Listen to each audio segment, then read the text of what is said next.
Jerry of the Islands. Jack London. Chapter 1. Not until Mr. Hagen abruptly picked him up under one arm and stepped into the stern sheets of the waiting whaleboat did Jerry dream that anything untoward was to happen to him. Mr. Hagen was Jerry's beloved master, and had been his beloved master for the 6 months of Jerry's life. Jerry did not know Mr. Hagen as master, for master had no place in Jerry's vocabulary, Jerry being a smooth-coated, golden sorrel Irish Terrier. But in Jerry's vocabulary, Mr. Hagen possessed all the definiteness of sound and meaning that the word master possesses in the vocabularies of humans in relation to their dogs. Mr. Hagen was the sound Jerry had always heard uttered by Bob, the clerk, and by Derby, the foreman on the plantation, when they addressed his master. Also, Jerry had always heard the rare visiting two-legged man-creatures such as came on the Orangi address his master as Mr. Hagen. But dogs being dogs, in their dim, inarticulate, brilliant, and heroic worshipping ways misappraising humans, dogs think of their masters, and love their masters, more than the facts warrant. Master means to them, as Mr. Hagen meant to Jerry, a deal more and a great deal more than it means to humans. The human considers himself as master to his dog, but the dog considers his master God. Now God was no word in Jerry's vocabulary, despite the fact that he already possessed a definite and fairly large vocabulary. Mr. Hagen was the sound that meant God. In Jerry's heart and head, in the mysterious center of all his activities that is called consciousness, the sound, Mr. Hagen, occupied the same place that God occupies in human consciousness. By word and sound, to Jerry, Mr. Hagen had the same connotation that God has to God-worshipping humans. In short, Mr. Hagen was Jerry's God. And so, when Mr. Hagen or God, or call it what one will with the limitations of language, picked Jerry up with imperative abruptness, tucked him under his arm, and stepped into the whaleboat, whose black crew immediately bent to the oars, Jerry was instantly and nervously aware that the unusual had begun to happen. Never before had he gone out on board the Orangi, which he could see growing larger and closer to each lip-hissing stroke of the oars of the blacks. Only an hour before, Jerry had come down from the plantation house to the beach to see the Orangi depart. Twice before, in his half-year of life, had he had this delectable experience. Delectable it truly was, running up and down the white beach of sand-pounded coral, and, under the wise guidance of Biddy and Terence, taking part in the excitement of the beach and even adding to it. There was the nigger chasing. Jerry had been born to hate niggers. His first experiences in the world as a puling puppy had taught him that Biddy, his mother, and his father Terence hated niggers. A nigger was something to be snarled at. A nigger, unless he were a houseboy, was something to be attacked and bitten and torn if he invaded the compound. Biddy did it. Terence did it. In doing it, they served their god, Mr. Hagen. Niggers were two-legged lesser creatures who toiled and slaved for their two-legged white lords, who lived in the labor barracks afar off, and who were so much lesser and lower that they must not dare come near the habitation of their lords. And nigger chasing was adventure. Not long after he had learned to sprawl, Jerry had learned that one took his chances. As long as Mr. Hagen or Derby or Bob was about, the niggers took their chasing. But there were times when the white lords were not about. Then it was, "We're niggers." One must dare to chase only with due precaution.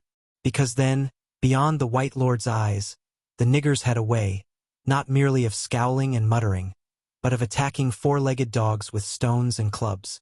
Jerry had seen his mother so mishandled, and, ere he had learned discretion, alone in the high grass had been himself club-mauled by God Army, the black who wore a china doorknob suspended on his chest from his neck on a string of senknit braided from coconut fiber. More. Jerry remembered another high-grass adventure, when he and his brother Michael had fought Omi, another black distinguishable for the cogged wheels of an alarm clock on his chest. Michael had been so severely struck on his head that forever after his left ear had remained sore and had withered into a peculiar wilted and twisted upward cock. Still more. There had been his brother Patsy, and his sister Kathleen, who had disappeared 2 months before, who had ceased and no longer were. The great god, Mr. Hagen, had raged up and down the plantation. The bush had been searched. 6 niggers had been whipped. And Mr. Hagen had failed to solve the mystery of Patsy's and Kathleen's disappearance. But Biddy and Terence knew. So did Michael and Jerry.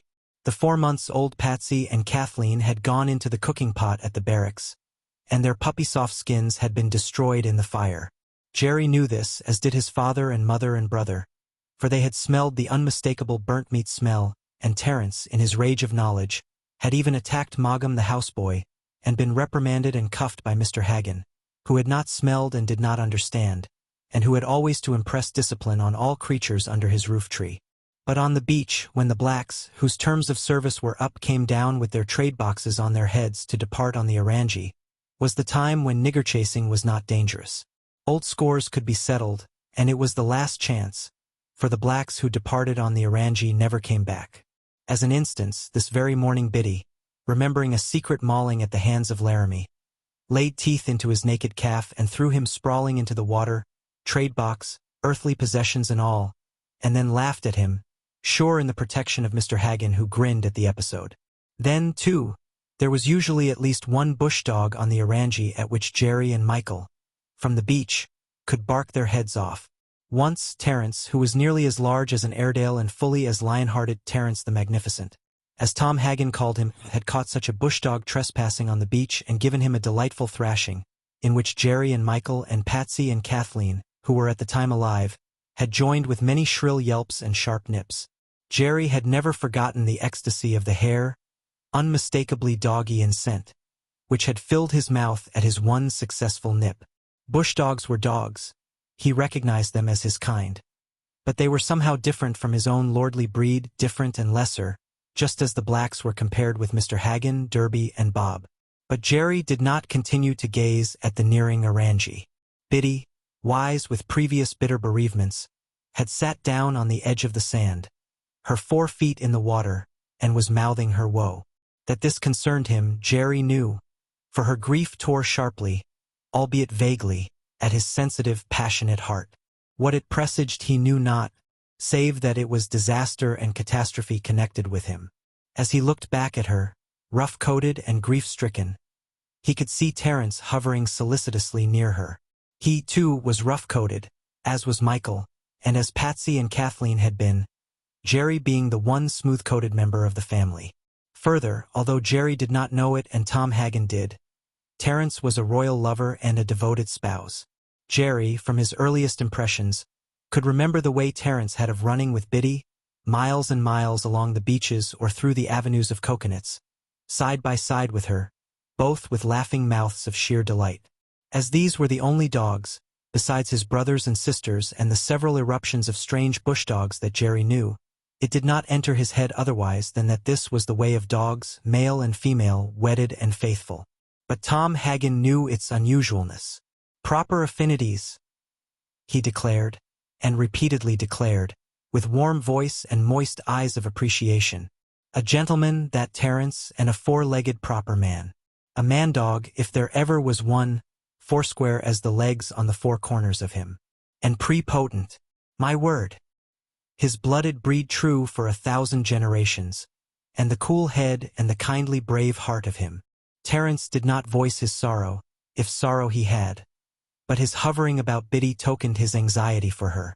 Michael, however, yielding to the contagion, sat beside his mother and barked angrily out across the increasing stretch of water as he would have barked at any danger that crept and rustled in the jungle. This, too, sank to Jerry's heart, adding weight to his sure intuition that dire fate, he knew not what, was upon him. For his 6 months of life, Jerry knew a great deal and knew very little. He knew, without thinking about it, without knowing that he knew, why Biddy, the wise as well as the brave, did not act upon all the message that her heart voiced to him, and spring into the water and swim after him. She had protected him like a lioness when the big porka, which, in Jerry's vocabulary, along with grunts and squeals, was the combination of sound or word for pig, had tried to devour him where he was cornered under the high-piled plantation house. Like a lioness, when the cook-boy had struck him with a stick to drive him out of the kitchen, had Biddy sprung upon the black, receiving without wince or whimper one straight blow from the stick, and then downing him and mauling him among his pots and pans until dragged, for the first time snarling, away by the unchiding Mr. Hagan, who, however, administered sharp words to the cook-boy for daring to lift hand against a 4-legged dog belonging to a god. Jerry knew why his mother did not plunge into the water after him. The salt sea, as well as the lagoons that led out of the salt sea, were taboo. Taboo, as word or sound, had no place in Jerry's vocabulary, but its definition or significance was there in the quickest part of his consciousness. He possessed a dim, vague, imperative knowingness that it was not merely not good, but supremely disastrous, leading to the mistily glimpsed sense of utter endingness for a dog. For any dog, to go into the water where slipped and slid and noiselessly paddled, sometimes on top, sometimes emerging from the depths, great scaly monsters, huge-jawed and horribly toothed, that snapped down and engulfed a dog in an instant, just as the fowls of Mr. Hagen snapped and engulfed grains of corn. Often he had heard his father and mother, on the safety of the sand, bark and rage their hatred of those terrible sea-dwellers. When, close to the beach, they appeared on the surface like logs awash. Crocodile was no word in Jerry's vocabulary. It was an image of a log awash that was different from any log in that it was alive. Jerry, who heard, registered, and recognized many words that were as truly tools of thought to him as they were to humans, but who, by inarticulateness of birth and breed, could not utter these many words, nevertheless in his mental processes, used images just as articulate men use words in their own mental processes. And after all, articulate men, in the act of thinking, willy-nilly use images that correspond to words and that amplify words. Perhaps, in Jerry's brain, the rising into the foreground of consciousness of an image of a log awash connoted more intimate and fuller comprehension of the thing being thought about than did the word crocodile, and its accompanying image in the foreground of a human's consciousness. For Jerry really did know more about crocodiles than the average human. He could smell a crocodile farther off and more differentiatingly than could any man, than could even a saltwater black or a bushman smell one. He could tell when a crocodile, hauled up from the lagoon, lay without sound or movement, and perhaps asleep, 100 feet away on the floor mat of jungle. He knew more of the language of crocodiles than did any man. He had better means and opportunities of knowing. He knew their many noises that were as grunts and slubbers. He knew their anger noises, their fear noises, their food noises, their love noises. And these noises were as definitely words in his vocabulary as are words in a human's vocabulary. And these crocodile noises were tools of thought. By them he weighed and judged and determined his own consequent courses of action, just like any human. Or, just like any human, lazily resolved upon no course of action, but merely noted and registered a clear comprehension of something that was going on about him that did not require a correspondence of action on his part. And yet, what Jerry did not know was very much. He did not know the size of the world.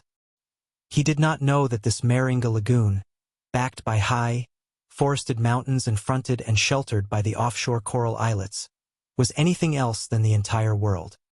He did not know that it was a mere fractional part of the great island of Isabel, that was again one island of 1,000, many of them greater, that composed the Solomon Islands that men marked on charts as a group of specks in the vastitude of the far western South Pacific. It was true, there was a somewhere else or a something beyond of which he was dimly aware. But whatever it was mystery. Out of it, things that had not been suddenly were. Chickens and porcas and cats, that he had never seen before, had a way of abruptly appearing on Meringa plantation. Once, even, had there been an eruption of strange four-legged, horned and hairy creatures, the images of which, registered in his brain, would have been identifiable in the brains of humans with what humans worded goats. It was the same way with the blacks. Out of the unknown, from the somewhere and something else, too unconditional for him to know any of the conditions, instantly they appeared, full-statured, walking about Meringa plantation with loincloths about their middles and bone bodkins through their noses, and being put to work by Mr. Hagen, Derby, and Bob. That their appearance was coincidental with the arrival of the Orangi was an association that occurred as a matter of course in Jerry's brain. Further, he did not bother, save that there was a companion association, namely, that their occasional disappearances into the beyond was likewise coincidental with the Orangi's departure. Jerry did not query these appearances and disappearances. It never entered his golden sorrel head to be curious about the affair or to attempt to solve it. He accepted it in much the way he accepted the wetness of water and the heat of the sun. It was the way of life and of the world he knew. His hazy awareness was no more than an awareness of something, which, by the way, corresponds very fairly with the hazy awareness of the average human of the mysteries of birth and death and of the beyondness about which they have no definiteness of comprehension. For all that any man may gainsay, the Ketcharangi, trader and blackbirder in the Solomon Islands, may have signified in Jerry's mind as much the mysterious boat that traffics between the two worlds, as, at one time, the boat that Sharon sculled across the Styx signified to the human mind. Out of the nothingness men came, into the nothingness they went. And they came and went always on the Orangi. And to the Orangi, this hot white tropic morning, Jerry went on the whaleboat under the arm of his Mr. Hagen, while on the beach Biddy moaned her woe, and Michael, not sophisticated, barked the eternal challenge of youth to the unknown. Chapter 2. From the whaleboat, up the low side of the Orangi, and over her 6-inch rail of teak to her teak deck, was but a step, and Tom Hagen made it easily with Jerry still under his arm. The deck was cluttered with an exciting crowd. Exciting the crowd would have been to untraveled humans of civilization, and exciting it was to Jerry, although to Tom Hagen and Captain Van Horn it was a mere commonplace of everyday life. The deck was small because the Orangi was small. Originally a teak-built, gentleman's yacht, brass-fitted, copper-fastened, angle-ironed, sheathed in man-of-war copper and with a fin keel of bronze, she had been sold into the Solomon Islands trade for the purpose of blackbirding or nigger-running. Under the law, however, this traffic was dignified by being called recruiting. The Orangi was a labor recruit ship that carried the new-caught cannibal blacks from remote islands to labor on the new plantations where white men turned dank and pestilential swamp and jungle into rich and stately coconut groves. The Orangi's 2 masts were of Oregon cedar, so scraped and hot paraffined that they shone like tan opals in the glare of sun. Her excessive sail plan enabled her to sail like a witch, and, on occasion, gave Captain Van Horn, his white mate, and his 15 black boat's crew as much as they could handle. She was 60 feet over all, and the cross beams of her crown deck had not been weakened by deck houses. The only breaks, and no beams had been cut for them, were the main cabin skylight and companionway, the booby hatch for'ard over the tiny forecastle, and the small hatch aft that let down into the storeroom. And on this small deck, in addition to the crew, were the return niggers from 3 far-flung plantations. By return was meant that their 3 years of contract labor was up, and that, according to contract, they were being returned to their home villages on the wild island of Malaita. 20 of them, familiar all to Jerry, were from Meringa. 30 of them came from the Bay of 1,000 Ships in the Russell Isles, and the remaining 12 were from Penduffryn on the east coast of Guadalcanar. In addition to these, and they were all on deck, chattering and piping in queer, almost elfish, falsetto voices were the 2 white men, Captain Van Horn and his Danish mate, Borkman, making a total of 79 souls. "Thought your heart had failed you at the last moment," was Captain Van Horn's greeting, a quick pleasure light glowing into his eyes as they noted Jerry. "It was sure near to doing it," Tom Hagen answered. "It's only for you I'd 'a done it, anyways. Jerry's the best of the litter, Baron Michael, of course, the 2 of them bein' all that's left and no better than them that was lost. Now that Kathleen was a sweet dog, the spit of Biddy if she'd lived. Here, take 'em." With a jerk of abruptness, he deposited Jerry in Van Horn's arms and turned away along the deck. "And if bad luck comes to him, I'll never forgive you, Skipper," he flung roughly over his shoulder. "They'll have to take my head first," the skipper chuckled. "And not unlikely, my brave laddie buck," Hagen growled. "Meringa owes Somo 4 heads, 3 from the dysentery, and another one from a tree fallen on him the last fortnight. He was the son of a chief at that. Yes, and there's 2 heads more that the Orangi owes Somo." Van Horn nodded. "You recollect, down to the Southard last year, a chap named Hawkins was lost in his whaleboat running the Arley Passage?" Hagen, returning along the deck, nodded. 2 of his boat's crew were Somo boys. I'd recruited them for UGI plantation. With your boys, that makes 6 heads the Orangi owes. But what of it? There's one saltwater village, across on the weather coast, where the Orangi owes 18. I recruited them for Aolo, and being saltwater men they put them on the sandfly that was lost on the way to the Santa Cruz. They've got a jackpot over there on the weather coast, my word. The boy that could get my head would be a second Carnegie. 150 pigs and shell money, no end the villages collected for the chap that gets me and delivers. And they ain't yet, Hagen snorted. No fear, was the cheerful retort. You talk like Arbuckle used to talk, Hagen censured. Many's the time I've heard him string it off. Poor old Arbuckle. The most sure and most precautious chap that ever handled niggers. He never went to sleep without spreadin' a box of tacks on the floor, and when it wasn't them it was crumpled newspapers. I remember me well, bein' under the same roof at the time on Florida, when a big tomcat chased a cockroach into the papers. And it was blim, blam, blim 6 times and twice over with his 2 big horse pistols, and the house perforated like a colander. Likewise there was a dead tomcat. He could shoot in the dark with never an aim, pullin' trigger with the second finger and pointing with the first finger laid straight along the barrel. No, sir, my laddie buck. He was the bully boy with the glass eye. The nigger didn't live that'd lift his head. But they got M. They got M. He lasted 14 years, too. It was his cook boy. Hatchet M before breakfast. And it's well I remember our second trip into the bush after what was left of him. I saw his head after you'd turned it over to the commissioner at Tulagi, Van Horn supplemented. And the peaceful, quiet, everyday face of him on it, with almost the same old smile I'd seen 1,000 times. It dried on M that way over the smoke and fire. But they got M if it did take 14 years. There's Manny's the head that goes to Maleta, Manny's the time untooken.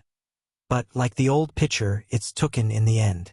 But I've got their goat, the captain insisted. When trouble's hatching, I go straight to them and tell them what. They can't get the hang of it. Think I've got some powerful devil medicine. Tom Hagen thrust out his hand in abrupt goodbye, resolutely keeping his eyes from dropping to Jerry in the other's arms. Keep your eye on my return, boys, he cautioned as he went over the side. Till you land the last mother's son of 'em. They've got no cause to love Jerry or his breed. And I'd hate ill to happen 'em at a nigger's hands. And in the dark of the night, 'tis like as not he can do a fairy well overside. Don't take your eye off 'em till you're quit of the last of 'em. At sight of big Mr. Hagen deserting him and being pulled away in the whaleboat, Jerry wriggled and voiced his anxiety in a low, whimpering whine. Captain Van Horn snuggled him closer in his arm with a caress of his free hand. Don't forget the agreement, Tom Hagen called back across the widening water. If aught happens you, Jerry's to come back to me. I'll make a paper to that same and put it with the ship's articles, was Van Horn's reply. Among the many words possessed by Jerry was his own name, and in the talk of the 2 men he had recognized it repeatedly, and he was aware, vaguely, that the talk was related to the vague and unguessably terrible thing that was happening to him. He wriggled more determinately, and Van Horn set him down on the deck.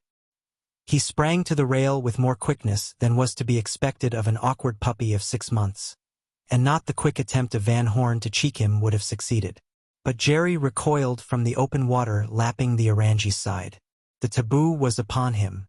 It was the image of the log awash that was not a log but that was alive, luminous in his brain, that checked him. It was not reason on his part, but inhibition which had become habit. He plumped down on his bobtail, lifted golden muzzle skyward, and emitted a long puppy wail of dismay and grief. It's all right, Jerry, old man. Brace up and be a man-dog. Van Horn soothed him, but Jerry was not to be reconciled. While this indubitably was a white-skinned god, it was not his god. Mr. Hagen was his god, and a superior god at that. Even he, without thinking about it at all, recognized that. His Mr. Hagen wore pants and shoes. This god on the deck beside him was more like a black. Not only did he not wear pants and was barefooted and bare-legged, but about his middle, just like any black, he wore a brilliant-colored loincloth that, like a kilt, fell nearly to his sunburnt knees. Captain Van Horn was a handsome man and a striking man, although Jerry did not know it. If ever a Holland Dutchman stepped out of a Rembrandt frame, Captain Van Horn was that one, despite the fact that he was New York-born, as had been his Knickerbocker ancestors before him clear back to the time when New York was not New York but New Amsterdam. To complete his costume, a floppy felt hat, distinctly Rembrandtish in effect, perched half on his head and mostly over one ear. A 6-penny white cotton undershirt covered his torso, and from a belt about his middle dangled a tobacco pouch, a sheath knife, filled clips of cartridges, and a huge automatic pistol in a leather holster. On the beach, Biddy, who had hushed her grief, lifted it again when she heard Jerry's wail. And Jerry, desisting a moment to listen, heard Michael beside her, barking his challenge, and saw, without being conscious of it, Michael's withered ear with its persistent upward cock. Again, while Captain Van Horn and the mate, Borkman, gave orders, and while the Orange's mainsail and spanker began to rise up the masts, Jerry loosed all his heart of woe in what Bob told Derby on the beach was the grandest vocal effort he had ever heard from any dog, and that, except for being a bit thin, Caruso didn't have anything on Jerry. But the song was too much for Hagen, who, as soon as he had landed, whistled Biddy to him and strode rapidly away from the beach. At sight of her disappearing, Jerry was guilty of even more Caruso-like effects, which gave great joy to a Penduffryn return boy who stood beside him. He laughed and jeered at Jerry with falsetto chucklings that were more like the jungle noises of tree-dwelling creatures, half bird and half man, than of a man, all man, and therefore a god. This served as an excellent counter-irritant. Indignation that a mere black should laugh at him mastered Jerry, and the next moment his puppy teeth, sharp-pointed as needles, had scored the astonished black's naked calf in long parallel scratches from each of which leaped the instant blood. The black sprang away in trepidation, but the blood of Terence the Magnificent was true in Jerry, and, like his father before him, he followed up, slashing the black's other calf into a ruddy pattern. At this moment, anchor broken out and headsails running up, Captain Van Horn, whose quick eye had missed no detail of the incident, with an order to the black helmsman turned to applaud Jerry. "Go to it, Jerry," he encouraged. "Get him. Shake him down. Sick him. Get him. Get him." The black, in defense, aimed a kick at Jerry, who, leaping in instead of away, another inheritance from Terence, avoided the bare foot and printed a further red series of parallel lines on the dark leg. This was too much, and the black, afraid more of Van Horn than of Jerry, turned and fled for Ard, leaping to safety on top of the 8 Lee-Enfield rifles that lay on top of the cabin skylight and that were guarded by one member of the boat's crew. About the skylight Jerry stormed, leaping up and falling back, until Captain Van Horn called him off. "Some nigger chaser. That pup, some nigger chaser," Van Horn confided to Borkman, as he bent to pat Jerry and give him due reward of praise. And Jerry, under this caressing hand of a god, albeit it did not wear pants, forgot for a moment longer the fate that was upon him. "He's a lion dog, more like an Airedale than an Irish Terrier," Van Horn went on to his mate, still petting. "Look at the size of him already. Look at the bone of him. Some chest that. He's got the endurance. And he'll be some dog when he grows up to those feet of his." Jerry had just remembered his grief and was starting a rush across the deck to the rail to gaze at Meringa growing smaller every second in the distance, when a gust of the southeast trade smote the sails and pressed the Orange down. And down the deck, slanted for the moment to 45 degrees, Jerry slipped and slid, vainly clawing at the smooth surface for a hold. He fetched up against the foot of the mizzenmast, while Captain Van Horn, with the sailor's eye for the coral patch under his bow, gave the order hard a lee. Borkman and the black steersman echoed his words, and, as the wheel spun down, the Orange, with the swiftness of a witch, rounded into the wind and attained a momentary even keel to the flapping of her headsails and a shifting of headsheets. Jerry, still intent on Meringa, took advantage of the level footing to recover himself and scramble toward the rail. But he was deflected by the crash of the mainsheet blocks on the stout deck traveler, as the mainsail, emptied of the wind and feeling the wind on the other side, swung crazily across above him. He cleared the danger of the mainsheet with a wild leap, although no less wild had been Van Horn's leap to rescue him, and found himself directly under the main boom with the huge sail looming above him as if about to fall upon him and crush him. It was Jerry's first experience with sails of any sort. He did not know the beasts, much less the way of them, but, in his vivid recollection, when he had been a tiny puppy, burned the memory of the hawk, in the middle of the compound, that had dropped down upon him from out of the sky. Under that colossal threatened impact he crouched down to the deck. Above him, falling upon him like a bolt from the blue, was a winged hawk unthinkably vaster than the one he had encountered. But in his crouch was no hint of cower. His crouch was a gathering together, an assembling of all the parts of him under the rule of the spirit of him, for the spring upward to meet in mid-career this monstrous, menacing thing. But the succeeding fraction of a moment, so that Jerry, leaping, missed even the shadow of it, the mainsail, with a second crash of blocks on Traveler, had swung across and filled on the other tack. Van Horn had missed nothing of it. Before, in his time, he had seen young dogs frightened into genuine fits by their first encounters with heaven-filling, sky-obscuring, down-impending sails. This was the first dog he had seen leap with bared teeth, undismayed, to grapple with the huge unknown. With spontaneity of admiration, Van Horn swept Jerry from the deck and gathered him into his arms. Chapter 3. Jerry quite forgot Meringa for the time being. As he well remembered, the hawk had been sharp of beak and claw. This air-flapping, thunder-crashing monster needed watching. And Jerry, crouching for the spring and ever struggling to maintain his footing on the slippery, heeling deck, kept his eyes on the mainsail and uttered low growls at any display of movement on its part. The Orangi was beating out between the coral patches of the narrow channel into the teeth of the brisk trade wind. This necessitated frequent tacks, so that, overhead, the mainsail was ever swooping across from port tack to starboard tack and back again, making air noises like the swish of wings, sharply rat-tat-tatting its reef points and loudly crashing its mainsheet gear along the Traveler. Half a dozen times, as it swooped overhead, Jerry leaped for it, mouth open to grip, lips writhed clear of the clean puppy teeth that shone in the sun like gems of ivory. Failing in every leap, Jerry achieved a judgment. In passing, it must be noted that this judgment was only arrived at by a definite act of reasoning. Out of a series of observations of the thing, in which it had threatened, always in the same way, a series of attacks, he had found that it had not hurt him nor come in contact with him at all. Therefore, although he did not stop to think that he was thinking, it was not the dangerous, destroying thing he had first deemed it. It might be well to be wary of it, though already it had taken its place in his classification of things that appeared terrible but were not terrible. Thus, he had learned not to fear the roar of the wind among the palms when he lay snug on the plantation house veranda, nor the onslaught of the waves, hissing and rumbling into harmless foam on the beach at his feet. Many times, in the course of the day, alertly and nonchalantly, almost with a quizzical knowingness, Jerry cocked his head at the mainsail when it made sudden swooping movements or slacked and tautened its crashing sheet gear. But he no longer crouched to spring for it. That had been the first lesson and quickly mastered.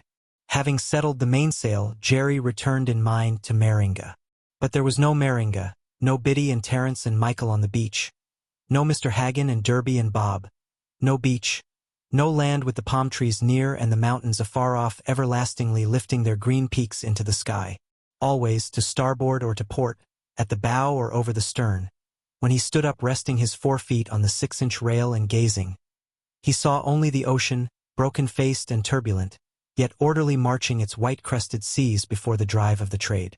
Had he had the eyes of a man, nearly 2 yards higher than his own from the deck, and had they been the trained eyes of a man, sailorman at that, Jerry could have seen the low blur of Isabel to the north and the blur of Florida to the south, ever taking on definiteness of detail as the Orangi sagged close-hauled, with a good full port tacked to the southeast trade. And had he had the advantage of the marine glasses with which Captain Van Horn elongated the range of his eyes, he could have seen, to the east, the far peaks of Malaita lifting life-shadowed pink cloud puffs above the sea rim. But the present was very immediate with Jerry. He had early learned the iron law of the immediate, and to accept what was when it was, rather than to strain after far other things. The sea was. The land no longer was. The Orangi certainly was, along with the life that cluttered her deck. And he proceeded to get acquainted with what was, in short, to know and to adjust himself to his new environment. His first discovery was delightful, a wild dog puppy from the Isabel bush, being taken back to Malaita by one of the Meringa return boys. In age they were the same, but their breeding was different. The wild dog was what he was, a wild dog, cringing and sneaking, his ears forever down, his tail forever between his legs, forever apprehending fresh misfortune and ill-treatment to fall on him, forever fearing and resentful, fending off threatened hurt with lips curling malignantly from his puppy fangs, cringing under a blow, squalling his fear and his pain, and ready always for a treacherous slash if luck and safety favored. The wild dog was maturer than Jerry, larger-bodied and wiser in wickedness. But Jerry was blue-blooded, right-selected, and valiant. The wild dog had come out of a selection equally rigid, but it was a different sort of selection. The bush ancestors from whom he had descended had survived by being fear-selected. They had never voluntarily fought against odds. In the open, they had never attacked save when the prey was weak or defenseless.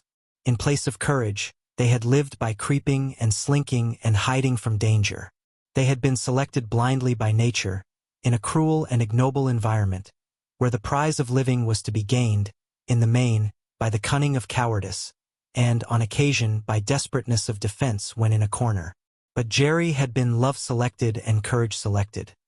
His ancestors had been deliberately and consciously chosen by men, who, somewhere in the forgotten past, had taken the wild dog and made it into the thing they visioned and admired and desired it to be. It must never fight like a rat in a corner because it must never be rat-like and slink into a corner. Retreat must be unthinkable. The dogs in the past who retreated had been rejected by men. They had not become Jerry's ancestors. The dogs selected for Jerry's ancestors had been the brave ones, the upstanding and outdashing ones, who flew into the face of danger and battled and died, but who never gave ground. And, since it is the way of kind to beget kind, Jerry was what Terence was before him, and what Terence's forefathers had been for a long way back. So it was that Jerry, when he chanced upon the wild dog stowed shrewdly away from the wind in the lee corner made by the mainmast and the cabin skylight, did not stop to consider whether the creature was bigger or fiercer than he. All he knew was that it was the ancient enemy, the wild dog that had not come in to the fires of man. With a wild paean of joy that attracted Captain Van Horn's all-hearing ears and all-seeing eyes, Jerry sprang to the attack. The wild puppy gained his feet in full retreat with incredible swiftness, but was caught by the rush of Jerry's body and rolled over and over on the sloping deck. And as he rolled, and felt sharp teeth pricking him, he snapped and snarled, alternating snarls with whimperings and squallings of terror, pain, and abject humility. And Jerry was a gentleman, which is to say he was a gentle dog. He had been so selected, because the thing did not fight back, because it was abject and whining, because it was helpless under him. He abandoned the attack, disengaging himself from the top of the tangle into which he had slid in the lee scuppers. He did not think about it. He did it because he was so made. He stood up on the reeling deck, feeling excellently satisfied with the delicious, wild doggy smell of hair in his mouth and consciousness, and in his ears and consciousness the praising cry of Captain Van Horn. "Good boy, Jerry. You're the goods, Jerry. Some dog. Some dog." As he stalked away, it must be admitted that Jerry displayed pride in himself, his gait being a trifle stiff-legged, the cocking of his head back over his shoulder at the whining wild dog having all the articulateness of, "Well, I guess I gave you enough this time. You'll keep out of my way after this." Jerry continued the exploration of his new and tiny world that was never at rest, forever lifting, heeling, and lunging on the rolling face of the sea. There were the Meringa return boys. He made it a point to identify all of them, receiving, while he did so, scowls and mutterings, and reciprocating with cocky bullyings and threatenings. Being so trained, he walked on his 4 legs superior to them, 2-legged though they were. For he had moved and lived always under the aegis of the great 2-legged and betrousered god, Mr. Hagen. Then there were the strange return boys, from Penduffryn and the Bay of 1,000 Ships. He insisted on knowing them all. He might need to know them in some future time. He did not think this. He merely equipped himself with knowledge of his environment without any awareness of provision or without bothering about the future. In his own way of acquiring knowledge, he quickly discovered, just as on the plantation houseboys were different from field boys, that on the Orangie there was a classification of boys different from the return boys. This was the boat's crew. The 15 blacks who composed it were closer than the others to Captain Van Horn. They seemed more directly to belong to the Orangie and to him. They labored under him at word of command, steering at the wheel, pulling and hauling on ropes, heeling water upon the deck from overside and scrubbing with brooms. Just as Jerry had learned from Mr. Hagen that he must be more tolerant of the houseboys than of the field boys if they trespassed on the compound, so, from Captain Van Horn, he learned that he must be more tolerant of the boat's crew than of the return boys. He had less license with them, more license with the others. As long as Captain Van Horn did not want his boat's crew chased, it was Jerry's duty not to chase. On the other hand, he never forgot that he was a white god's dog. While he might not chase these particular blacks, he declined familiarity with them. He kept his eye on them. He had seen blacks as tolerated as these, lined up and whipped by Mr. Hagen. They occupied an intermediate place in the scheme of things, and they were to be watched in case they did not keep their place. He accorded them room, but he did not accord them equality. At the best, he could be standoffishly considerate of them. He made thorough examination of the galley, a rude affair, open on the open deck, exposed to wind and rain and storm, a small stove that was not even a ship's stove, on which somehow, aided by strings and wedges, commingled with much smoke, 2 blacks managed to cook the food for the 40 persons on board. Next, he was interested by a strange proceeding on the part of the boat's crew. Upright pipes, serving as stanchions, were being screwed into the top of the Orange's rail, so that they served to support 3 strands of barbed wire that ran completely around the vessel, being broken only at the gangway for a narrow space of 15 inches. That this was a precaution against danger, Jerry sensed without a passing thought to it. All his life, from his first impressions of life, had been passed in the heart of danger, ever impending, from the blacks. In the plantation house at Meringa, always the several white men had looked askance at the many blacks who toiled for them and belonged to them. In the living room, where were the eating table, the billiard table, and the phonograph, stood stands of rifles, and in each bedroom, beside each bed, ready to hand, had been revolvers and rifles. As well, Mr. Hagen and Derby and Bob had always carried revolvers in their belts when they left the house to go among their blacks. Jerry knew these noise-making things for what they were, instruments of destruction and death. He had seen live things destroyed by them, such as porcas, goats, birds, and crocodiles. By means of such things the white gods by there will cross space without crossing it with their bodies, and destroyed live things. Now he, in order to damage anything, had to cross space with his body to get to it. He was different. He was limited. All impossible things were possible to the unlimited, 2-legged white gods. In a way, this ability of theirs to destroy across space was an elongation of Claw and Fong.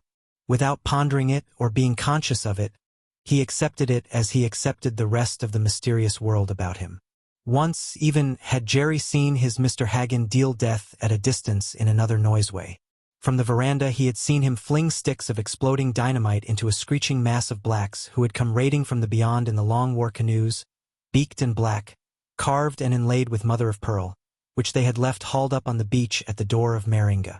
Many precautions by the white gods had Jerry been aware of, and so, sensing it almost in intangible ways, as a matter of course he accepted this barbed wire fence on the floating world as a mark of the persistence of danger. Disaster and death hovered close about, waiting the chance to leap upon life and drag it down. Life had to be very alive in order to live was the law Jerry had learned from the little of life he knew. Watching the rigging up of the barbed wire, Jerry's next adventure was an encounter with Laramie, the return boy from Meringa, who, only that morning, on the beach embarking, had been rolled by Biddy, along with his possessions, into the surf. The encounter occurred on the starboard side of the skylight, alongside of which Laramie was standing as he gazed into a cheap trade mirror and combed his kinky hair with a hand-carved comb of wood. Jerry, scarcely aware of Laramie's presence, was trotting past on his way aft to where Borkman, the mate, was superintending the stringing of the barbed wire to the stanchions. And Laramie, with a sidelong look to see if the deed meditated for his foot was screened from observation, aimed a kick at the son of his 4-legged enemy. His bare foot caught Jerry on the sensitive end of his recently bobbed tail, and Jerry, outraged, with the sense of sacrilege committed upon him, went instantly wild. Captain Van Horn, standing aft on the port quarter, gauging the slant of the wind on the sails and the inadequate steering of the black at the wheel, had not seen Jerry because of the intervening skylight. But his eyes had taken in the shoulder movement of Laramie that advertised the balancing on one foot while the other foot had kicked. and from what followed he divined what had already occurred. Jerry's outcry as he sprawled, whirled, sprang, and slashed was a veritable puppy scream of indignation. He slashed ankle and foot as he received the second kick in midair, and, although he slid clear down the slope of deck into the scuppers, he left on the black skin the red tracery of his puppy needle teeth. Still screaming his indignation, he clawed his way back up the steep wooden hill. Laramie, with another sidelong look, knew that he was observed and that he dare not go to extremes. He fled along the skylight to escape down the companionway, but was caught by Jerry's sharp teeth in his calf. Jerry, attacking blindly, got in the way of the black's feet. A long, stumbling fall, accelerated by a sudden increase of wind in the sails, ensued, and Laramie, vainly trying to catch his footing, fetched up against the 3 strands of barbed wire on the lee rail. The deck full of blacks shrieked their merriment, and Jerry, his rage undiminished, his immediate antagonist out of the battle, mistaking himself as the object of the laughter of the blacks, turned upon them, charging and slashing the many legs that fled before him. They dropped down the cabin and forecastle companionways, ran out the bowsprit, and sprang into the rigging till they were perched everywhere in the air like monstrous birds. In the end, the deck belonged to Jerry, save for the boat's crew, for he had already learned to differentiate. Captain Van Horn was hilariously vocal of his praise, calling Jerry to him and giving him man-thumps of joyful admiration. Next, the captain turned to his many passengers and orated in bêche de mer English. "Hey, you fella boy, I make big fella talk. This fella dog he belong along me. One fella boy hurt that fella dog. My word, me cross too much along that fella boy.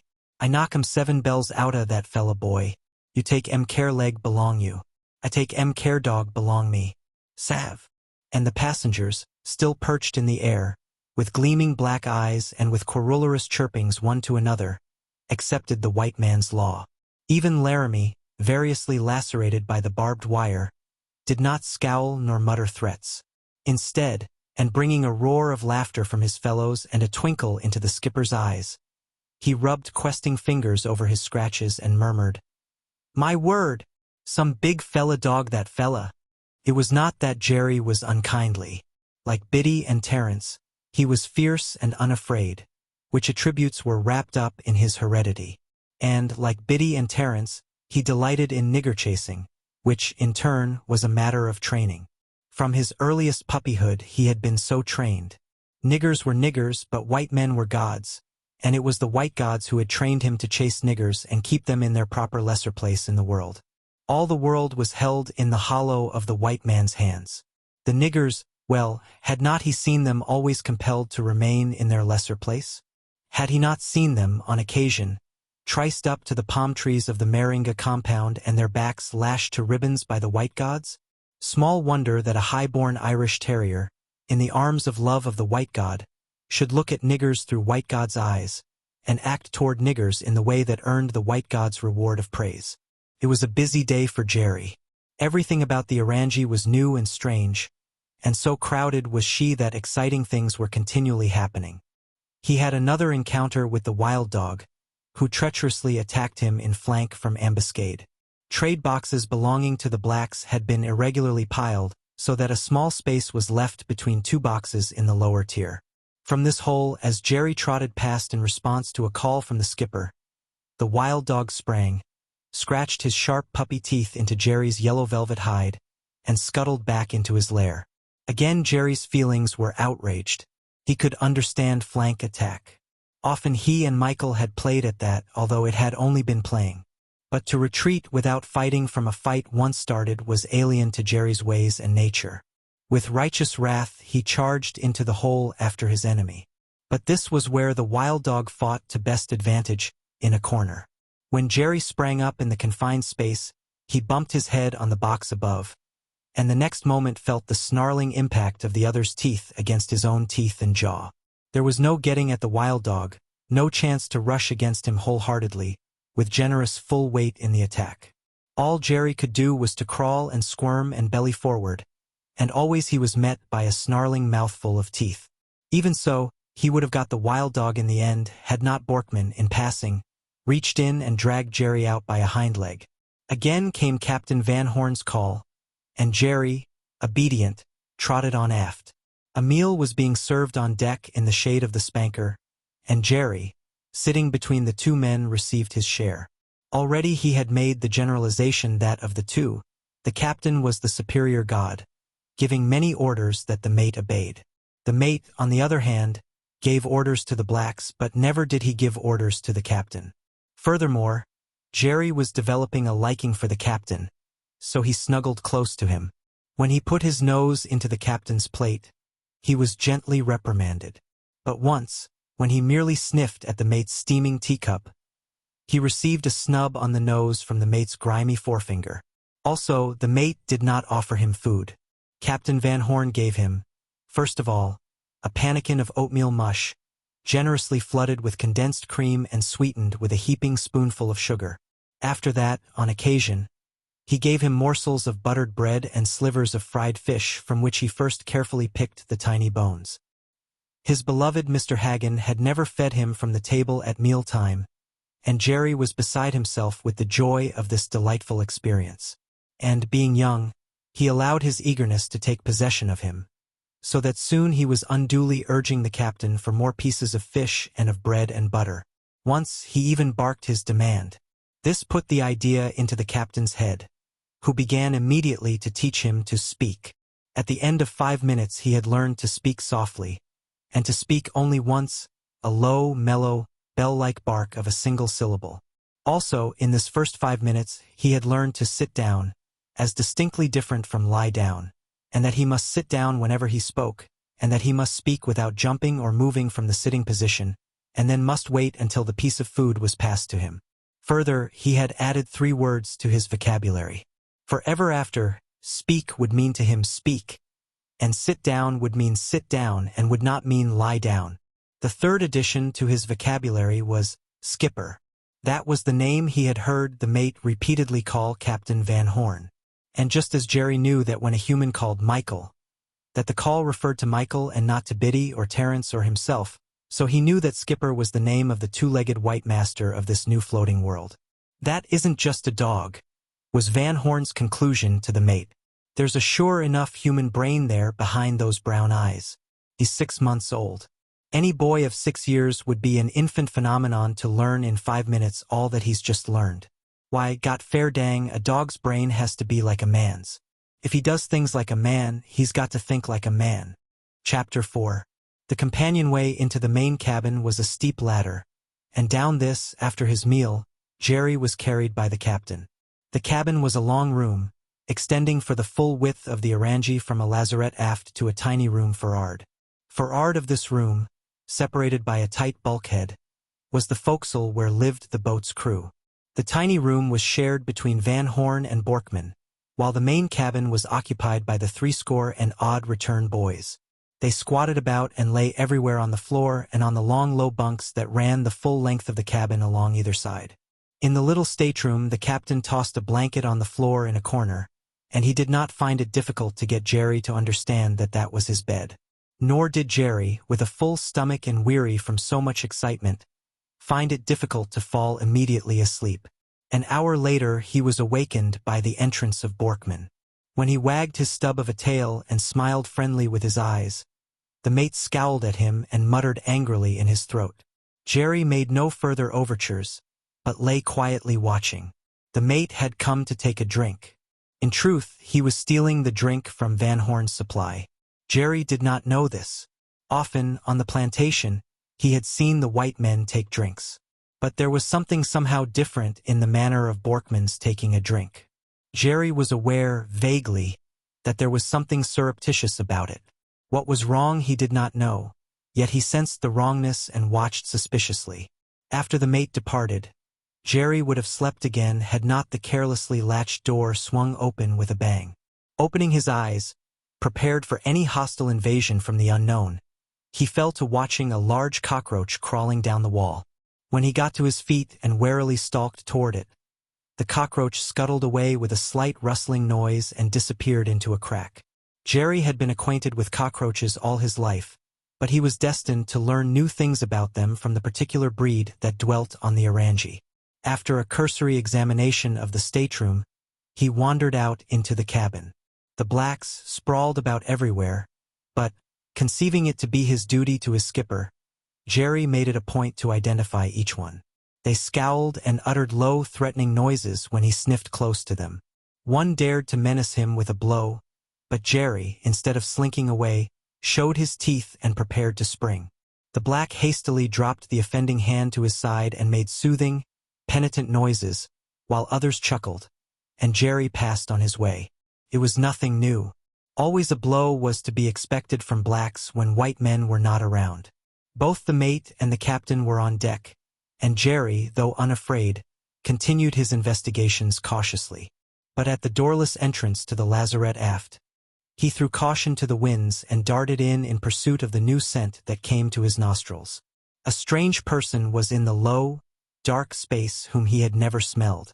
Clad in a single shift and lying on a coarse grass mat spread upon a pile of tobacco cases and 50-pound tins of flour, was a young black girl.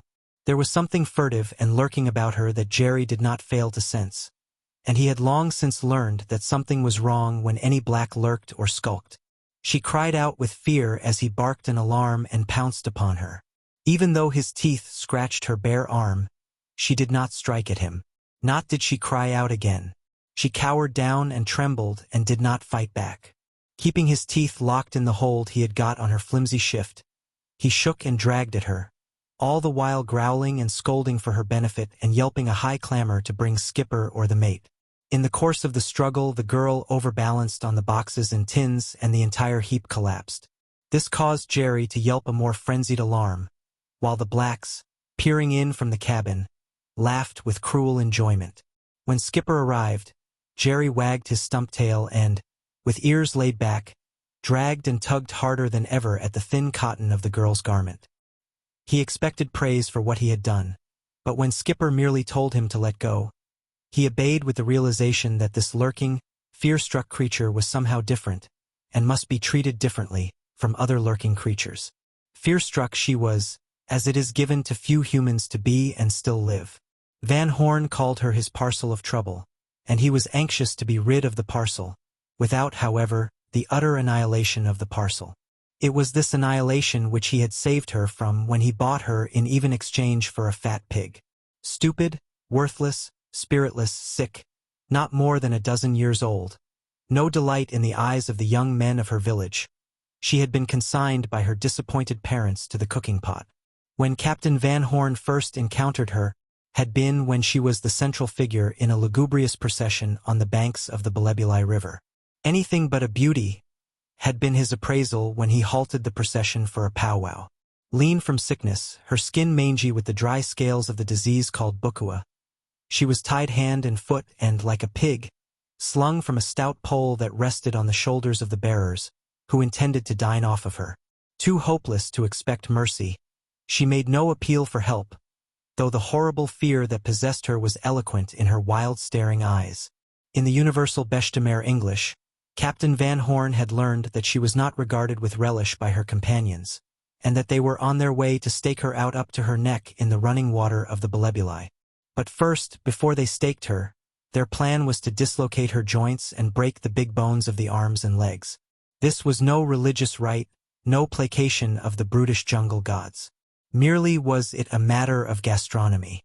Living meat, so treated, was made tender and tasty, and, as her companions pointed out, she certainly needed to be put through such a process. 2 days in the water, they told the captain, ought to do the business. Then they would kill her, build the fire, and invite in a few friends.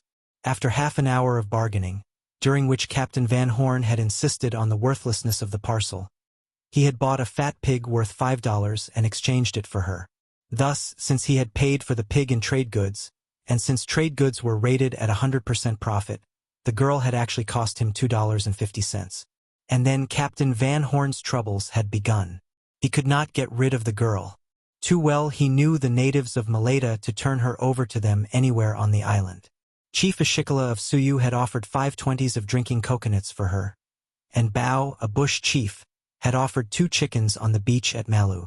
But this last offer had been accompanied by a sneer, and had tokened the old rascal's scorn of the girl's scrawniness.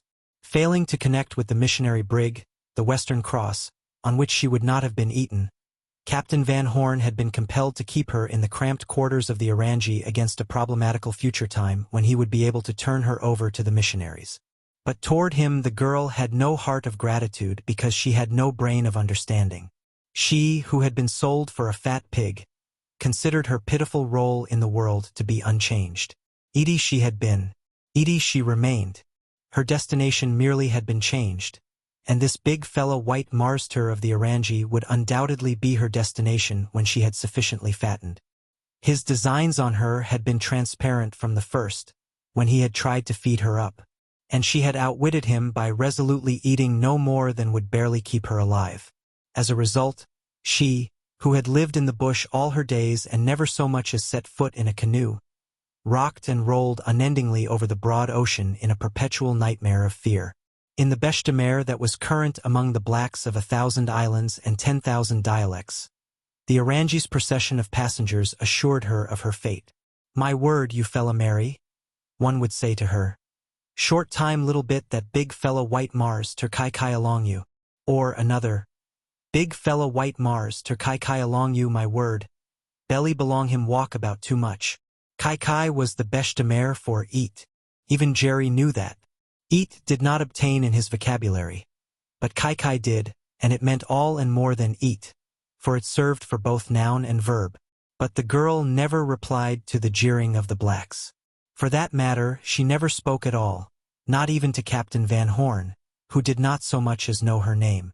It was late afternoon, after discovering the girl in the lazarette, when Jerry again came on deck. Scarcely had Skipper, who had carried him up the steep ladder, dropped him on deck than Jerry made a new discovery: land. He did not see it, but he smelled it. His nose went up in the air and quested to windward along the wind that brought the message, and he read the air with his nose as a man might read a newspaper, the salt smells of the seashore and of the dank muck of mangrove swamps at low tide, the spicy fragrances of tropic vegetation, and the faint, most faint, acrid tingle of smoke from smudgy fires. The trade, which had laid the Orangie well up under the lee of this outjutting point of Maleta, was now failing, so that she began to roll in the easy swells with crashings of sheets and tackles and thunderous flappings of her sails. Jerry no more than cocked a contemptuous quizzical eye at the mainsail antic king above him. He knew already the empty windiness of its threats, but he was careful of the mainsheet blocks, and walked around the traveler instead of over it, while Captain Van Horn, taking advantage of the calm to exercise the boat's crew with the firearms and to limber up the weapons, was passing out the lee Enfields from their place on top the cabin skylight. Jerry suddenly crouched and began to stalk stiff-legged. But the wild dog, 3 feet from his lair under the trade boxes, was not unobservant. He watched and snarled threateningly. It was not a nice snarl. In fact, it was as nasty and savage a snarl as all his life had been nasty and savage.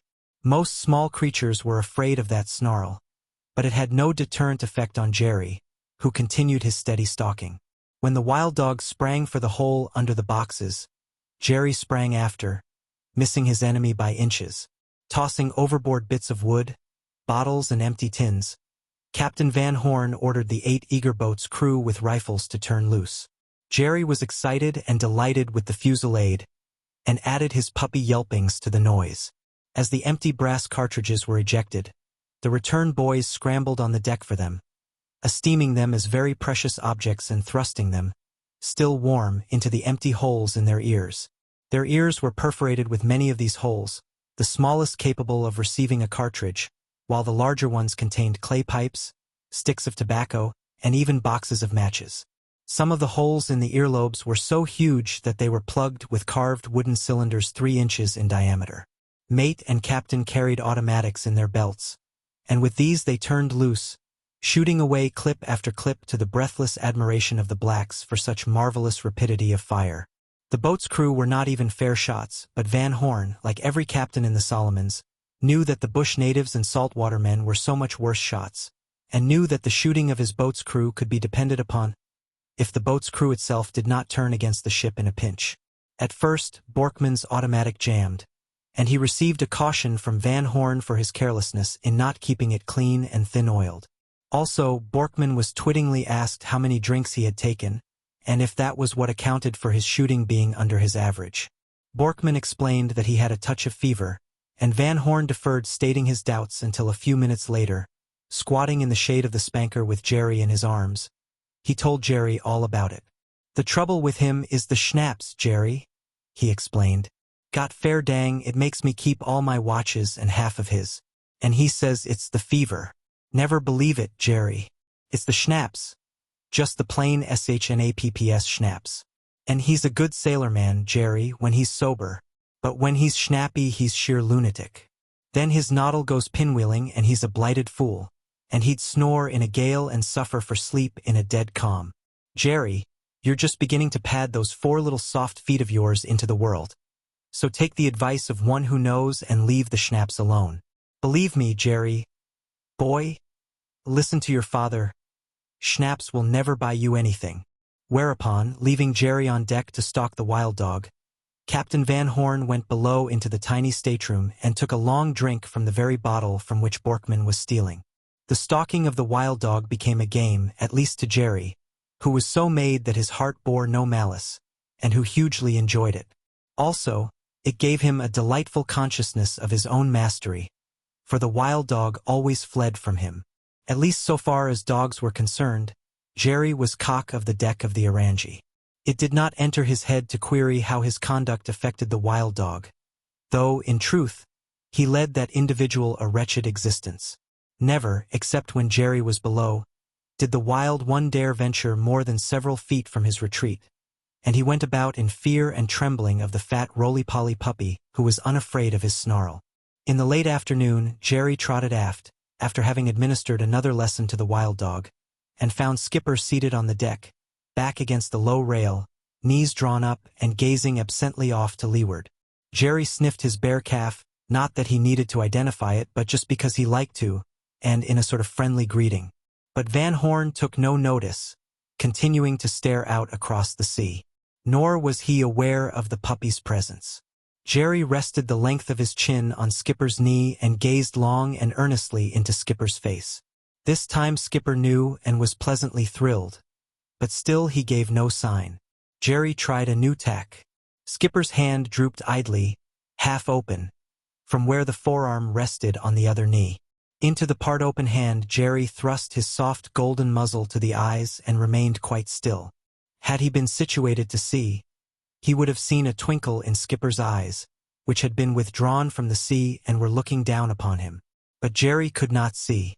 He kept quiet a little longer, and then gave a prodigious sniff.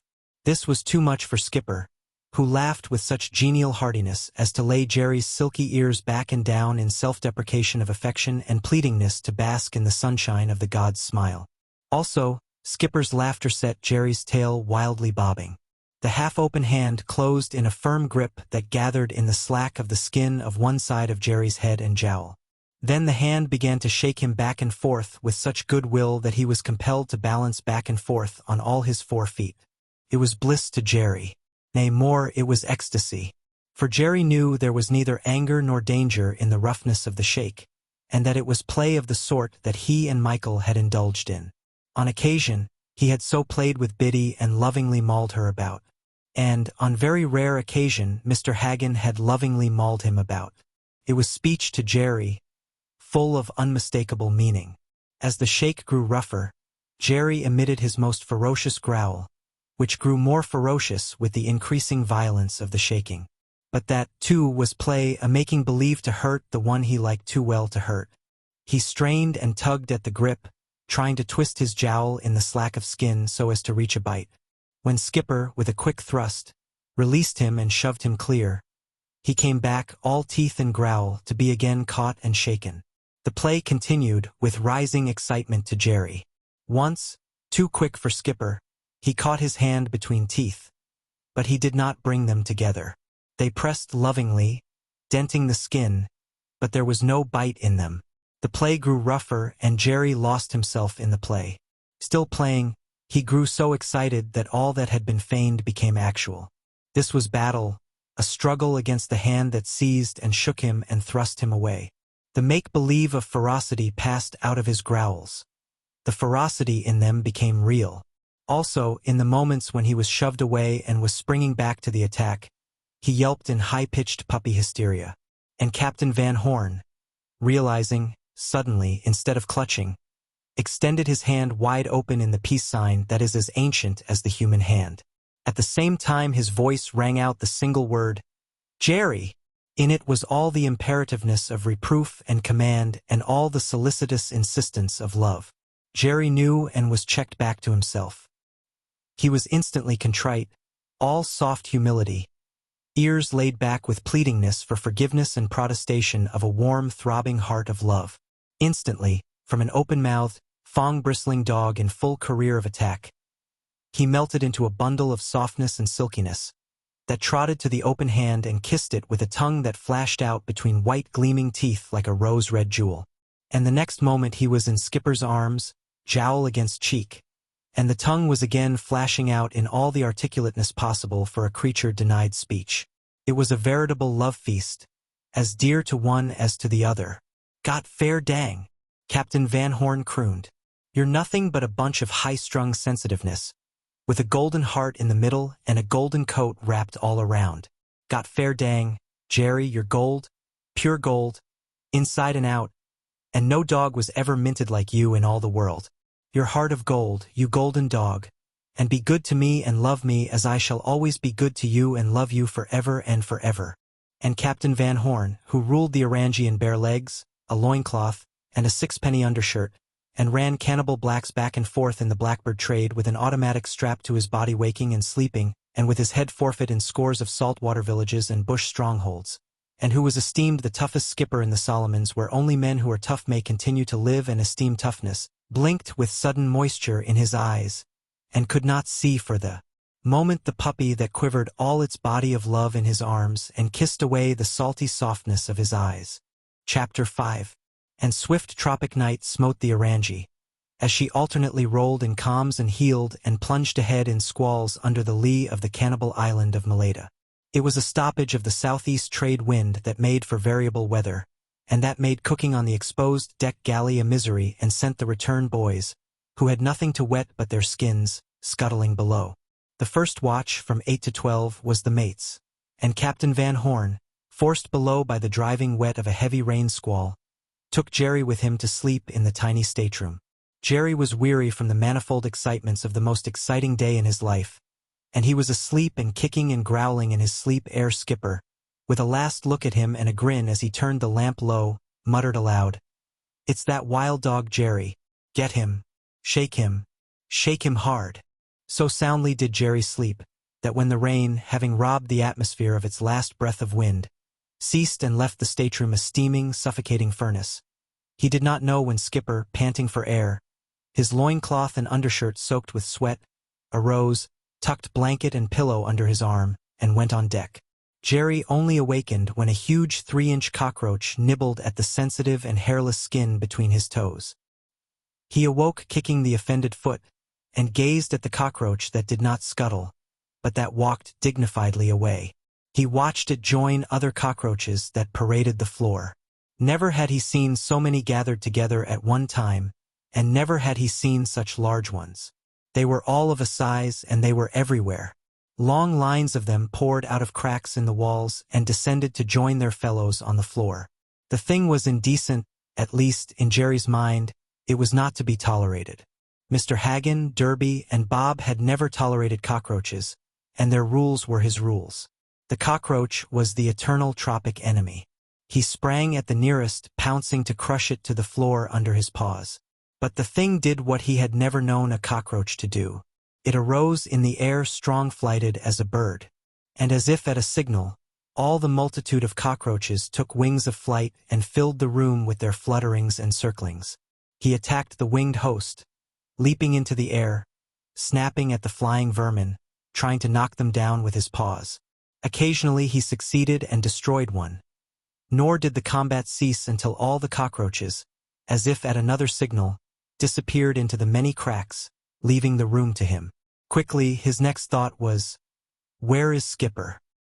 He knew he was not in the room, though he stood up on his hind legs and investigated the low bunk. his keen little nose quivering delightedly while he made little sniffs of delight as he smelled the recent presence of Skipper.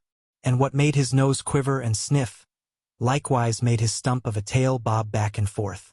But where was Skipper? It was a thought in his brain that was as sharp and definite as a similar thought would be in a human brain. And it similarly preceded action. The door had been left hooked open, and Jerry trotted out into the cabin where 100 blacks made queer sleep moanings, and sighings and snorings. They were packed closely together, covering the floor as well as the long sweep of bunks, so that he was compelled to crawl over their naked legs. And there was no white god about to protect him. He knew it but was unafraid. Having made sure that Skipper was not in the cabin, Jerry prepared for the perilous ascent of the steep steps that were almost a ladder, then recollected the lazarette. In he trotted and sniffed at the sleeping girl in the cotton shift who believed that Van Horn was going to eat her if he could succeed in fattening her. Back at the ladder steps, he looked up and waited in the hope that Skipper might appear from above and carry him up. Skipper had passed that way, he knew, and he knew for 2 reasons. It was the only way he could have passed, and Jerry's nose told him that he had passed. His first attempt to climb the steps began well. Not until a third of the way up, as the Orangie rolled in a sea and recovered with a jerk, did he slip and fall. 2 or 3 boys awoke and watched him while they prepared and chewed betel nut and lime wrapped in green leaves. Twice, barely started, Jerry slipped back, and more boys, awakened by their fellows, sat up and enjoyed his plight. In the 4th attempt he managed to gain halfway up before he fell, coming down heavily on his side. This was hailed with low laughter and querulous chirpings that might well have come from the throats of huge birds. He regained his feet, absurdly bristled the hair on his shoulders and absurdly growled his high disdain of these lesser, 2-legged things that came and went and obeyed the wills of great, white-skinned, 2-legged gods such as Skipper and Mr. Hagen. Undeterred by his heavy fall, Jerry essayed the ladder again. A temporary easement of the Orangie's rolling gave him his opportunity, so that his 4 feet were over the high combing of the companion when the next big roll came. He held on by main strength of his bent forelegs, then scrambled over and out on deck. Amidships, squatting on the deck near the skylight, he investigated several of the boat's crew and Laramie. He identified them circumspectly, going suddenly stiff-legged as Laramie made a low, hissing, menacing noise. Aft, at the wheel he found a black steering, and, near him, the mate keeping the watch. Just as the mate spoke to him and stooped to pat him, Jerry whiffed Skipper somewhere near at hand. With a conciliating, apologetic bob of his tail, he trotted on upwind and came upon Skipper on his back, rolled in a blanket so that only his head stuck out and sound asleep. First of all, Jerry needs must joyfully sniff him and joyfully wag his tail. But Skipper did not awake, and a fine spray of rain, almost as thin as mist, made Jerry curl up and press closely into the angle formed by Skipper's head and shoulder. This did awake him, for he uttered "Jerry" in a low, crooning voice, and Jerry responded with a touch of his cold damp nose to the other's cheek. And then Skipper went to sleep again. But not Jerry. He lifted the edge of the blanket with his nose and crawled across the shoulder until he was altogether inside. This roused Skipper, who, half asleep, helped him to curl up. Still Jerry was not satisfied, and he squirmed around until he lay in the hollow of Skipper's arm, his head resting on Skipper's shoulder, when, with a profound sigh of content, he fell asleep. Several times the noises made by the boat's crew in trimming the sheets to the shifting draft of air roused Van Horn, and each time, remembering the puppy, he pressed him caressingly with his hollowed arm. And each time, in his sleep, Jerry stirred responsively and snuggled cozily to him. For all that he was a remarkable puppy, Jerry had his limitations, and he could never know the effect produced on the hard-bitten captain by the soft, warm contact of his velvet body. But it made the captain remember back across the years to his own girl babe asleep on his arm. And so poignantly did he remember, that he became wide awake, and many pictures, beginning with the girl babe, burned their torment in his brain. No white man in the Solomons knew what he carried about with him, waking and often sleeping, and it was because of these pictures that he had come to the Solomons in a vain effort to erase them. First, memory prodded by the soft puppy in his arm, he saw the girl and the mother in the little Harlem flat. Small, it was true, but tight-packed with the happiness of 3 that made it heaven. He saw the girl's flaxen yellow hair darken to her mother's gold as it lengthened into curls and ringlets until finally it became 2 thick long braids. From striving not to see these many pictures, he came even to dwelling upon them in the effort so to fill his consciousness as to keep out the one picture he did not want to see. He remembered his work, the wrecking car, and the wrecking crew that had toiled under him, and he wondered what had become of Clancy, his right-hand man. Came the long day, when, routed from bed at 3 in the morning to dig a surface car out of the wrecked show windows of a drugstore and get it back on the track, they had labored all day clearing up a half-dozen smash-ups and arrived at the car house at 9 at night just as another call came in. "Glory be," said Clancy, who lived in the next block from him. He could see him saying it and wiping the sweat from his grimy face. "Glory be, 'tis a small matter at most, and right in our neighborhood, not a dozen blocks away. Soon as it's done we can beat it for home and let the downtown boys take the car back to the shop. We've only to jack her up for a moment," he had answered. "What is it?" Billy Jaffers, another of the crew, asked. "Somebody run over, can't get them out," he said, as they swung on board the wrecking car and started. He saw again all the incidents of the long run, not omitting the delay caused by hose carts and a hook and ladder running to a crosstown fire, during which time he and Clancy had joked Jaffers over the dates with various fictitious damsels out of which he had been cheated by the night's extra work. Came the long line of stalled streetcars, the crowd, the police holding it back, the 2 ambulances drawn up and waiting their freight, and the young policeman, whose beat it was, white and shaken, greeting him with, "It's horrible, man. It's fair sickening. 2 of them. We can't get them out. I tried. One was still living, I think. But he, strong man and hearty, used to such work, weary with the hard day and with a pleasant picture of the bright little flat waiting him a dozen blocks away when the job was done, spoke cheerfully, confidently, saying that he'd have them out in a jiffy, as he stooped and crawled under the car on hands and knees. Again he saw himself as he pressed the switch of his electric torch and looked. Again he saw the twin braids of heavy golden hair ere his thumb relaxed from the switch, leaving him in darkness. "Is the one alive yet?" the shaken policeman asked, and the question was repeated, while he struggled for willpower sufficient to press on the light. He heard himself reply, "I'll tell you in a minute." Again he saw himself look. For a long minute he looked. "Both dead," he answered quietly. "Clancy, pass in a number 3 jack, and get under yourself with another at the other end of the truck." He lay on his back, staring straight up at one single star that rocked mistily through a thinning of cloud stuff overhead. The old ache was in his throat, the old harsh dryness in mouth and eyes, and he knew what no other man knew. Why he was in the Solomons, skipper of the teak-built yacht Orangi, running niggers, risking his head, and drinking more Scotch whiskey than was good for any man. Not since that night had he looked with warm eyes on any woman, and he had been noted by other whites as notoriously cold toward pickaninnies white or black. But, having visioned the ultimate horror of memory, Van Horn was soon able to fall asleep again, delightfully aware as he drowsed off of Jerry's head on his shoulder.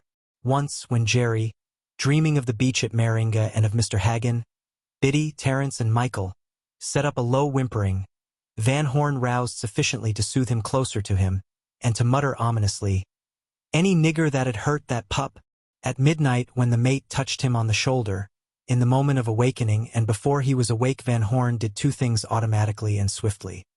He darted his right hand down to the pistol at his hip, and muttered, "Any nigger that'd hurt that pup, that'll be Copo Point abreast," Borkman explained, as both men stared to windward at the high loom of the land. "She hasn't made more than 10 miles, and no promise of anything steady. There's plenty of stuff making up there, if it'll ever come down," Van Horn said, as both men transferred their gaze to the clouds drifting with many breaks across the dim stars. Scarcely had the mate fetched a blanket from below and turned in on deck, then a brisk steady breeze sprang up from off the land, sending the Orangi through the smooth water at a 9-knot clip. For a time Jerry tried to stand the watch with Skipper, but he soon curled up and dozed off, partly on the deck and partly on Skipper's bare feet. When Skipper carried him to the blanket and rolled him in, he was quickly asleep again, and he was quickly awake out of the blanket and padding after along the deck as Skipper paced up and down. Here began another lesson, and in 5 minutes Jerry learned it was the will of Skipper that he should remain in the blanket, that everything was all right, and that Skipper would be up and down and near him all the time. At 4 the mate took charge of the deck. Reeled off 30 miles, Van Horn told him. But now it is baffling again. Keep an eye for squalls under the land. Better throw the halyards down on deck and make the watch stand by. Of course they'll sleep, but make them sleep on the halyards and sheets. Jerry roused to Skipper's entrance under the blanket, and quite as if it were a long-established custom, curled in between his arm and side, and after one happy sniff and one kiss of his cool little tongue, as Skipper pressed his cheek against him caressingly, dozed off to sleep. Half an hour later, to all intents and purposes, so far as Jerry could or could not comprehend, the world might well have seemed suddenly coming to an end. What awoke him was the flying leap of Skipper that sent the blanket one way and Jerry the other. The deck of the Orangie had become a wall, down which Jerry slipped through the roaring dark. Every rope and shroud was thrumming and screeching in resistance to the fierce weight of the squall. "Stand by main halyards! Jump!" He could hear Skipper shouting loudly.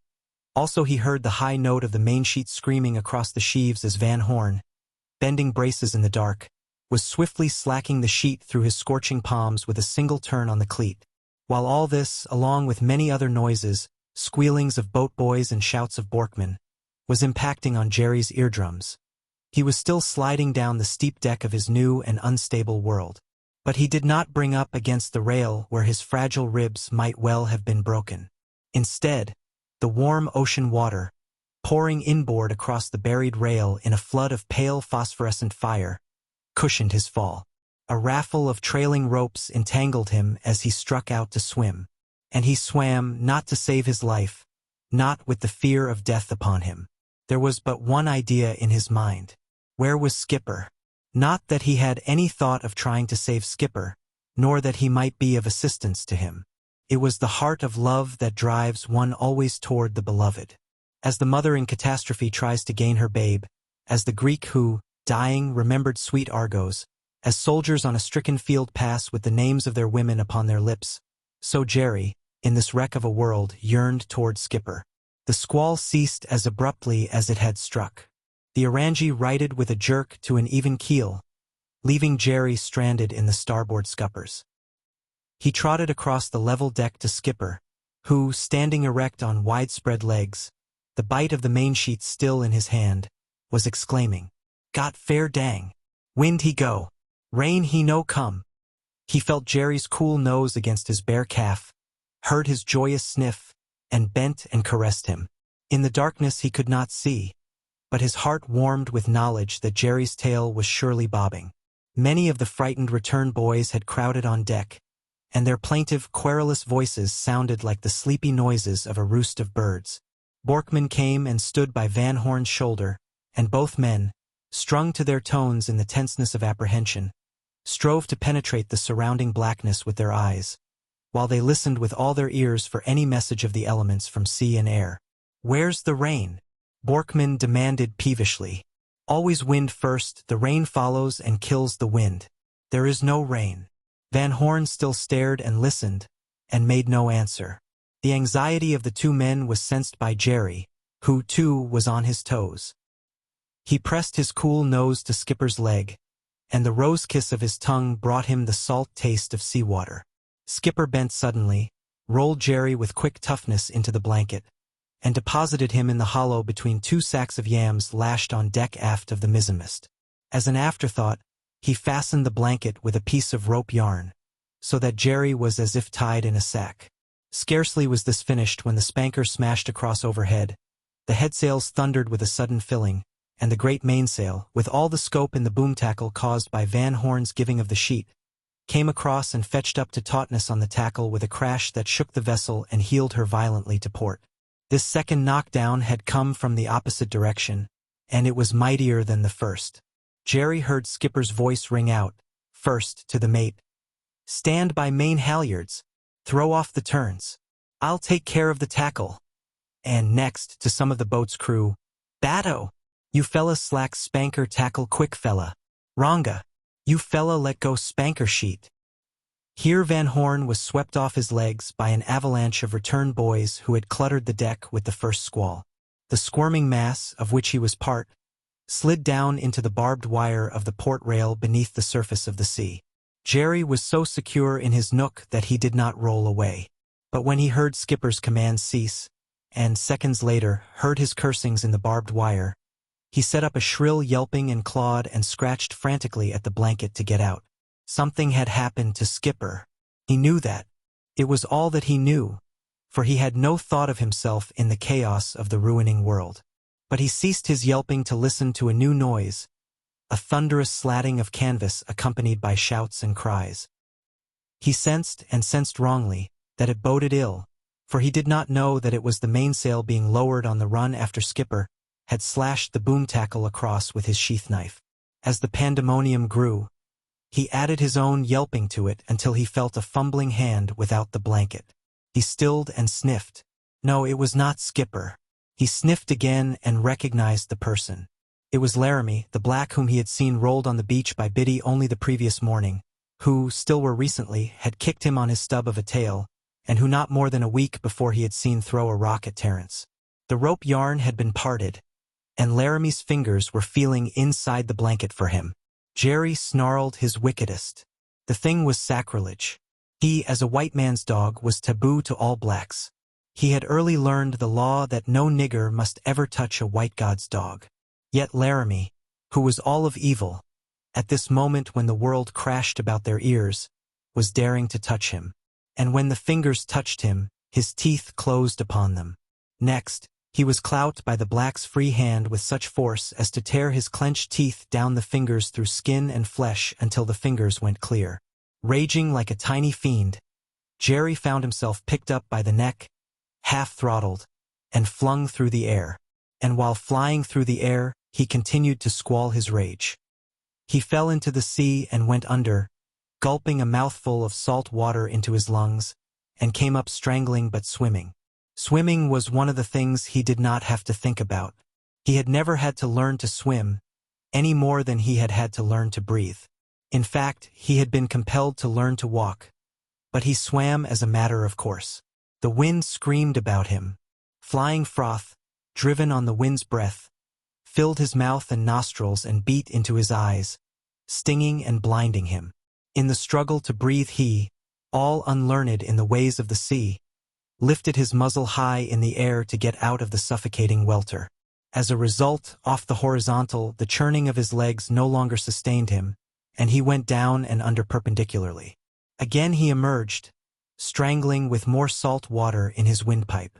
This time, without reasoning it out, merely moving along the line of least resistance, which was to him the line of greatest comfort, he straightened out in the sea and continued so to swim as to remain straightened out.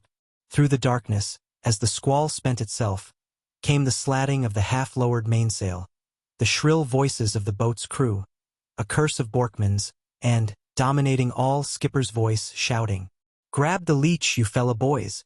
Hang on! Drag down strong fella! Come in main sheet 2 blocks! Jump! Damn you, jump!" Chapter 6. At recognition of Skipper's voice, Jerry, floundering in the stiff and crisping sea that sprang up with the easement of the wind, yelped eagerly and yearningly, all his love for his newfound beloved eloquent in his throat. But quickly all sounds died away as the Orangi drifted from him.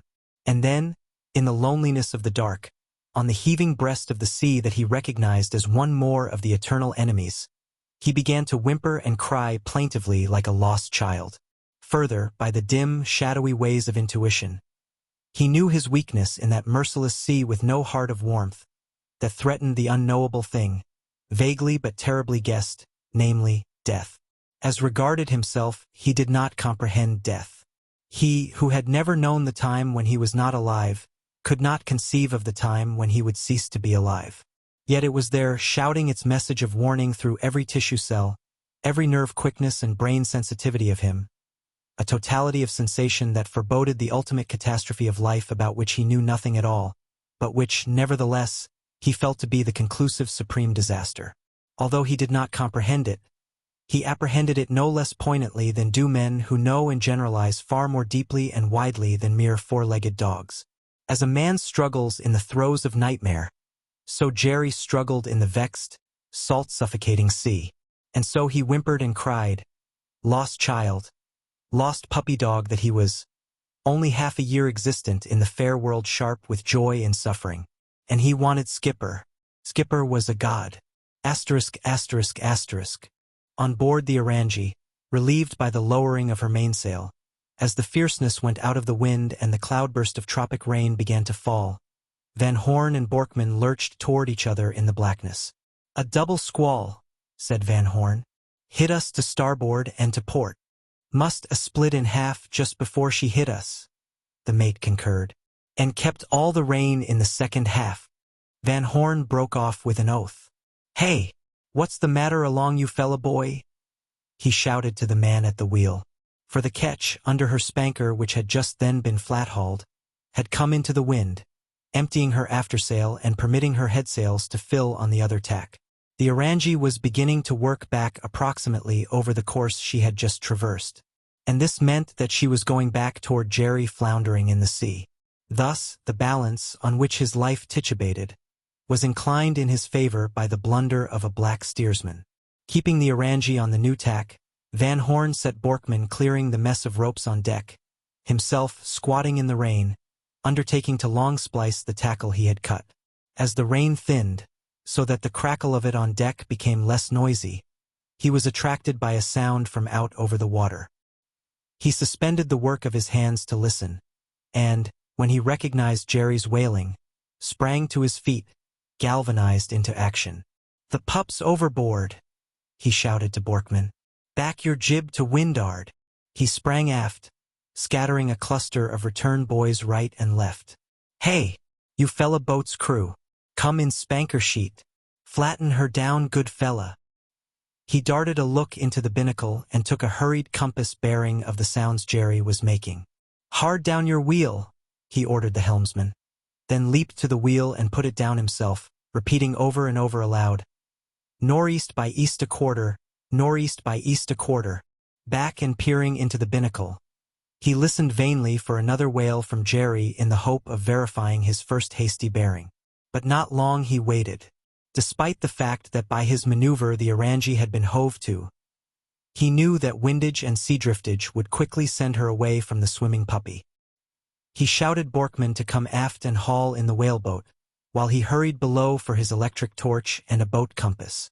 The ketch was so small that she was compelled to tow her one whaleboat astern on long double painters, and by the time the mate had it hauled in under the stern, Van Horn was back. He was undeterred by the barbed wire, lifting boy after boy of the boat's crew over it and dropping them sprawling into the boat, following himself as the last by swinging over on the spanker boom, and calling his last instructions as the painters were cast off. Get a riding light on deck, Borkman. Keep her hove to.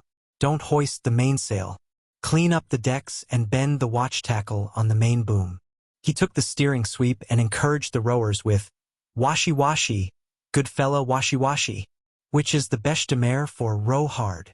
As he steered, he kept flashing the torch on the boat compass so that he could keep headed northeast by east a quarter east. Then he remembered that the boat compass, on such course, deviated 2 whole points from the Orange's compass, and altered his own course accordingly.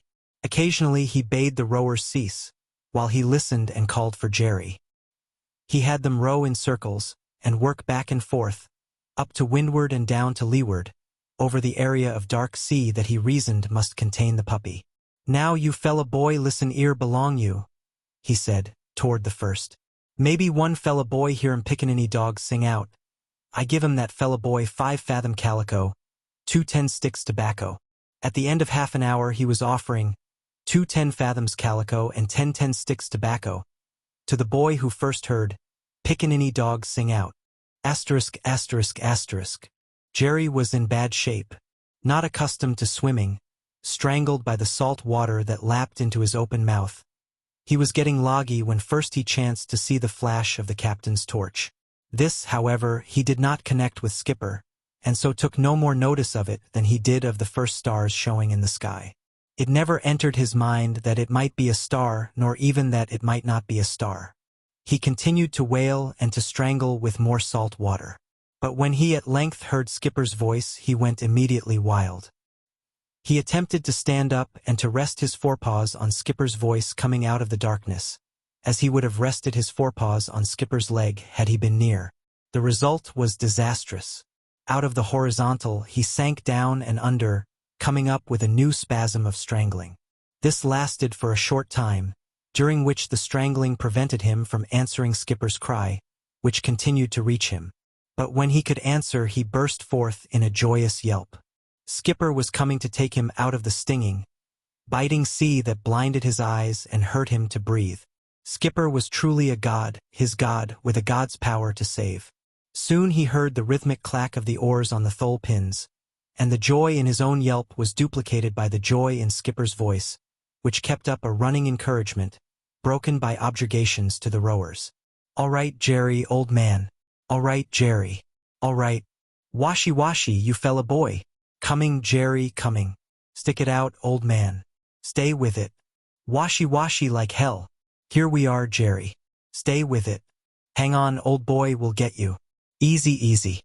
Vast washy.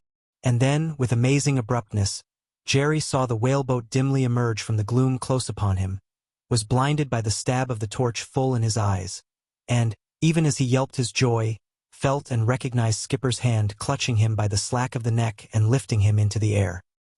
He landed wet and soppily against Skipper's rain-wet chest, his tail bobbing frantically against Skipper's containing arm, his body wriggling, his tongue dabbing madly all over Skipper's chin and mouth and cheeks and nose.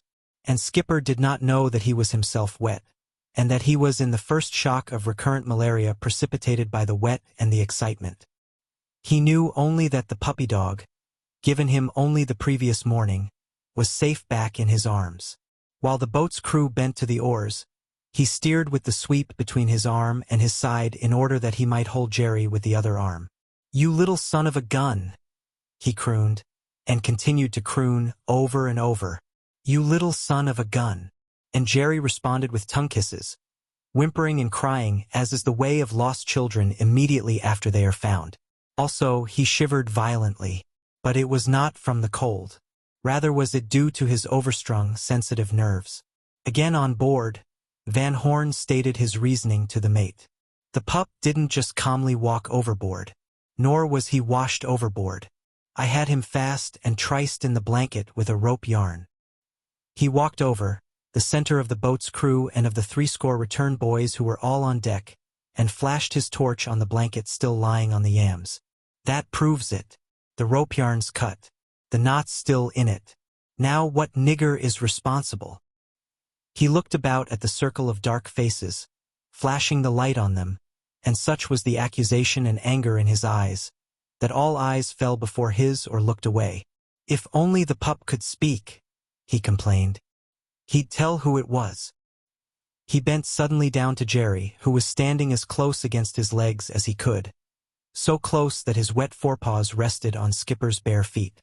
"You know Jerry, you known the black fella boy," he said, his words quick and exciting, his hand moving in questing circles toward the blacks. Jerry was all alive on the instant, jumping about, barking with short yelps of eagerness. "I do believe the dog could lead me to him," Van Horn confided to the mate. "Come on, Jerry. Find him, sick him, shake him down. Where is he, Jerry? Find him. Find him." All that Jerry knew was that Skipper wanted something. He must find something that Skipper wanted, and he was eager to serve. He pranced about aimlessly and willingly for a space, while Skipper's urging cries increased his excitement. Then he was struck by an idea, and a most definite idea it was. The circle of boys broke to let him through as he raced for Ard along the starboard side to the tight-lashed heap of trade boxes. He put his nose into the opening where the wild dog laired, and sniff-fed. Yes, the wild dog was inside. Not only did he smell him, but he heard the menace of his snarl. He looked up to Skipper questioningly. Was it that Skipper wanted him to go in after the wild dog? But Skipper laughed and waved his hand to show that he wanted him to search in other places for something else. He leaped away, sniffing in likely places where experience had taught him cockroaches and rats might be. Yet it quickly dawned on him that it was not such things Skipper was after. His heart was wild with desire to serve, and, without clear purpose, he began sniffing legs of black boys. This brought livelier urgings and encouragements from Skipper, and made him almost frantic. That was it. He must identify the boat's crew and the return boys by their legs. He hurried the task, passing swiftly from boy to boy, until he came to Laramie. And then he forgot that Skipper wanted him to do something. All he knew was that it was Laramie who had broken the taboo of his sacred person by laying hands on him, and that it was Laramie who had thrown him overboard. With a cry of rage, a flash of white teeth, and a bristle of short neck hair, he sprang for the black. Laramie fled down the deck, and Jerry pursued amid the laughter of all the blacks. Several times, in making the circuit of the deck, he managed to scratch the flying calves with his teeth. Then Laramie took to the main rigging, leaving Jerry impotently to rage on the deck beneath him. About this point the blacks grouped in a semicircle at a respectful distance, with Van Horn to the fore beside Jerry. Van Horn centered his electric torch on the black in the rigging, and saw the long parallel scratches on the fingers of the hand that had invaded Jerry's blanket. He pointed them out significantly to Borkman, who stood outside the circle so that no black should be able to come at his back. Skipper picked Jerry up and soothed his anger with, "Good boy, Jerry. You marked and sealed him. Some dog. You some big man dog." He turned back to Laramie, illuminating him as he clung in the rigging, and his voice was harsh and cold as he addressed him. "What name belong along you fella boy?" he demanded. "Me fella Laramie," came the chirping, quavering answer. "You come along Penduffrin? Me come along Meringa." Captain Van Horn debated the while he fondled the puppy in his arms. After all, it was a return boy. In a day, in 2 days at most, he would have him landed and be quit of him. "My word," he harangued. "Me angry along you. Me angry big fella too much along you. Me angry along you any amount. What name you fella boy make pickaninny dog belong along me walk about along water?" Laramie was unable to answer. He rolled his eyes helplessly, resigned to receive a whipping such as he had long since bitterly learned white masters were wont to administer. Captain Van Horn repeated the question, and the black repeated the helpless rolling of his eyes. "For 2 sticks tobacco I knock 'em 7 bells out of you," the skipper bullied. "Now me give you strong fella talk too much. You look 'em I belong you one time along this fella dog belong me. I knock 'em 7 bells and whole starboard watch out of you. Sav?" "Me sav," Laramie plaintively replied, and the episode was closed. The return boys went below to sleep in the cabin. Borkman and the boat's crew hoisted the mainsail and put the Orangie on her course. And Skipper, under a dry blanket from below, lay down to sleep with Jerry, head on his shoulder, in the hollow of his arm. Chapter 7. At 7 in the morning, when Skipper rolled him out of the blanket and got up, Jerry celebrated the new day by chasing the wild dog back into his hole and by drawing a snicker from the blacks on deck, when, with a growl and a flash of teeth, he made Laramie sidestep 6 feet and yield the deck to him. He shared breakfast with Skipper, who, instead of eating, washed down with a cup of coffee 50 grains of quinine wrapped in a cigarette paper, and who complained to the mate that he would have to get under the blankets and sweat out the fever that was attacking him. Despite his chill, and despite his teeth that were already beginning to chatter while the burning sun extracted the moisture in curling mist wreaths from the deck planking, Van Horn cuddled Jerry in his arms and called him princeling and prince, and a king and a son of kings. For Van Horn had often listened to the recitals of Jerry's pedigree by Tom Hagen, over scotch and sodas, when it was too pestilentially hot to go to bed.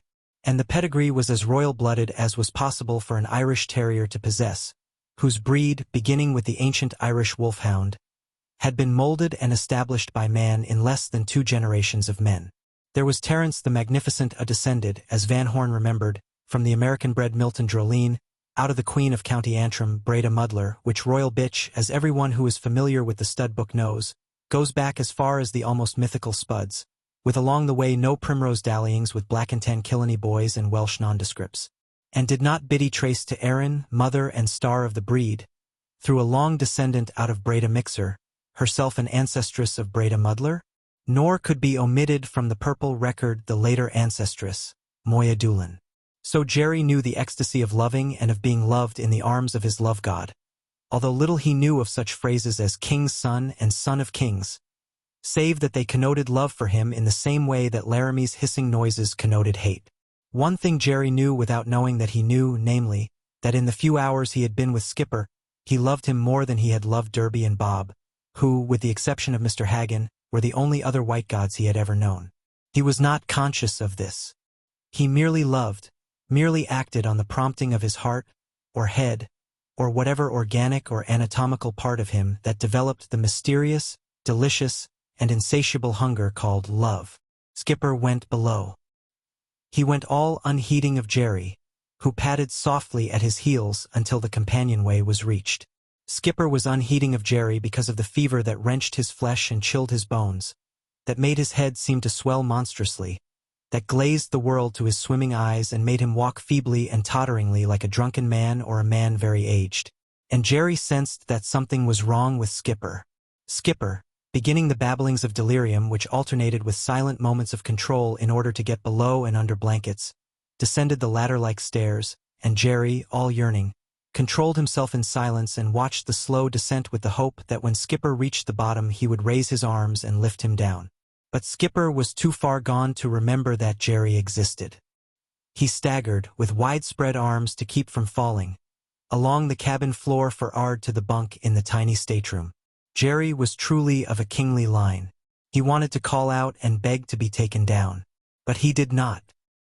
He controlled himself, he knew not why, save that he was possessed by a nebulous awareness that Skipper must be considered as a god should be considered, and that this was no time to obtrude himself on Skipper.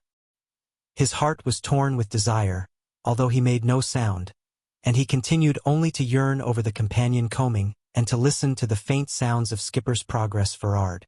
But even kings and their descendants have their limitations, and at the end of a quarter of an hour Jerry was ripe to cease from his silence. With the going below of Skipper, evidently in great trouble, the light had gone out of the day for Jerry. He might have stalked the wild dog, but no inducement lay there. Laramie passed by unnoticed, although he knew he could bully him and make him give deck space. The myriad scents of the land entered his keen nostrils, but he made no note of them. Not even the flopping, bellying mainsail overhead, as the Orangi rolled becalmed, could draw a glance of quizzical regard from him. Just as it was tremblingly imperative that Jerry must suddenly squat down, point his nose at the zenith, and vocalize his heart-rending woe, an idea came to him. There is no explaining how this idea came. No more can it be explained than can a human explain why, at luncheon today, he selects green peas and rejects string beans, when only yesterday he elected to choose string beans and to reject green peas. No more can it be explained than can a human judge, sentencing a convicted criminal and imposing 8 years imprisonment instead of the 5 or 9 years that also at the same time floated upward in his brain, explain why he categorically determined on 8 years as the just adequate punishment. Since not even humans, who are almost half gods, can fathom the mystery of the genesis of ideas and the dictates of choice, appearing in their consciousness as ideas, it is not to be expected of a mere dog to know the why of the ideas that animate it to definite acts toward definite ends. And so Jerry, just as he must immediately howl, he was aware that the idea, an entirely different idea, was there, in the innermost center of the quick thinkingness of him, with all its compulsion. He obeyed the idea as a marionette obeys the strings, and started forthwith down the deck aft in quest of the mate. He had an appeal to make to Borkman. Borkman was also a two-legged white god. Easily could Borkman lift him down the precipitous ladder, which was to him, unaided, a taboo, the violation of which was pregnant with disaster. But Borkman had in him little of the heart of love, which is understanding. Also, Borkman was busy, besides overseeing the continuous adjustment, by trimming of sails and orders to the helmsman, of the Orangi to her way on the sea, and overseeing the boat's crew at its task of washing deck and polishing brasswork. He was engaged in steadily nipping from a stolen bottle of his captain's whiskey, which he had stowed away in the hollow between the 2 sacks of yams lashed on deck aft the mizzenmast. Borkman was on his way for another nip, after having thickly threatened to knock 7 bells and the 10 commandments out of the black at the wheel for faulty steering, when Jerry appeared before him and blocked the way to his desire. But Jerry did not block him as he would have blocked Laramie, for instance. There was no showing of teeth, no bristling of neck hair. Instead, Jerry was all placation and appeal, all softness of pleading in a body-denied speech that nevertheless was articulate, from wagging tail and wriggling sides to flat-laid ears and eyes that almost spoke, to any human sensitive of understanding. But Borkman saw in his way only a four-legged creature of the brute world, which, in his arrogant brutalness, he esteemed more brute than himself. All the pretty picture of the soft puppy, instinct with communicativeness, bursting with tenderness of petition, was veiled to his vision. What he saw was merely a four-legged animal to be thrust aside while he continued his lordly two-legged progress toward the bottle that could set maggots crawling in his brain and make him dream dreams that he was prince, not peasant, that he was a master of matter rather than a slave of matter. And thrust aside Jerry was, by a rough and naked foot, as harsh and unfeeling in its impact as an inanimate breaking sea on a beach jut of insensate rock. He half sprawled on the slippery deck, regained his balance, and stood still and looked at the white god who had treated him so cavalierly. The meanness and unfairness had brought from Jerry no snarling threat of retaliation, such as he would have offered Laramie or any other black. Nor in his brain was any thought of retaliation. This was no Laramie. This was a superior god, two-legged, white-skinned, like Skipper, like Mr. Hagen and the couple of other superior gods he had known. Only did he know hurt, such as any child knows under the blow of a thoughtless or unloving mother. In the hurt was mingled a resentment. He was keenly aware that there were two sorts of roughness. There was the kindly roughness of love, such as when Skipper gripped him by the jowl, shook him till his teeth rattled, and thrust him away with an unmistakable invitation to come back and be so shaken again. Such roughness to Jerry was heaven. In it was the intimacy of contact with a beloved god who in such manner elected to express a reciprocal love. But this roughness of Borkman was different. It was the other kind of roughness in which resided no warm affection, no heart touch of love. Jerry did not quite understand, but he sensed the difference and resented, without expressing in action, the wrongness and unfairness of it. So he stood, after regaining balance, and soberly regarded, in a vain effort to understand, the mate with a bottle bottom inverted skyward, the mouth to his lips, the while his throat made gulping contractions and noises. And soberly he continued to regard the mate when he went aft and threatened to knock the Song of Songs and the rest of the Old Testament out of the black helmsman, whose smile of teeth was as humbly gentle and placating as Jerry's had been when he made his appeal. Leaving this god as a god unliked and not understood, Jerry sadly trotted back to the companionway and yearned his head over the combing in the direction in which he had seen Skipper disappear. What bit at his consciousness and was a painful incitement in it was his desire to be with Skipper who was not right and who was in trouble. He wanted Skipper. He wanted to be with him first and sharply because he loved him and second and dimly because he might serve him. And wanting Skipper in his helplessness and youngness in experience of the world, he whimpered and cried his heart out across the companion combing, and was too clean and direct in his sorrow to be deflected by an outburst of anger against the niggers, on deck and below, who chuckled at him and derided him. From the crest of the combing to the cabin floor was 7 feet. He had, only a few hours before, climbed the precipitous stairway, but it was impossible, and he knew it, to descend the stairway. And yet, at the last, he dared it. So compulsive was the prod of his heart to gain to Skipper at any cost, so clear was his comprehension that he could not climb down the ladder head first, with no grippingness of legs and feet and muscles such as were possible in the ascent, that he did not attempt it. He launched outward and down, in one magnificent and love-heroic leap. He knew that he was violating a taboo of life, just as he knew he was violating a taboo if he sprang into Meringa Lagoon where swam the dreadful crocodiles. Great love is always capable of expressing itself in sacrifice and self-immolation. And only for love, and for no lesser reason, could Jerry have made the leap. He struck on his side and head. The one impact knocked the breath out of him. The other stunned him. Even in his unconsciousness, lying on his side and quivering, he made rapid, spasmodic movements of his legs as if running for Ard to Skipper. The boys looked on and laughed, and when he no longer quivered and churned his legs they continued to laugh. Born in savagery, having lived in savagery all their lives and known naught else, their sense of humor was correspondingly savage. To them, the sight of a stunned and possibly dead puppy was a side-splitting, ludicrous event. Not until the 4th minute ticked off did returning consciousness enable Jerry to crawl to his feet and with widespread legs and swimming eyes adjust himself to the Orange's role. Yet, with the first glimmerings of consciousness persisted the one idea that he must gain to Skipper. Blacks? In his anxiety and solicitude and love they did not count. He ignored the chuckling, grinning, girding black boys, who, but for the fact that he was under the terrible aegis of the big fellow white Marster, would have delighted to kill and eat the puppy who, in the process of training, was proving a most capable nigger chaser. Without a turn of head or roll of eye, aristocratically positing their non-existingness to their faces, he trotted for ard along the cabin floor and into the stateroom where Skipper babbled maniacally in the bunk. Jerry, who had never had malaria, did not understand. But in his heart he knew great trouble in that Skipper was in trouble. Skipper did not recognize him, even when he sprang into the bunk, walked across Skipper's heaving chest, and licked the acrid sweat of fever from Skipper's face. Instead, Skipper's wildly thrashing arms brushed him away and flung him violently against the side of the bunk. This was roughness that was not love roughness. Nor was it the roughness of Borkman spurning him away with his foot. It was part of Skipper's trouble. Jerry did not reason this conclusion, but, and to the point, he acted upon it as if he had reasoned it. In truth, through inadequacy of one of the most adequate languages in the world, it can only be said that Jerry sensed the new difference of this roughness. He sat up, just out of range of one restless, beating arm, yearned to come closer and lick again the face of the god who knew him not, and who, he knew, loved him well, and palpitatingly shared and suffered all Skipper's trouble. Clancy, Skipper babbled.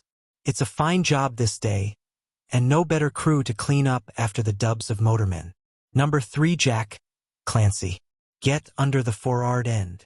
And, as the specters of his nightmare metamorphosed, hush, darling, talking to your dad like that, telling him the combing of your sweet and golden hair, as if I couldn't, that have combed it these 7 years. Better than your mother, darling, better than your mother. I'm the one gold medal prize winner in the combing of his lovely daughter's lovely hair.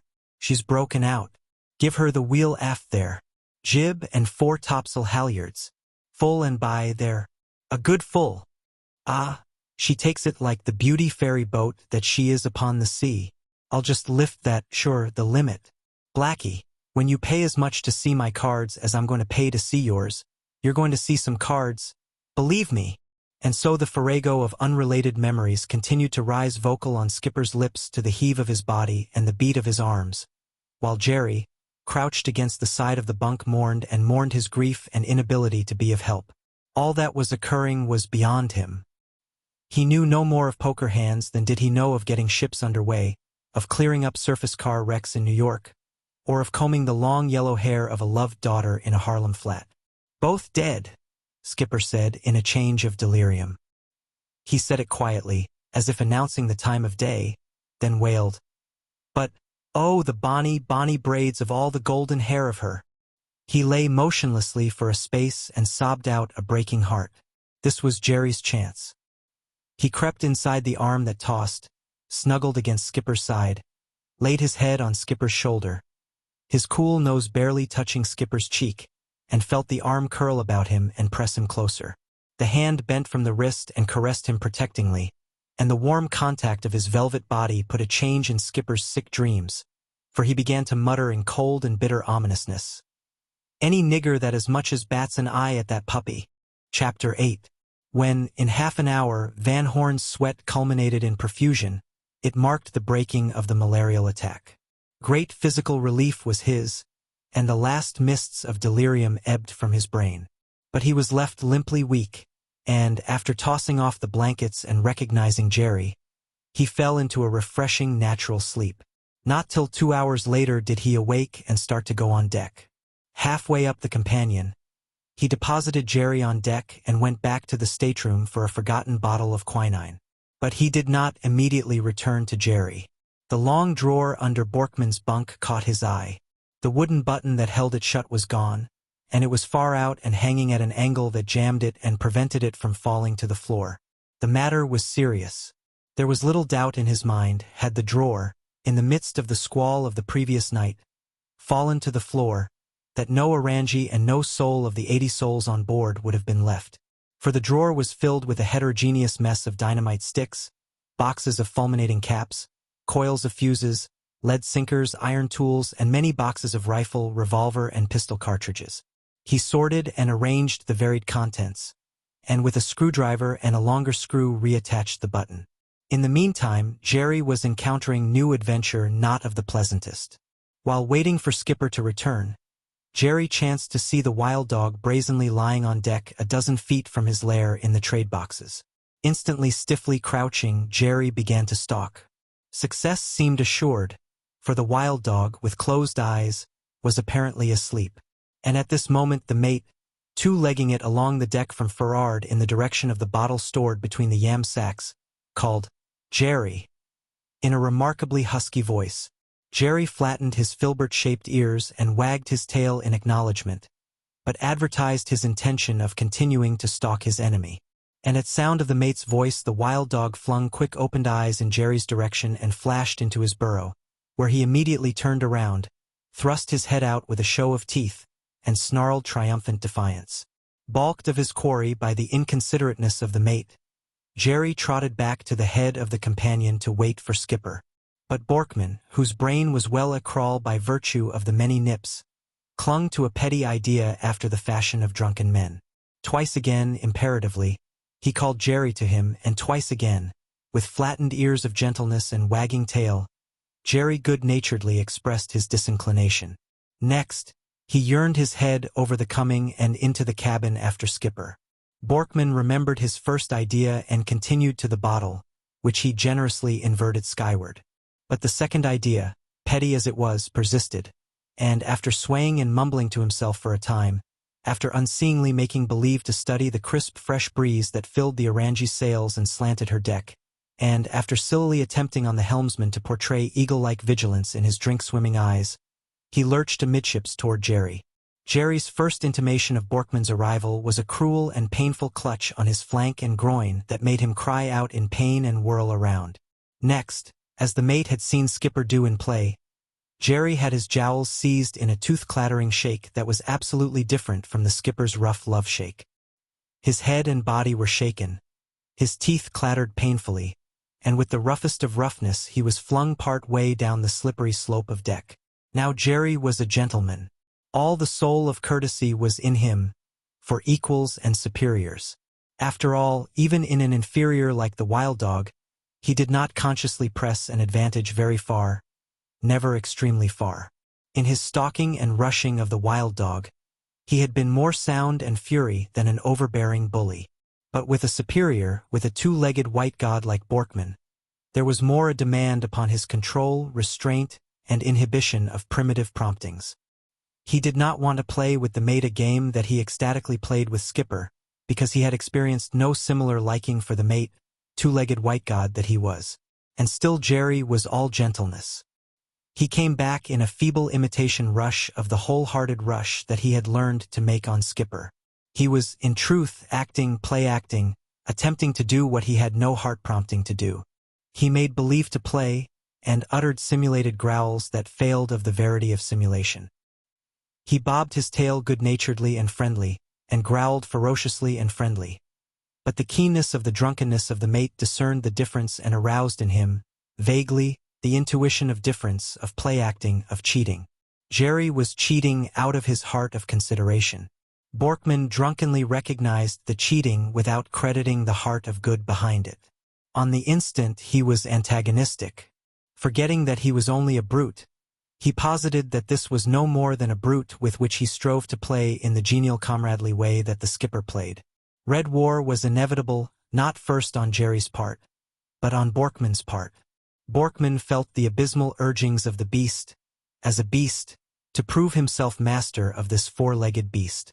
Jerry felt his jowl and jaw clutched still more harshly and hardly, and with increase of harshness and hardness, he was flung farther down the deck, which, on account of its growing slant due to heavier gusts of wind, had become a steep and slippery hill.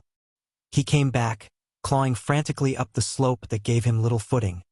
And he came back no longer with poorly attempted simulation of ferocity, but impelled by the first flickerings of real ferocity. He did not know this. If he thought at all, he was under the impression that he was playing the game as he had played it with Skipper. In short, he was taking an interest in the game, although a radically different interest from what he had taken with Skipper. This time his teeth flashed quicker and with deeper intent at the jowl-clutching hand, and, missing, he was seized and flung down the smooth incline harder and farther than before. He was growing angry as he clawed back, though he was not conscious of it.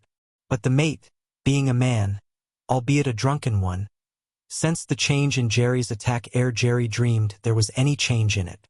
And not only did Borkman sense it, but it served as a spur to drive him back into primitive beastliness, and to fight to master this puppy as a primitive man, under dissimilar provocation, might have fought with the members of the first litter stolen from a wolf den among the rocks.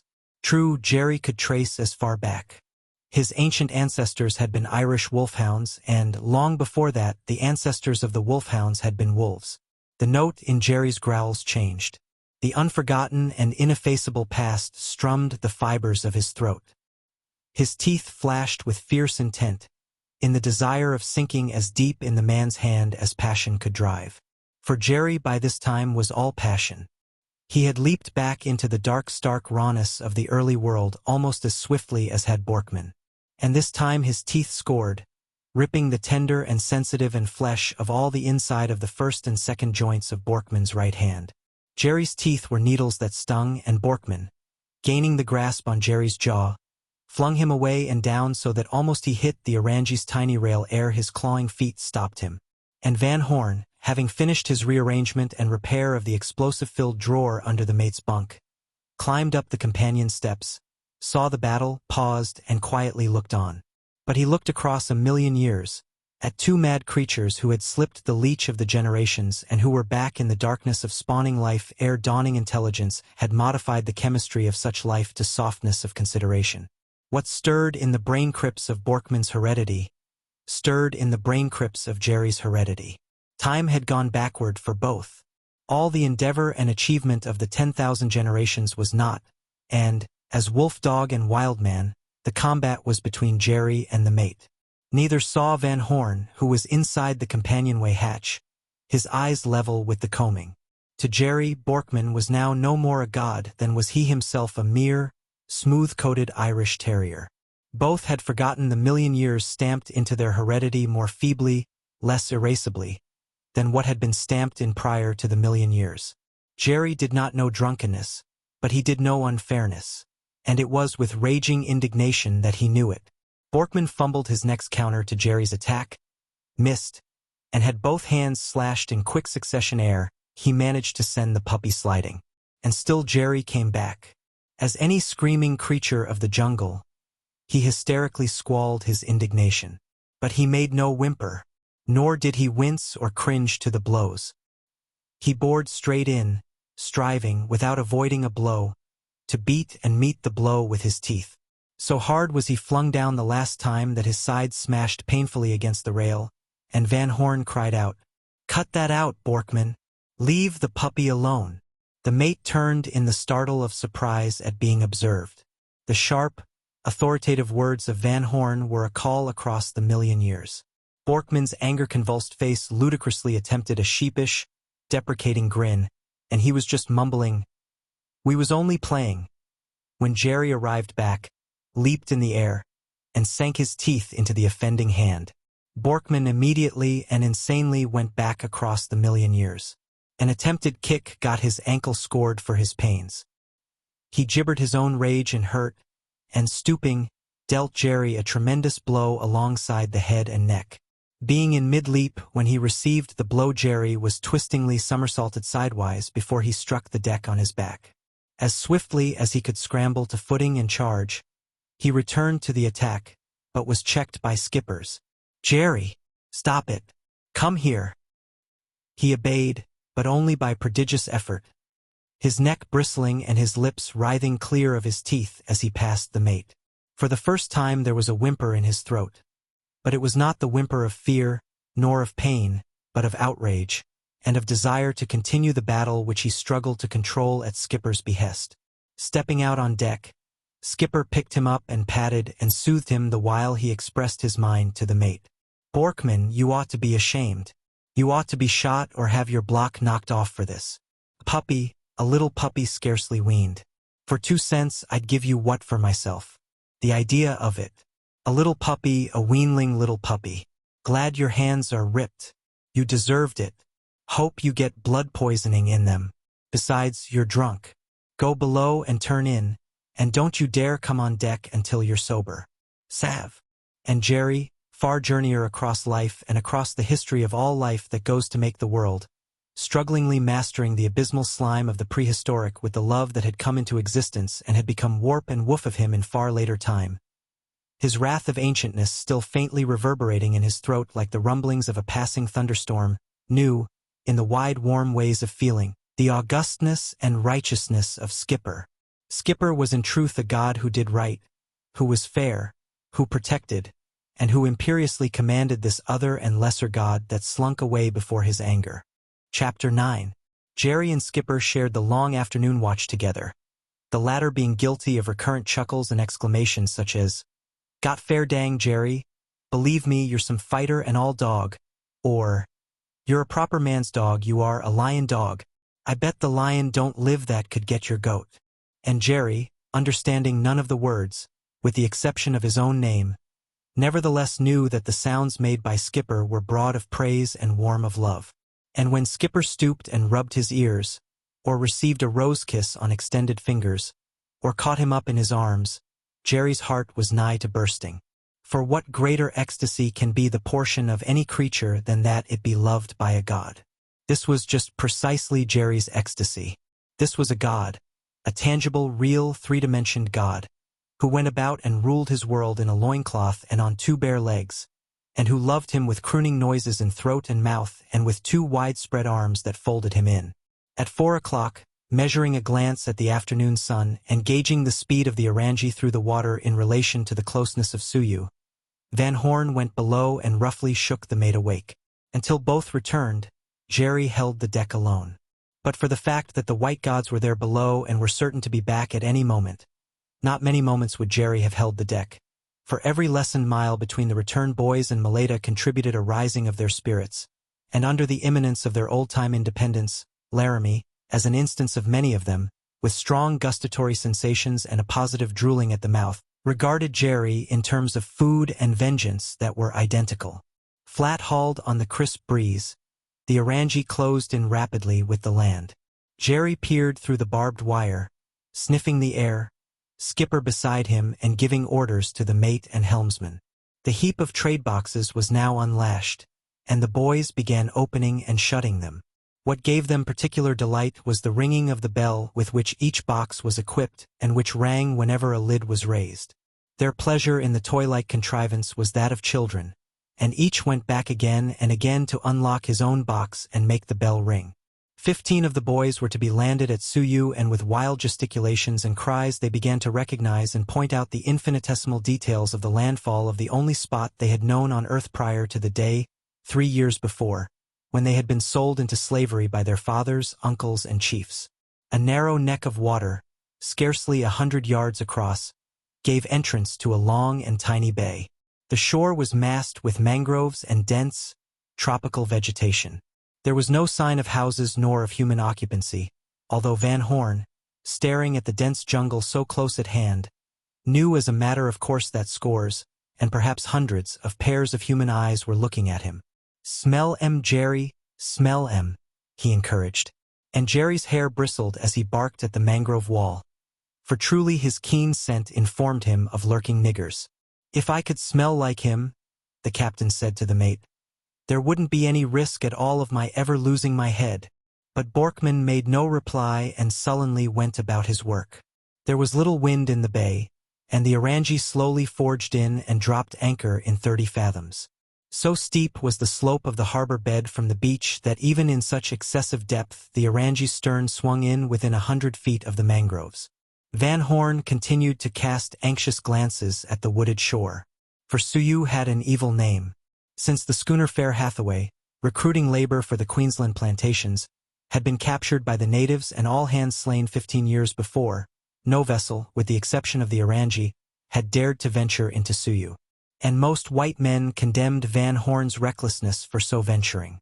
Far up the mountains, that towered many thousands of feet into the trade-wind clouds, arose many signal smokes that advertised the coming of the vessel. Far and near, the Orangi's presence was known. Yet from the jungle so near at hand only shrieks of parrots and chatterings of cockatoos could be heard. The whaleboat, manned with 6 of the boat's crew, was drawn alongside, and the 15 Suyu boys and their boxes were loaded in. Under the canvas flaps along the thwarts, ready to hand for the rowers, were laid 5 of the Lee Enfields. On deck, another of the boat's crew, rifle in hand, guarded the remaining weapons. Borkman had brought up his own rifle to be ready for instant use. Van Horn's rifle lay handy in the stern sheets where he stood near Tamby, who steered with a long sweep. Jerry raised a low whine and yearned over the rail after Skipper, who yielded and lifted him down. The place of danger was in the boat, for there was little likelihood, at this particular time, of a rising of the returned boys on the Orangi. Being of Somo, Noola, Langalanga, and Far Malu, they were in wholesome fear, did they lose the protection of their white masters, of being eaten by the Suyu folk, just as the Suyu boys would have feared being eaten by the Somo and Langalanga and Noola folk. What increased the danger of the boat was the absence of a covering boat. The invariable custom of the larger recruiting vessels was to send 2 boats on any shore errand. While one landed on the beach, the other lay off a short distance to cover the retreat of the shore party, if trouble broke out. Too small to carry one boat on deck, the Orangi could not conveniently tow 2 astern. So Van Horn, who was the most daring of the recruiters, lacked this essential safeguard. Tamby, under Van Horn's low-uttered commands, steered a parallel course along the shore. Where the mangroves ceased, and where high ground and a beaten runway came down to the water's edge, Van Horn motioned the rowers to back water and lay on their oars. High palms and wide-branched trees rose above the jungle at this spot, and the runway showed like the entrance of a tunnel into the dense, green wall of tropical vegetation. Van Horn, regarding the shore for some sign of life, lighted a cigar and put one hand to the waistline of his loincloth to reassure himself of the presence of the stick of dynamite that was tucked between the loincloth and his skin. The lighted cigar was for the purpose, if emergency arose, of igniting the fuse of the dynamite. And the fuse was so short, with its end split to accommodate the inserted head of a safety match, that between the time of touching it off with the live cigar to the time of the explosion not more than 3 seconds could elapse. This required quick, cool work on Van Horn's part, in case need arose. In 3 seconds he would have to light the fuse and throw the sputtering stick with directed aim to its objective. However, he did not expect to use it, and had it ready merely as a precautionary measure. 5 minutes passed, and the silence of the shore remained profound. Jerry sniffed Skipper's bare leg as if to assure him that he was beside him no matter what threatened from the hostile silence of the land, then stood up with his forepaws on the gunwale and continued to sniff eagerly and audibly, to prick his neck hair, and to utter low growls. There, all right," Skipper confided to him, and Jerry, with a sideward glance of smiling eyes, with a bobbing of his tail and a quick love-flattening of his ears, turned his nose shoreward again and resumed his reading of the jungle tale that was wafted to him on the light fans of the stifling and almost stagnant air. "Hey!" Van Horn suddenly shouted. "Hey! You fella boy, stick 'em head out belong you." As if in a transformation scene, the apparently tenantless jungle spawned into life. On the instant 100 stark savages appeared. They broke forth everywhere from the vegetation. All were armed, some with Snider rifles and ancient horse pistols, others with bows and arrows, with long throwing spears, with war clubs, and with long-handled tomahawks. In a flash, one of them leaped into the sunlight in the open space where runway and water met. Save for decorations, he was naked as Adam before the fall. A solitary white feather uprose from his kinky, glossy, black hair. A polished bodkin of white petrified shell, with sharp-pointed ends, thrust through a hole in the partition of his nostrils, extended 5 inches across his face. About his neck, from a cord of twisted coconuts and knit, hung an ivory-white necklace of wild boar's tusks. A garter of white cowrie shells encircled one leg just below the knee. A flaming scarlet flower was coquettishly stuck over one ear, and through a hole in the other ear was threaded a pig's tail so recently severed that it still bled. As this dandy of Melanesia leaped into the sunshine, the Snider rifle in his hands came into position, aimed from his hip, the generous muzzle bearing directly on Van Horn. No less quick was Van Horn. With equal speed he had snatched his rifle and brought it to bear from his hip. So they stood and faced each other, death in their fingertips, 40 feet apart. The million years between barbarism and civilization also yawned between them across that narrow gulf of 40 feet. The hardest thing for modern, evolved man to do is to forget his ancient training. Easiest of all things is it for him to forget his modernity and slip back across time to the howling ages. A lie in the teeth, a blow in the face, a love thrust of jealousy to the heart, in a fraction of an instant can turn a 20th century philosopher into an ape-like arborean pounding his chest, gnashing his teeth and seeing red. So Van Horn, but with a difference. He straddled time. He was at one and the same instant all modern, all imminently primitive, capable of fighting in redness of tooth and claw, desirous of remaining modern for as long as he could with his will master the study of ebon black of skin and dazzling white of decoration that confronted him. A long 10 seconds of silence endured. Even Jerry, he knew not why, stilled the growl in his throat.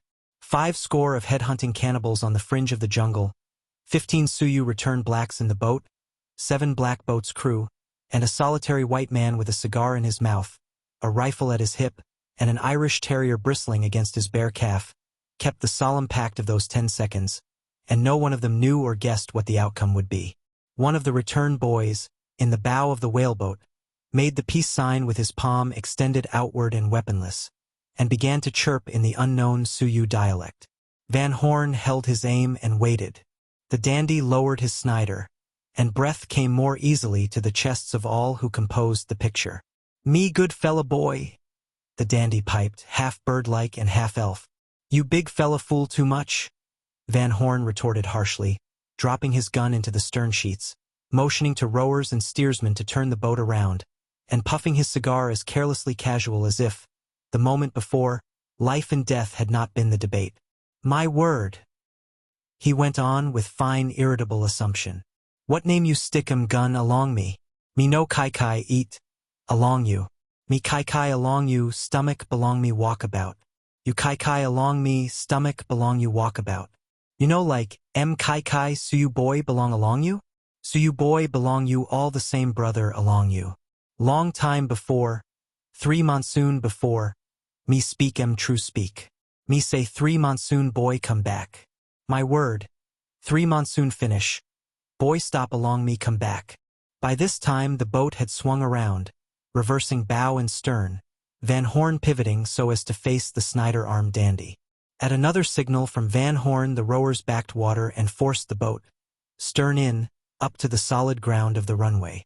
And each rower, his or in position in case of attack, privily felt under the canvas flap to make sure of the exact location of his concealed lee Enfield.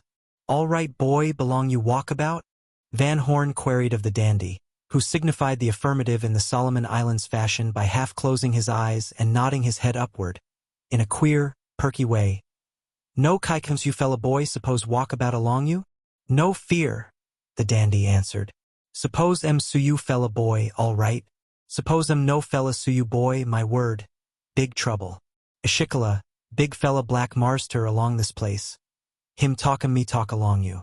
Him say any amount bad fella boy stop along bush. Him say big fella white marster no walkabout. Him say jolly good big fella white marster stop along ship."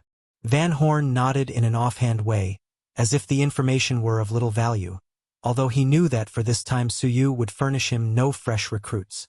One at a time, compelling the others to remain in their places, he directed the returned boys astern and ashore. It was Solomon Islands tactics. Crowding was dangerous. Never could the blacks be risked to confusion in numbers. And Van Horn, smoking his cigar in lordly indifferent fashion, kept his apparently uninterested eyes glued to each boy who made his way aft, box on shoulder, and stepped out on the land. One by one they disappeared into the runway tunnel, and when the last was ashore he ordered the boat back to the ship. "Nothing doing here this trip," he told the mate. "We'll up hook and out in the morning."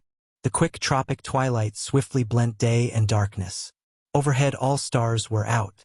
No faintest breath of air moved over the water, and the humid heat beaded the faces and bodies of both men with profuse sweat. They ate their deck-spread supper languidly and ever and anon used their forearms to wipe the stinging sweat from their eyes. "Why a man should come to the Solomons, beastly hole," the mate complained. "Or stay on," the captain rejoined. "I'm too rotten with fever," the mate grumbled. "I'd die if I left. Remember, I tried it 2 years ago. It takes the cold weather to bring out the fever. I arrived in Sydney on my back. They had to take me to hospital in an ambulance. I got worse and worse. The doctors told me the only thing to do was to head back where I got the fever. If I did, I might live a long time. If I hung on in Sydney, it meant a quick finish. They packed me on board in another ambulance. And that's all I saw of Australia for my holiday. I don't want to stay in the Solomons. It's plain hell. But I got to, or croak."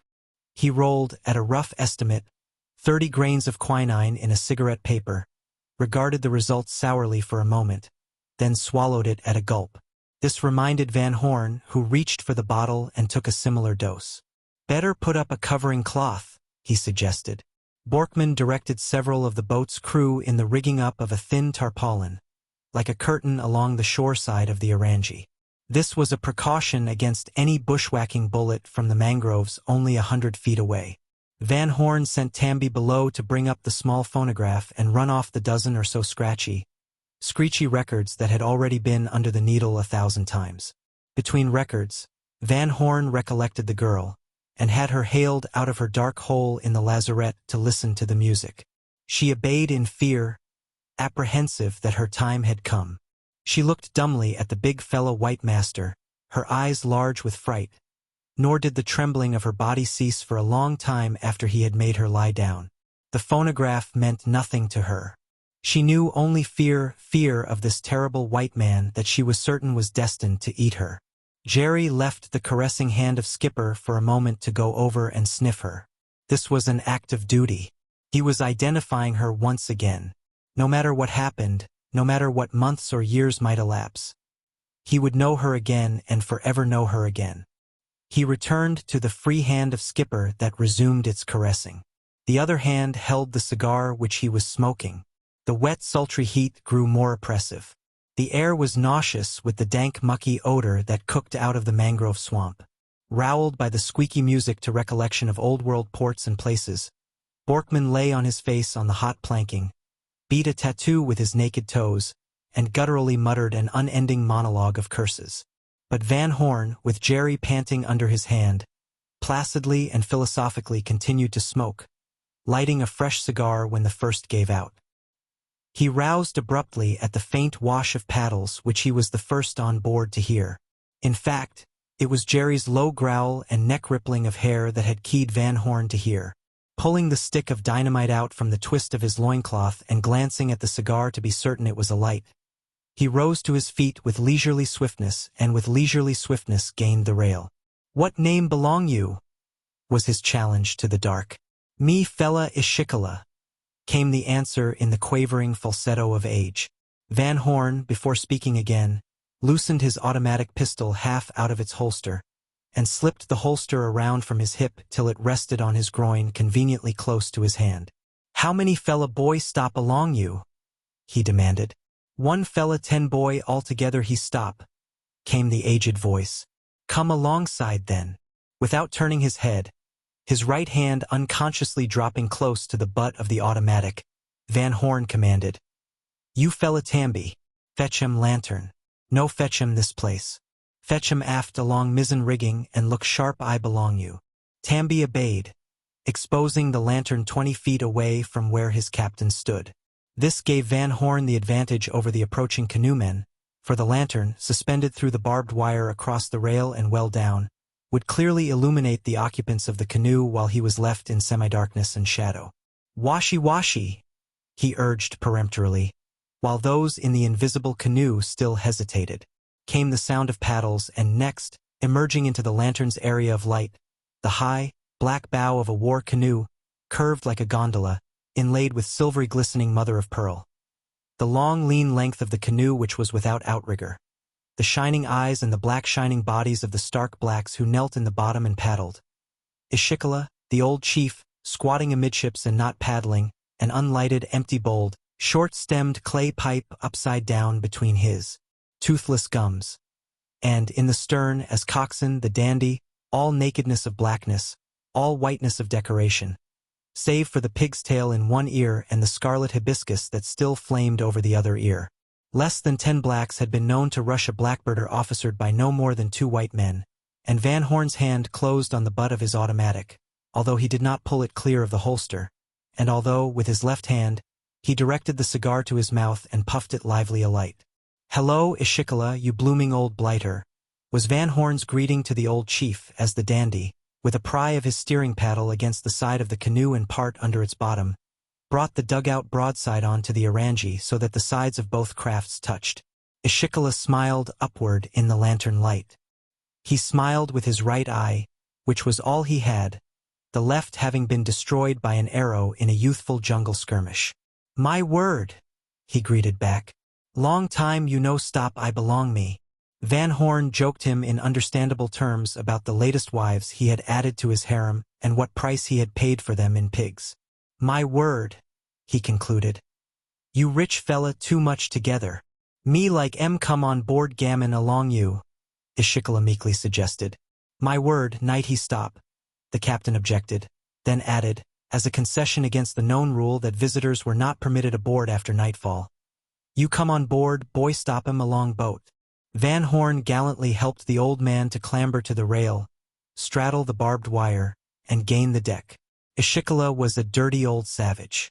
One of his tambos, tambo being Beshtamer and Melanesian for taboo, was that water unavoidable must never touch his skin. He who lived by the salt sea, in a land of tropic downpour, religiously shunned contact with water.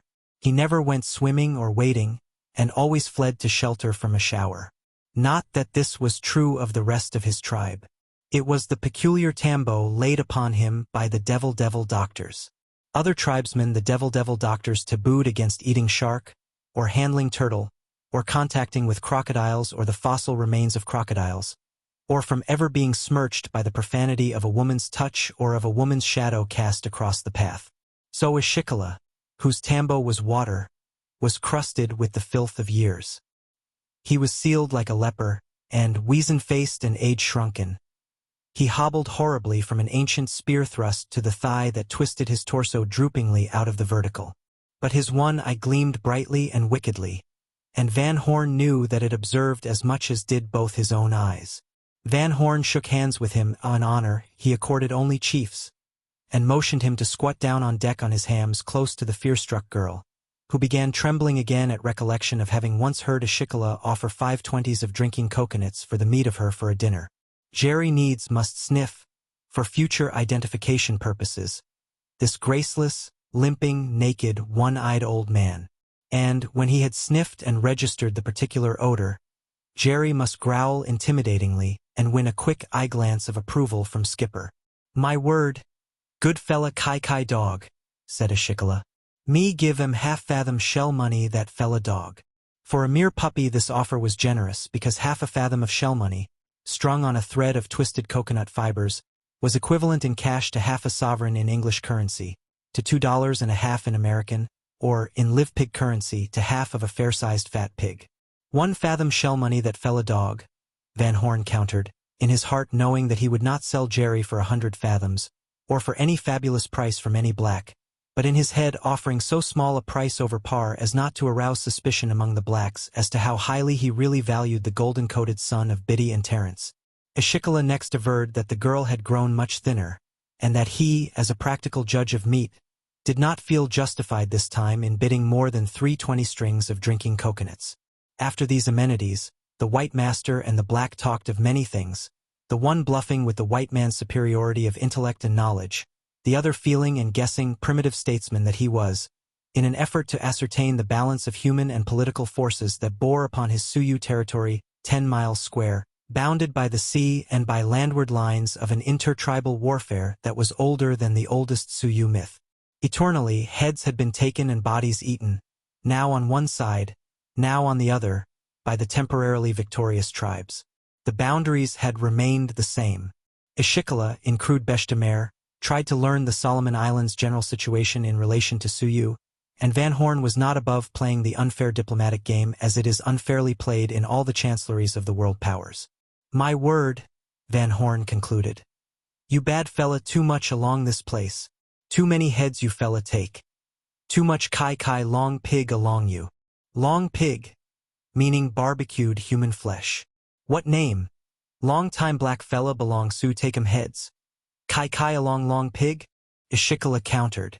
"My word," Van Horn came back. "Too much along this place. By. Close up. Big fella warship stop him along Su. Knock 7 balls out of Suyu." "What name him big fella warship stop him along Solomon's?" Ishikala demanded. "Big fella Cambrian, him fella name belong ship." Van Horn lied, too well aware that no British cruiser had been in the Solomons for the past 2 years. The conversation was becoming rather a farcical dissertation upon the relations that should obtain between states, irrespective of size, when it was broken off by a cry from Tambi, who, with another lantern hanging overside at the end of his arm, had made a discovery. "Skipper, gun he stop along canoe," was his cry. Van Horn, with a leap, was at the rail and peering down over the barbed wire. Ishikala, despite his twisted body, was only seconds behind him. "What name that fella gun stop him along bottom?" Van Horn indignantly demanded. The dandy, in the stern, with a careless look upward, tried with his foot to shove over the green leaves so as to cover the outjutting butts of several rifles, but made the matter worse by exposing them more fully. He bent to rake the leaves over with his hand, but sat swiftly upright when Van Horn roared at him. "Stand clear. Keep fella hand belong you long way big bit." Van Horn turned on Ishikala, and simulated wrath which he did not feel against the ancient and ever-recurrent trick. "What name you come alongside? Gun he stop along canoe belong you?" he demanded. The old saltwater chief rolled his one eye and blinked a fair simulation of stupidity and innocence. "My word, me cross along you too much," Van Horn continued. "Ishikala, you plenty bad fella boy. You get to hell overside."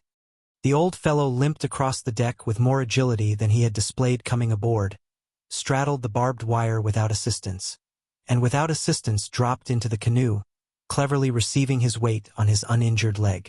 He blinked up for forgiveness and in reassertion of innocence. Van Horn turned his face aside to hide a grin, and then grinned outright when the old rascal, showing his empty pipe, wheedled up. "Suppose 5-stick tobacco you give along me?" While Borkman went below for the tobacco, Van Horn orated to Ishikala on the sacred solemnity of truth and promises. Next, he leaned across the barbed wire and handed down the 5 sticks of tobacco. "My word," he threatened. "Some day, Ishikala, I finish along you altogether. You no good friend stop along salt water. You big fool stop along bush." When Ishikala attempted protest, he shut him off with, "My word, you gammon along me too much." Still the canoe lingered. The dandy's toe strayed privily to feel out the butts of the Sniders under the green leaves, and Ishikala was loath to depart. "Washi," Van Horn cried with imperative suddenness. The paddlers, without command from chief or dandy, involuntarily obeyed, and with deep, strong strokes sent the canoe into the encircling darkness. Just as quickly Van Horn changed his position on deck to the tune of 12 yards, so that no hazarded bullet might reach him. He crouched low and listened to the wash of paddles fade away in the distance. "All right, you fella Tambi," he ordered quietly. "Make music he fella walk about." And while Red Wing screeched its cheap and pretty rhythm, he reclined elbow on deck, smoked his cigar, and gathered Jerry into caressing enclosure. As he smoked, he watched the abrupt misting of the stars by a rain squall that made to windward or to where windward might vaguely be configured. While he gauged the minute's ere he must order Tambi below with the phonograph and records, he noted the bush girl gazing at him in dumb fear. He nodded consent with half-closed eyes and up-tilting face, clinching his consent with a wave of hand toward the companionway. She obeyed as a beaten dog, spirit broken, might have obeyed, dragging herself to her feet, trembling afresh, and with backward glances of her perpetual terror of the big white master that she was convinced would someday eat her. In such fashion, stabbing Van Horn to the heart because of his inability to convey his kindness to her across the abyss of the ages that separated them, she slunk away to the companionway and crawled down it feet first like some enormous, large-headed worm.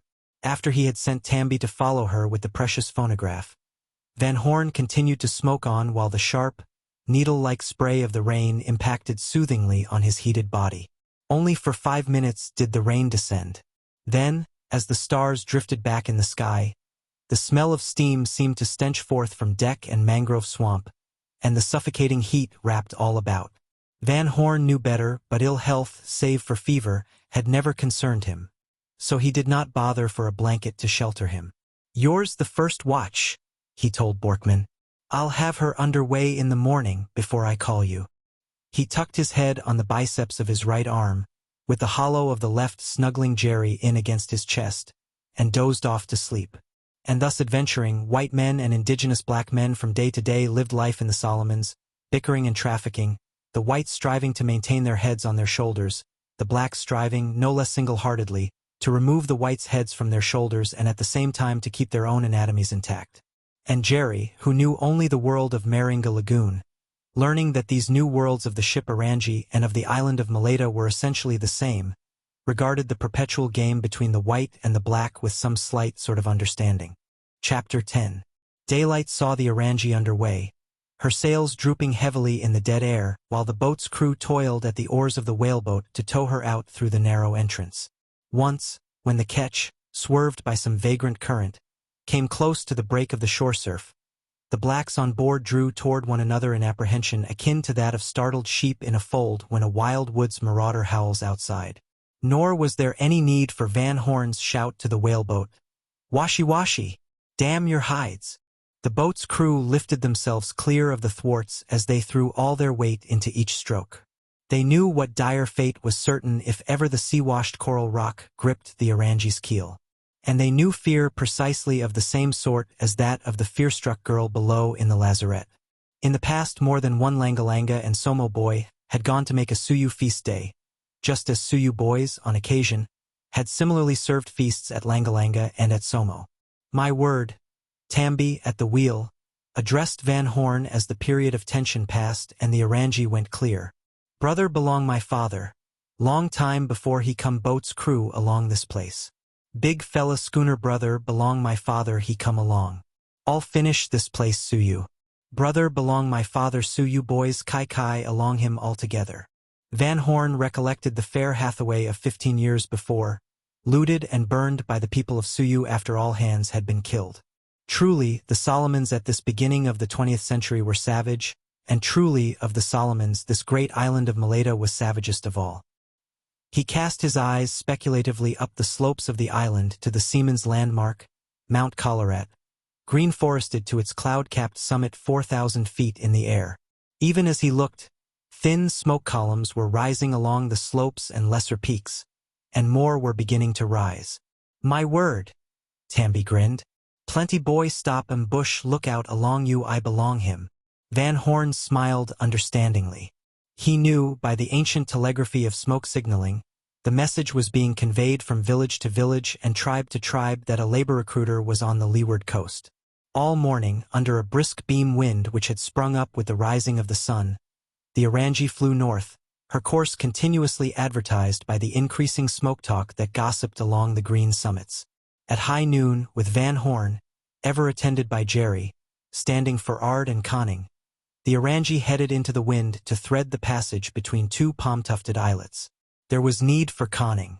Coral patches uprose everywhere from the turquoise depths, running the gamut of green from deepest jade to palest tourmaline, over which the sea filtered changing shades, creamed lazily, or burst into white fountains of sun-flashed spray. The smoke columns along the heights became garrulous, and long before the Orangi was through the passage the entire leeward coast, from the saltwater men of the shore to the remotest bush villagers, knew that the labor recruiter was going in to Langalanga. As the lagoon, formed by the chain of islets lying offshore, opened out. Jerry began to smell the reef villages. Canoes, many canoes, urged by paddles or sailed before the wind by the weight of the freshening southeast trade on spread fronds of coconut palms, moved across the smooth surface of the lagoon. Jerry barked intimidatingly at those that came closest, bristling his neck and making a ferocious simulation of an efficient protector of the white god who stood beside him. And after each such warning, he would softly dab his cool damp muzzle against the sun-heated skin of Skipper's leg. Once inside the lagoon, the orangie filled away with the wind abeam. At the end of a swift half-mile she rounded to, with headsails trimming down and with a great flapping of main and mizzen, and dropped anchor in 50 feet of water so clear that every huge fluted clamshell was visible on the coral floor. The whaleboat was not necessary to put the Langa-Langa return boys ashore. Hundreds of canoes lay 20 deep along both sides of the orangie, and each boy, with his box and bell, was clamored for by scores of relatives and friends. In such height of excitement, Van Horn permitted no one on board. Melanesians, unlike cattle, are as prone to stampede to attack as to retreat. 2 of the boat's crew stood beside the lee fields on the skylight. Borkman, with half the boat's crew, went about the ship's work. Van Horn, Jerry at his heels, careful that no one should get at his back, superintended the departure of the Langa-Langa returns and kept a vigilant eye on the remaining half of the boat's crew that guarded the barbed wire rails. And each Somo boy sat on his trade box to prevent it from being tossed into the waiting canoes by some Langa-Langa boy. In half an hour the riot departed ashore. Only several canoes lingered, and from one of these Van Horn beckoned aboard Nauhau, the biggest chief of the stronghold of Langa-Langa. Unlike most of the big chiefs, Nauhau was young, and, unlike most of the Melanesians, he was handsome, even beautiful. "Hello, King o' Babylon," was Van Horn's greeting. For so he had named him because of fancied Semitic resemblance blended with the crude power that marked his visage and informed his bearing. Born and trained to nakedness, Nauhau trod the deck boldly and unashamed. His sole gear of clothing was a length of trunk strap buckled about his waist. Between this and his bare skin was thrust the naked blade of a 10-inch ripping knife. His sole decoration was a white china soup plate, perforated and strung on coconuts and knit, suspended from about his neck so that it rested flat on his chest and half concealed the generous swell of muscles. It was the greatest of treasures. No man of Malaita he had ever heard of possessed an unbroken soup plate. Nor was he any more ridiculous because of the soup plate than was he ludicrous because of his nakedness. He was royal. His father had been a king before him, and he had proved himself greater than his father. Life and death he bore in his hands and head. Often he had exercised it, chirping to his subjects in the tongue of Langa-Langa, "Slay here, and slay there, thou shalt die, and thou shalt live," because his father, a year abdicated, had chosen foolishly to interfere with his son's government. He had called 2 boys and had them twist a cord of coconut around his father's neck so that thereafter he never breathed again. Because his favorite wife, mother of his eldest born, had dared out of silliness of affection to violate one of his kingly tamboos. He had had her killed and had himself selfishly and religiously eaten the last of her even to the marrow of her cracked joints, sharing no morsel with his boonest of comrades. Royal he was by nature, by training, by deed. He carried himself with consciousness of royalty. He looked royal, as a magnificent stallion may look royal, as a lion on a painted tawny desert may look royal. He was as splendid a brute, an adumbration of the splendid human conquerors and rulers, higher on the ladder of evolution, who have appeared in other times and places. His pose of body, of chest, of shoulders, of head, was royal. Royal was the heavy-lidded, lazy, insolent way he looked out of his eyes. Royal in courage was he, this moment on the orangie, despite the fact that he knew he walked on dynamite. As he had long since bitterly learned, any white man was as much dynamite as was the mysterious death-dealing missile he sometimes employed. When a stripling, he had made one of the canoe force that attacked the sandalwood cutter that had been even smaller than the orangie. He had never forgotten that mystery. 2 of the 3 white men he had seen slain and their heads removed on deck. The third, still fighting, had but the minute before fled below. Then the cutter, along with all her wealth of hoop iron, tobacco, knives and calico, had gone up into the air and fallen back into the sea in scattered and fragmented nothingness. It had been dynamite, the mystery, and he, who had been hurled uninjured through the air by a miracle of fortune, had divined that white men in themselves were truly dynamite, compounded of the same mystery as the substance with which they shot the swift-darting schools of mullet, or blow up, in extremity, themselves and the ships on which they voyaged the sea from far places. And yet on this unstable and death-terrific substance of which he was well aware Van Horn was composed, he trod heavily with his personality, daring, to the verge of detonation, to impact it with his insolence. "My word," he began, "what name you make 'em, boy, belong me stop along you too much?" Which was a true and correct charge that the boys which Van Horn had just returned had been away 3 years and a half instead of 3 years. "You talk that fella talk, I get cross too much along you," Van Horn bristled back, and then added diplomatically, dipping into a half-case of tobacco sawed across and proffering a handful of stick tobacco, "Much better you smoke 'em up and talk 'em good fella talk." But now how grandly waved aside the gift for which he hungered. "Plenty tobacco stop along me," he lied. "What name one fella boy go way no come back?" he demanded. Van Horn pulled the long slender account book out of the twist of his loincloth, and, while he skimmed its pages, impressed now how with the dynamite of the white man's superior powers which enabled him to remember correctly inside the scrawled sheets of a book instead of inside his head. "Suddy," Van Horn read, his finger marking the place, his eyes alternating watchfully between the writing and the black chief before him, while the black chief himself speculated and studied the chance of getting behind him and, with the single knife thrust he knew so well, of severing the other's spinal cord at the base of the neck. "Suddy," Van Horn read, "last monsoon begin about this time, him fella Suddy get sick belly belong him too much. Bime by him fella Suddy finish altogether." He translated into Beche de Mer the written information. "Died of dysentery July 4th, 1901. Plenty work him fella Suddy long time. Now how drove to the point. What come along money belong him?" Van Horn did mental arithmetic from the account. "Altogether him make 6 £10 and 2 fella pounds gold money," was his translation of 62 pounds of wages. "I pay advance father belong him 1 £10 and 5 fella pounds. Him finish altogether 4 £10 and 7 fella pounds. What name stop 4 £10 and 7 fella pounds?" Now how demanded, his tongue, but not his brain, encompassing so prodigious a sum. Van Horn held up his hand. "Too much hurry you fella now how. Him fella Suddy by slop chest along plantation 2 £10 and 1 fella pound. Belong Suddy, he finish altogether 2 £10 and 6 fella pounds. What name stop 2 £10 and 6 fella pounds?" Now how continued inflexibly. "Stop 'em along me," the captain answered curtly. "Give 'em me 2 £10 and 6 fella pounds." "Give 'em you hell," Van Horn refused, and in the blue of his eyes the black chief sensed the impression of the dynamite out of which white men seemed made, and felt his brain quicken to the vision of the bloody day. He first encountered an explosion of dynamite and was hurled through the air.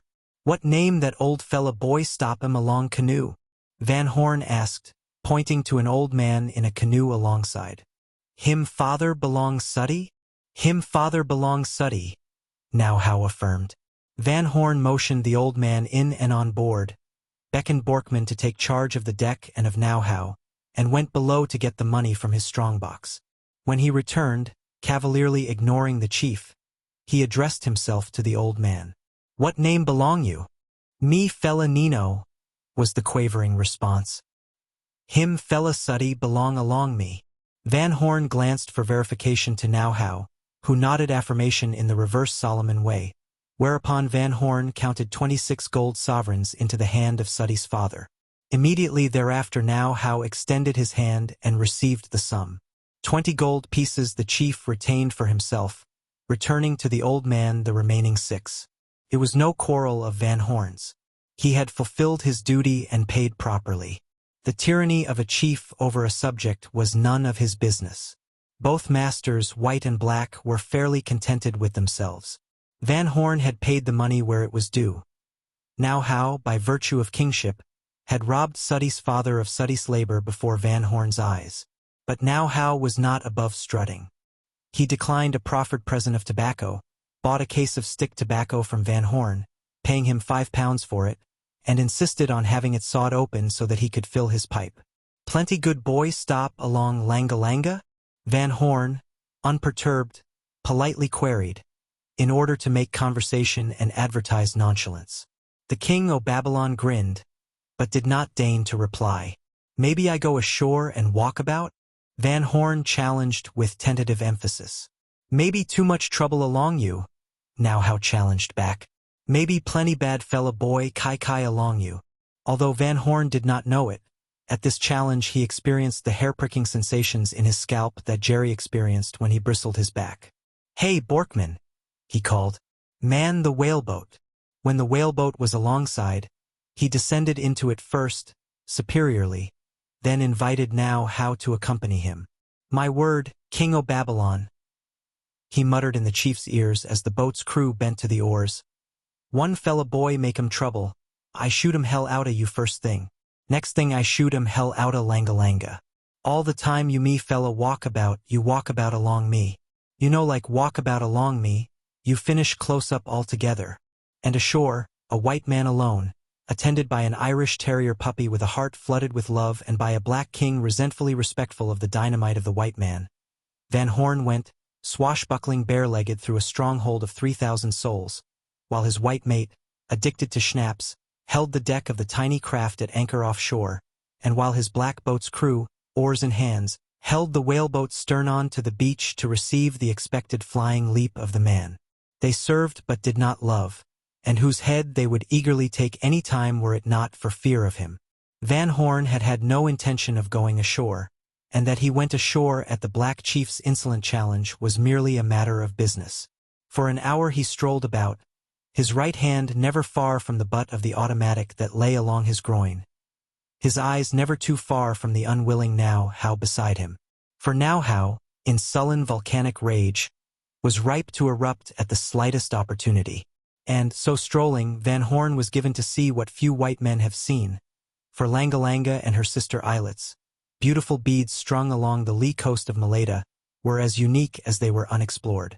Originally these islets had been mere sandbanks and coral reefs awash in the sea or shallowly covered by the sea.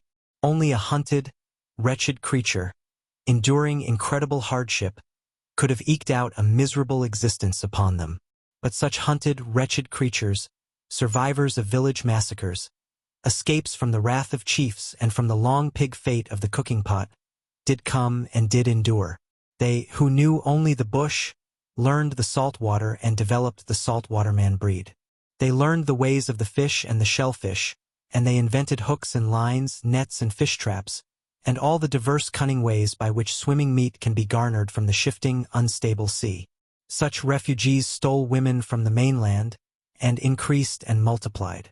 With Herculean labor, under the burning sun, they conquered the sea.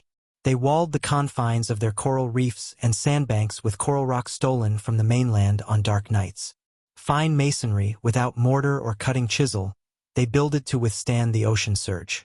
Likewise stolen from the mainland, as mice steal from human habitations when humans sleep, they stole canoe loads and millions of canoe loads of fat, rich soil. Generations and centuries passed, and, behold, in place of naked sandbanks half awash were walled citadels, perforated with launching ways for the long canoes, protected against the mainland by the lagoons that were to them their narrow seas. Coconut palms, banana trees, and lofty breadfruit trees gave food and sun shelter. Their gardens prospered. Their long, lean war canoes ravaged the coasts and visited vengeance for their forefathers upon the descendants of them that had persecuted and desired to eat. Like the refugees and renegades who slunk away in the salt marshes of the Adriatic and builded the palaces of powerful Venice on her deep-sunk piles, so these wretched hunted blacks builded power until they became masters of the mainland, controlling traffic and trade routes, compelling the bushmen forever after to remain in the bush and never to dare attempt the salt water. And here, amidst the fat success and insolence of the sea people, Van Horn swaggered his way, taking his chance, incapable of believing that he might swiftly die, knowing that he was building good future business in the matter of recruiting labor for the plantations of other adventuring white men on far islands who dared only less greatly than he. And when, at the end of an hour, Van Horn passed Jerry into the stern sheets of the whaleboat and followed, he left on the beach a stunned and wondering Royal Black, who, more than ever before, was respectful of the dynamite-compounded white men who brought to him stick tobacco, calico, knives and hatchets, and inexorably extracted from such trade a profit. Chapter 11. Back on board, Van Horn immediately hove short, hoisted sail, broke out the anchor, and filled away for the 10-mile beat up the lagoon to windward that would fetch Somo. On the way, he stopped at Binu to greet Chief Johnny and land a few Binu returns. Then it was on to Somo, and to the end of voyaging forever of the Orangi and of many that were aboard of her. Quite the opposite to his treatment at Langalanga was that accorded Van Horn at Somo. Once the return boys were put ashore, and this was accomplished no later than 3:30 in the afternoon, he invited Chief Bashti on board. And Chief Bashti came, very nimble and active despite his great age, and very good-natured, so good-natured, in fact, that he insisted on bringing 3 of his elderly wives on board with him. This was unprecedented. Never had he permitted any of his wives to appear before a white man, and Van Horn felt so honored that he presented each of them with a gay clay pipe and a dozen sticks of tobacco. Late as the afternoon was, trade was brisk, and Bashti, who had taken the lion's share of the wages due to the fathers of 2 boys who had died, bought liberally of the Orangi's stock.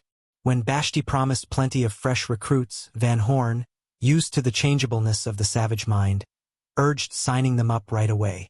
Bashti demurred, and suggested next day. Van Horn insisted that there was no time like the present, and so well did he insist that the old chief sent a canoe ashore to round up the boys who had been selected to go away to the plantations.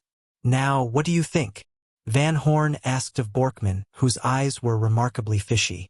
"I never saw the old rascal so friendly. Has he got something up his sleeve?" The mate stared at the many canoes alongside, noted the numbers of women in them, and shook his head. "When they're starting anything they always send the Marys into the bush," he said. "You never can tell about these niggers," the captain grumbled. "They may be short on imagination, but once in a while they do figure out something new. Now Bashti's the smartest old nigger I've ever seen. What's to prevent his figuring out that very bet and playing it in reverse? Just because they've never had their women around when trouble was on the carpet is no reason that they will always keep that practice." "Not even Bashti's got the savvy to pull a trick like that," Borkman objected. "He's just feeling good and liberal. Why, he's bought 40 pounds of goods from you already. That's why he wants to sign on a new batch of boys with us, and I'll bet he's hoping half of them die so's he can have the spending of their wages." All of which was most reasonable. Nevertheless, Van Horn shook his head. "All the same, keep your eyes sharp on everything," he cautioned. "And remember, the 2 of us mustn't ever be below at the same time. And no more schnapps, mind, until we're clear of the whole kit and caboodle." Bashti was incredibly lean and prodigiously old. He did not know how old he was himself, although he did know that no person in his tribe had been alive when he was a young boy in the village. He remembered the days when some of the old men, still alive, had been born, and unlike him, they were now decrepit, shaken with palsy, blear-eyed, toothless of mouth, deaf of ear, or paralyzed. All his own faculties remained unimpaired. He even boasted a dozen worn fangs of teeth, gum level, on which he could still chew. Although he no longer had the physical endurance of youth, his thinking was as original and clear as it had always been. It was due to his thinking that he found his tribe stronger than when he had first come to rule it. In his small way he had been a Melanesian Napoleon. As a warrior, the play of his mind had enabled him to beat back the bushman's boundaries. The scars on his withered body attested that he had fought to the fore. As a lawgiver, he had encouraged and achieved strength and efficiency within his tribe. As a statesman, he had always kept one thought ahead of the thoughts of the neighboring chiefs in the making of treaties and the granting of concessions. And with his mind still keenly alive, he had but just evolved a scheme whereby he might outwit Van Horn and get the better of the vast British Empire about which he guessed little and no less. For Somo had a history. It was that queer anomaly, a saltwater tribe that lived on the lagoon mainland where only bushmen were supposed to live. Far back into the darkness of time, the folklore of Somo cast a glimmering light. On a day so far back that there was no way of estimating its distance, one Somo, son of Lodi, who was the chief of the island fortress of Umbo, had quarreled with his father and fled from his wrath along with a dozen canoe-loads of young men. For 2 monsoons they had engaged in an odyssey. It was in the myth that they circumnavigated Maleta twice, and forayed as far as Ugi and San Cristobal across the wide seas. Women they had inevitably stolen after successful combats, and, in the end, being burdened with women and progeny, Somo had descended upon the mainland shore, driven the Bushmen back, and established the saltwater fortress of Somo. Built it was, on its seafront, like any island fortress, with walled coral rock to oppose the sea and chance marauders from the sea, and with launching ways through the walls for the long canoes. To the rear, where it encroached on the jungle, it was like any scattered bush village. But Somo, the wide-seeing father of the new tribe, had established his boundaries far up in the bush on the shoulders of the lesser mountains, and on each shoulder had planted a village. Only the greatly daring that fled to him had Somo permitted to join the new tribe. The weaklings and cowards they had promptly eaten, and the unbelievable tale of their many heads adorning the canoe houses was part of the myth. And this tribe, territory, and stronghold, at the latter end of time Vashti had inherited, and he had bettered his inheritance. Nor was he above continuing to better it. For a long time he had reasoned closely and carefully in maturing the plan that itched in his brain for fulfillment. 3 years before, the tribe of Ano Ano, miles down the coast, had captured a recruiter, destroyed her and all hands, and gained a fabulous store of tobacco, calico, beads, and all manner of trade goods, rifles and ammunition. Little enough had happened in the way of price that was paid. Half a year after, a war vessel had poked her nose into the lagoon, shelled Ano Ano, and sent its inhabitants scurrying into the bush. The landing party that followed had futilely pursued along the jungle runways. In the end, it had contented itself with killing 40 fat pigs and chopping down 100 coconut trees.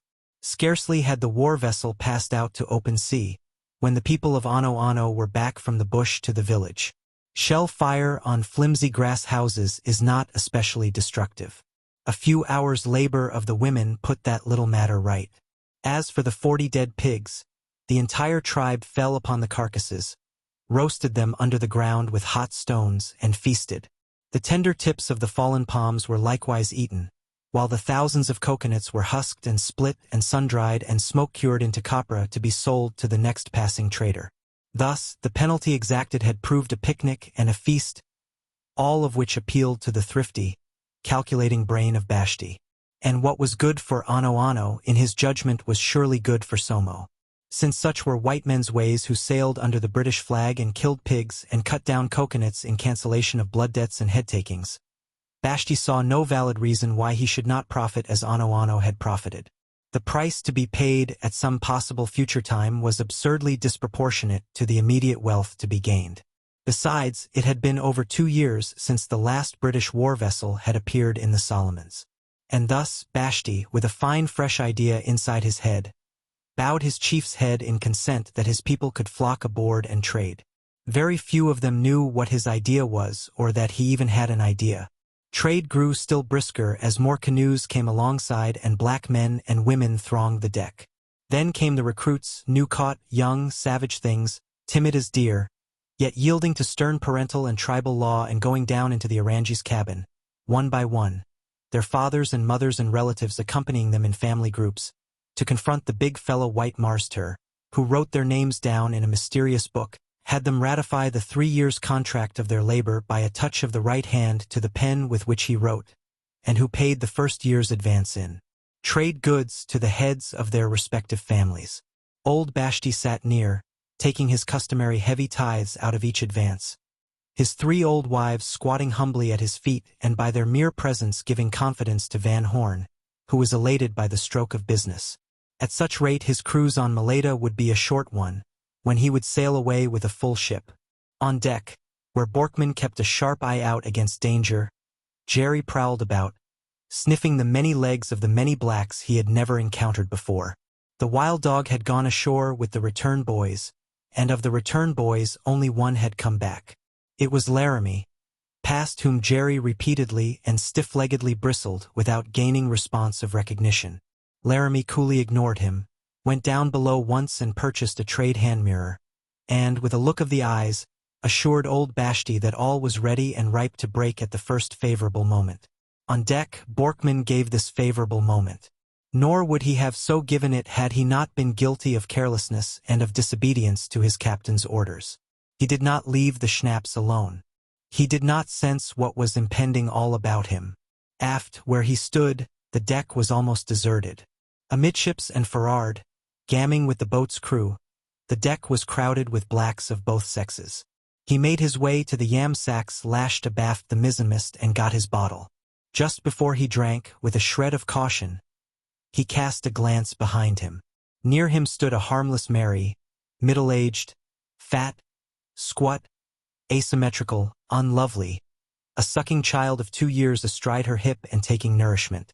Surely no harm was to be apprehended there. Furthermore, she was patently a weaponless Mary, for she wore no stitch of clothing that otherwise might have concealed a weapon. Over against the rail, 10 feet to one side, stood Laramie, smirking into the trade mirror he had just bought. It was in the trade mirror that Laramie saw Borkman bend to the yam sacks, return to the erect, throw his head back, the mouth of the bottle glued to his lips, the bottom elevated skyward. Laramie lifted his right hand in signal to a woman in a canoe alongside. She bent swiftly for something that she tossed to Laramie. It was a long-handled tomahawk, the head of it an ordinary shingler's hatchet, the haft of it, native-made, a black and polished piece of hard wood, inlaid in rude designs with mother-of-pearl and wrapped with coconuts and knit to make a hand grip. The blade of the hatchet had been ground to razor edge. As the tomahawk flew noiselessly through the air to Laramie's hand, just as noiselessly, the next instant, it flew through the air from his hand into the hand of the fat Mary with the nursing child who stood behind the mate. She clutched the handle with both hands, while the child, astride her hip, held on to her with both small arms part way about her. Still she waited the stroke, for with Borkman's head thrown back was no time to strive to sever the spinal cord at the neck. Many eyes beheld the impending tragedy. Jerry saw but did not understand. With all his hostility to niggers, he had not divined the attack from the air. Tamby, who chanced to be near the skylight, saw and, seeing, reached for a Lee Enfield. Laramie saw Tamby's action and hissed haste to the Mary. Borkman, as unaware of this, his last second of life, as he had been of his first second of birth, lowered the bottle and straightened forward his head. The keen edge sank home. What, in that flash of instant when his brain was severed from the rest of his body, Borkman may have felt or thought, if he felt or thought at all, is a mystery unsolvable to living man. No man, his spinal cord so severed, has ever given one word or whisper of testimony as to what were his sensations and impressions. No less swift than the hatchet stroke was the limp placidity into which Borkman's body melted to the deck. He did not reel or pitch. He melted, as a sack of wind suddenly emptied, as a bladder of air suddenly punctured. The bottle fell from his dead hand upon the yams without breaking, although the remnant of its contents gurgled gently out upon the deck. So quick was the occurrence of action, that the first shot from Tamby's musket missed the Mary ere Borkman had quite melted to the deck. There was no time for a second shot, for the Mary, dropping the tomahawk, holding her child in both her hands and plunging to the rail, was in the air and overboard, her fall capsizing the canoe which chanced to be beneath her. Scores of actions were simultaneous. From the canoes on both sides uprose a glistening rain of mother-of-pearl handled tomahawks that descended into the waiting hands of the Somo men on deck, while the Marys on deck crouched down and scrambled out of the fray. At the same time that the Mary who had killed Borkman leapt the rail, Laramie bent for the tomahawk she had dropped, and Jerry, aware of red war, slashed the hand that reached for the tomahawk. Laramie stood upright and loosed loudly, in a howl, all the pent rage and hatred of months which he had cherished against the puppy. Also, as he gained the perpendicular and as Jerry flew at his legs, he launched a kick with all his might that caught and lifted Jerry squarely under the middle. And in the next second or fraction of second, as Jerry lifted and soared through the air, over the barbed wire of the rail and overboard, while Sniders were being passed up overside from the canoes, Tamby fired his next hasty shot. And Laramie, the foot with which he had kicked not yet returned to the deck as again he was in mid-action of stooping to pick up the tomahawk, received the bullet squarely in the heart and pitched down to melt with Borkman into the softness of death. Ere Jerry struck the water, the glory of Tamby's marvelously lucky shot was over for Tamby. For, at the moment he pressed trigger to the successful shot, a tomahawk bit across his skull at the base of the brain and darkened from his eyes forever the bright vision of the sea-washed, sun-blazoned tropic world. As swiftly, all occurring almost simultaneously, did the rest of the boat's crew pass and the deck became a shambles. It was to the reports of the Snyders and the noises of the death scuffle that Jerry's head emerged from the water. A man's hand reached over a canoe side and dragged him in by the scruff of the neck, and, although he snarled and struggled to bite his rescuer, he was not so much enraged as was he torn by the wildest solicitude for Skipper. He knew, without thinking about it, that the Orangie had been boarded by the hazily sensed supreme disaster of life that all life intuitively apprehends and that only man knows and calls by the name of death. Borkman he had seen struck down. Laramie he had heard struck down. And now he was hearing the explosions of rifles and the yells and screeches of triumph and fear. So it was helpless, suspended in the air by the nape of the neck, that he bawled and squalled and choked and coughed till the black, disgusted, flung him down roughly in the canoe's bottom. He scrambled to his feet and made 2 leaps, one upon the gunwale of the canoe, the next, despairing and hopeless, without consideration of self, for the rail of the Orangie. His 4 feet missed the rail by a yard, and he plunged down into the sea. He came up, swimming frantically, swallowing and strangling salt water because he still yelped and wailed and barked his yearning to be on board with Skipper. But a boy of 12, in another canoe, having witnessed the first black's adventure with Jerry, treated him without ceremony, laying first the flat and next the edge of a paddle upon his head while he still swam. And the darkness of unconsciousness welled over his bright little love-suffering brain, so that it was a limp and motionless puppy that the black boy dragged into his canoe.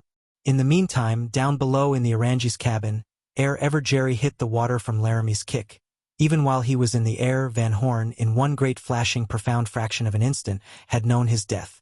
Not for nothing had old Bashti lived longest of any living man in his tribe, and ruled wisest of all the long line of rulers since Somo's time. Had he been placed more generously in earth space and time, he might well have proved an Alexander, a Napoleon, or a swarthy Kamehameha. As it was, he performed well and splendidly well in his limited little kingdom on the leeward coast of the dark cannibal island of Malaita. And such a performance! In cool good nature, in rigid maintenance of his chiefship rights, he had smiled at Van Horn, given royal permission to his young men to sign on for 3 years of plantation slavery, and exacted his share of each year's advance. Ora, who might be described as his prime minister and treasurer, had received the tithes as fast as they were paid over, and filled them into large, fine-netted bags of coconuts and knit. At Bashti's back, squatting on the bunk boards, a slim and smooth-skinned maid of 13 had flapped the flies away from his royal head with the royal fly-flapper. At his feet had squatted his 3 old wives, the oldest of them, toothless and somewhat palsied, ever presenting to his hand, at his head gnawed, a basket rough-woven of pandanus leaf. And Bashti, his keen old ears pitched for the first untoward sound from on deck, had continually nodded his head and dipped his hand into the proffered basket now for betel nut and lime box, and the invariable green leaf with which to wrap the mouthful, now for tobacco with which to fill his short clay pipe, and again for matches with which to light the pipe which seemed not to draw well and which frequently went out. Toward the last the basket had hovered constantly close to his hand, and, at the last, he made one final dip. It was at the moment when the Mary's axe, on deck, had struck Borkman down, and when Tamby loosed the first shot at her from his Lee Enfield. And Bashti's withered ancient hand, the back of it netted with a complex of large upstanding veins from which the flesh had shrunk away, dipped out a huge pistol of such remote vintage that one of Cromwell's Roundheads might well have carried it, or that it might well have voyaged with Quiros or La Perouse. It was a flintlock, as long as a man's forearm, and it had been loaded that afternoon by no less a person than Bashti himself. Quick as Bashti had been, Van Horn was almost as quick, but not quite quick enough. Even as his hand leapt to the modern automatic lying out of its holster and loose on his knees, the pistol of the centuries went off. Loaded with 2 slugs and a round bullet, its effect was that of a sawed-off shotgun.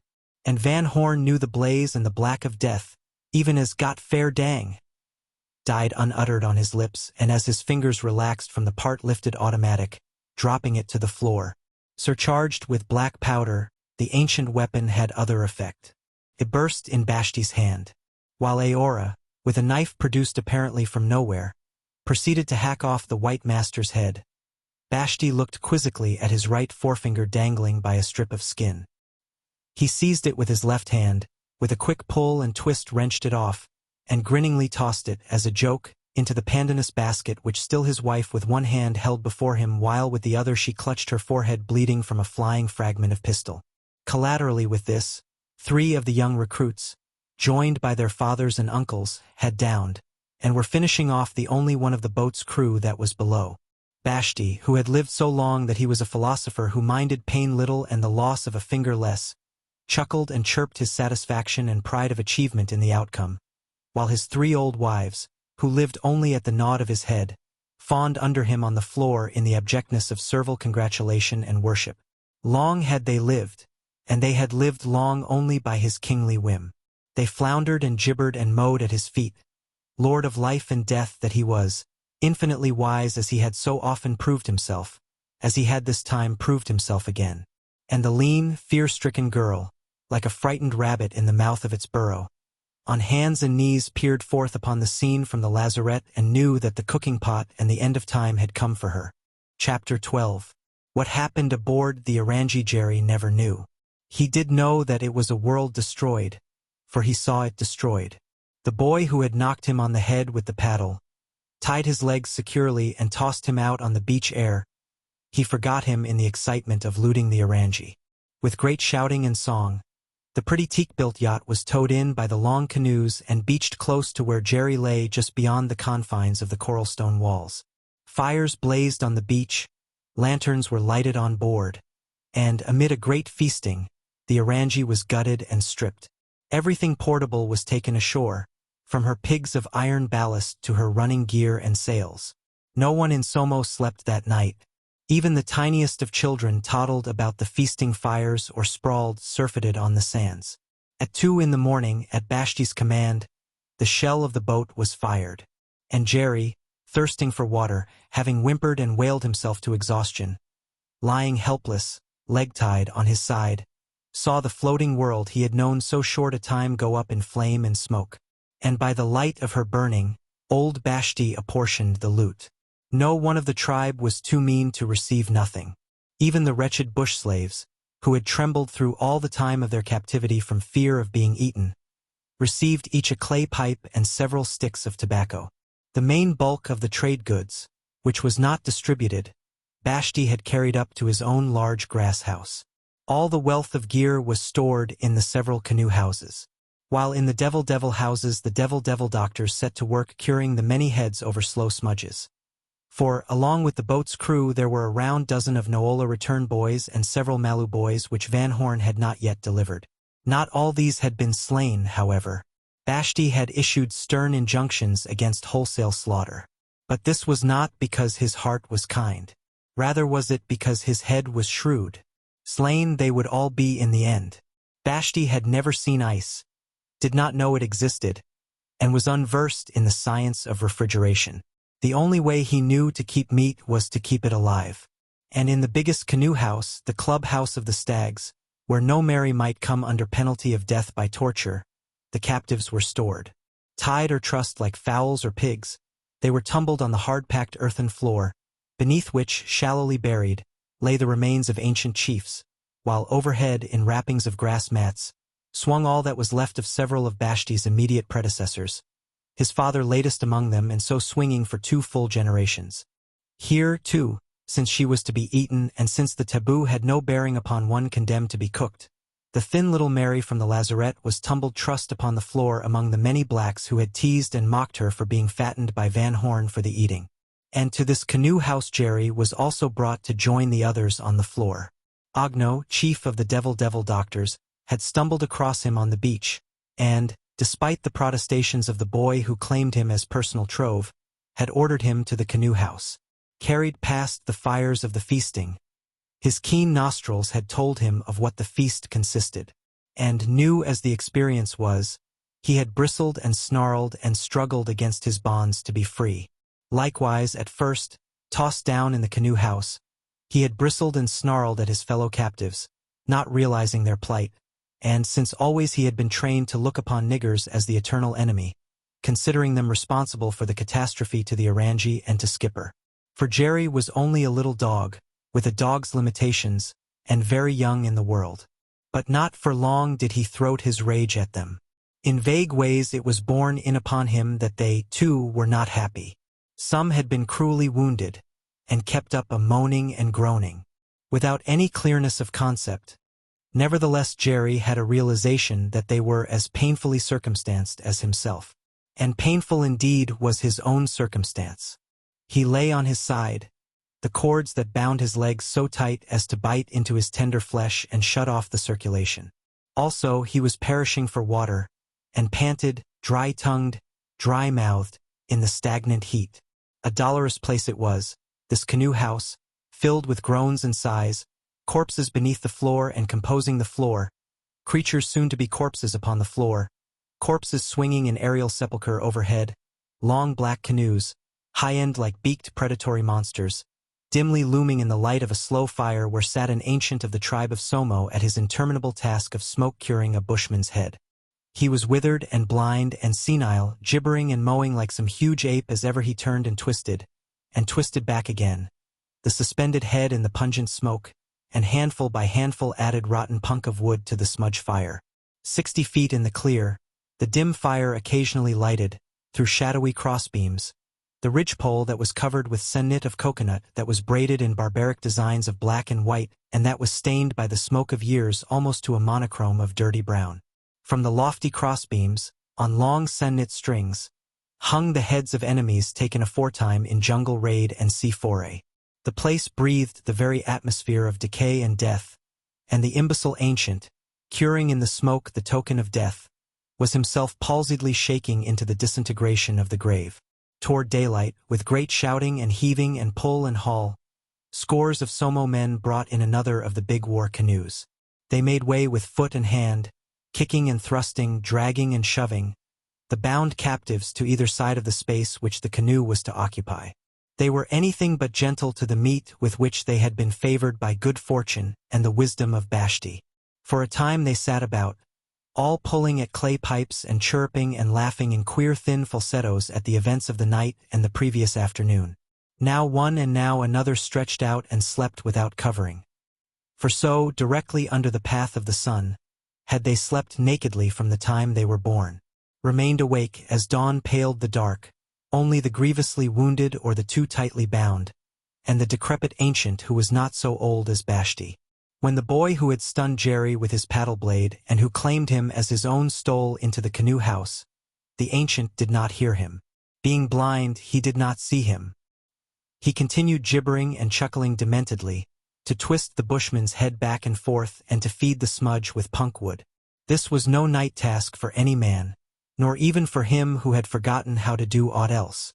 But the excitement of cutting out the Orangie had been communicated to his addled brain, and, with vague reminiscent flashes of the strength of life triumphant, he shared deliriously in this triumph of Somo by applying himself to the curing of the head that was in itself the concrete expression of triumph. But the 12-year-old lad who stole in and cautiously stepped over the sleepers and threaded his way among the captives, did so with his heart in his mouth. He knew what taboos he was violating. Not old enough even to leave his father's grass roof and sleep in the youth's canoe house, much less to sleep with the young bachelors in their canoe house. He knew that he took his life, with all of its dimly guessed mysteries and arrogances, in his hand thus to trespass into the sacred precinct of the full-made, full-realized, full-statured men of Somo. But he wanted Jerry and he got him. Only the lean little Mary, trussed for the cooking, staring through her wide eyes of fear, saw the boy pick Jerry up by his tied legs and carry him out and away from the booty of meat of which she was part. Jerry's heroic little heart of courage would have made him snarl and resent such treatment of handling, had he not been too exhausted and had not his mouth and throat been too dry for sound. As it was, miserably and helplessly, not half himself, a puppet dreamer and a half-nightmare, he knew, as a restless sleeper awakening between vexing dreams, that he was being transported head downward out of the canoe house that stank of death, through the village that was only less noisome, and up a path under wide-spreading trees that were beginning languidly to stir with the first breathings of the morning wind. Chapter 13. The boy's name, as Jerry was to learn, was Lamai, and to Lamai's house Jerry was carried. It was not much of a house, even as cannibal grass houses go. On an earthen floor, hard-packed of the filth of years, lived Lamai's father and mother and a spawn of 4 younger brothers and sisters. A thatched roof that leaked in every heavy shower leaned to a wobbly ridgepole over the floor. The walls were even more pervious to a driving rain. In fact, the house of Lamai, who was the father of Lumai, was the most miserable house in all Somo. Lumai, the housemaster and family head, unlike most Malaytons, was fat, and of his fatness it would seem had been begotten his good nature with its allied laziness. But as the fly in his ointment of jovial irresponsibility was his wife, Lenarengo, the prize shrew of Somo, who was as lean about the middle and all the rest of her as her husband was rotund, who was as remarkably sharp-spoken as he was soft-spoken, who was as ceaselessly energetic as he was unceasingly idle, and who had been born with a taste for the world as sour in her mouth as it was sweet in his. The boy merely peered into the house as he passed around it to the rear, and he saw his father and mother at opposite corners, sleeping without covering, and, in the middle of the floor, his 4 naked brothers and sisters curled together in a tangle like a litter of puppies. All about the house, which in truth was scarcely more than an animal lair, was an earthly paradise. The air was spicily and sweetly heavy, with the scents of wild aromatic plants and gorgeous tropic blooms. Overhead 3 breadfruit trees interlaced their noble branches. Banana and plantain trees were burdened with great bunches of ripening fruit, and huge golden melons of the papaya, ready for the eating, globuled directly from the slender trunk trees not 1/10 the girth of the fruits they bore. And, for Jerry, most delightful of all, there was the gurgle and plash of a brooklet that pursued its invisible way over mossy stones under a garmenture of tender and delicate ferns. No conservatory of a king could compare with this wild wantonness of sun-generous vegetation. Maddened by the sound of the water, Jerry had first to endure an embracing and hugging from the boy, who, squatted on his hams, rocked back and forth and mumbled a strange little crooning song. And Jerry, lacking articulate speech, had no way of telling him of the thirst of which he was perishing. Next, Lamai tied him securely with a senknit cord about the neck and untied the cords that bit into his legs. So numb was Jerry from lack of circulation, and so weak from lack of water through part of a tropic day and all of a tropic night, that he stood up, tottered and fell, and time and again essaying to stand, floundered and fell. And Lamai understood or tentatively guessed. He caught up a coconut calabash attached to the end of a stick of bamboo, dipped into the greenery of ferns, and presented to Jerry the calabash brimming with the precious water. Jerry lay on his side at first as he drank, until, with the moisture, life flowed back into the parched channels of him, so that soon, still weak and shaky, he was up and braced on all his 4 widespread legs and still eagerly lapping. The boy chuckled and chirped his delight in the spectacle, and Jerry found surcease and easement sufficient to enable him to speak with his tongue after the heart-eloquent manner of dogs. He took his nose out of the calabash and with his rose-ribbon strip of tongue licked Lamai's hand. And Lamai, in ecstasy over this establishment of common speech, urged the calabash back under Jerry's nose, and Jerry drank again. He continued to drink. He drank until his sun-shrunken sides stood out like the walls of a balloon, although longer were the intervals from the drinking in which, with his tongue of gratefulness, he spoke against the black skin of Lamai's hand. And all went well, and would have continued to go well, had not Lamai's mother, Lenarengo, just awakened, stepped across her black litter of progeny and raised her voice in shrill protest against her eldest-born's introducing of one more mouth and much more nuisance into the household. A squabble of human speech followed, of which Jerry knew no word but of which he sensed the significance. Lamai was with him and for him. Lamai's mother was against him. She shrilled and shrewd her firm conviction that her son was a fool and worse because he had neither the consideration nor the silly sense of a fool's solicitude for a hard-worked mother. She appealed to the sleeping Lumai, who awoke heavily and fatly, who muttered and mumbled easy terms of Somo dialect to the effect that it was a most decent world, that all puppy dogs and eldest-born sons were right delightful things to possess, that he had never yet starved to death, and that peace and sleep were the finest things that ever befell the lot of mortal man. And, in token thereof, back into the peace of sleep, he snuggled his nose into the biceps of his arm for a pillow and proceeded to snore. But Lamai, eyes stubbornly sullen, with mutinous foot-stampings and a perfect knowledge that all was clear behind him to leap and flee away if his mother rushed upon him, persisted in retaining his puppy dog. In the end, after an harangue upon the worthlessness of Lamai's father, she went back to sleep. Ideas beget ideas. Lamai had learned how astonishingly thirsty Jerry had been. This engendered the idea that he might be equally hungry. So he applied dry branches of wood to the smoldering coals, he dug out of the ashes of the cooking fire, and builded a large fire. Into this, as it gained strength, he placed many stones from a convenient pile, each fire blackened in token that it had been similarly used many times. Next, hidden under the water of the brook in a netted handbag, he brought to light the carcass of a fat wood pigeon he had snared the previous day. He wrapped the pigeon in green leaves, and, surrounding it with the hot stones from the fire, covered pigeon and stones with earth. When, after a time, he removed the pigeon and stripped from it the scorched wrappings of leaves, it gave forth a scent so savory as to prick up Jerry's ears and set his nostrils to quivering. When the boy had torn the steaming carcass across and cooled it, Jerry's meal began. Nor did the meal cease till the last sliver of meat had been stripped and tongued from the bones and the bones crunched and crackled to fragments and swallowed. And throughout the meal Lamai made love to Jerry, crooning over and over his little song, and patting and caressing him. On the other hand, refreshed by the water and the meat, Jerry did not reciprocate so heartily in the lovemaking. He was polite and received his petting with soft shining eyes, tail waggings and the customary body wrigglings. But he was restless, and continually listened to distant sounds and yearned away to be gone. This was not lost upon the boy, who, before he curled himself down to sleep, securely tied to a tree the end of the cord that was about Jerry's neck.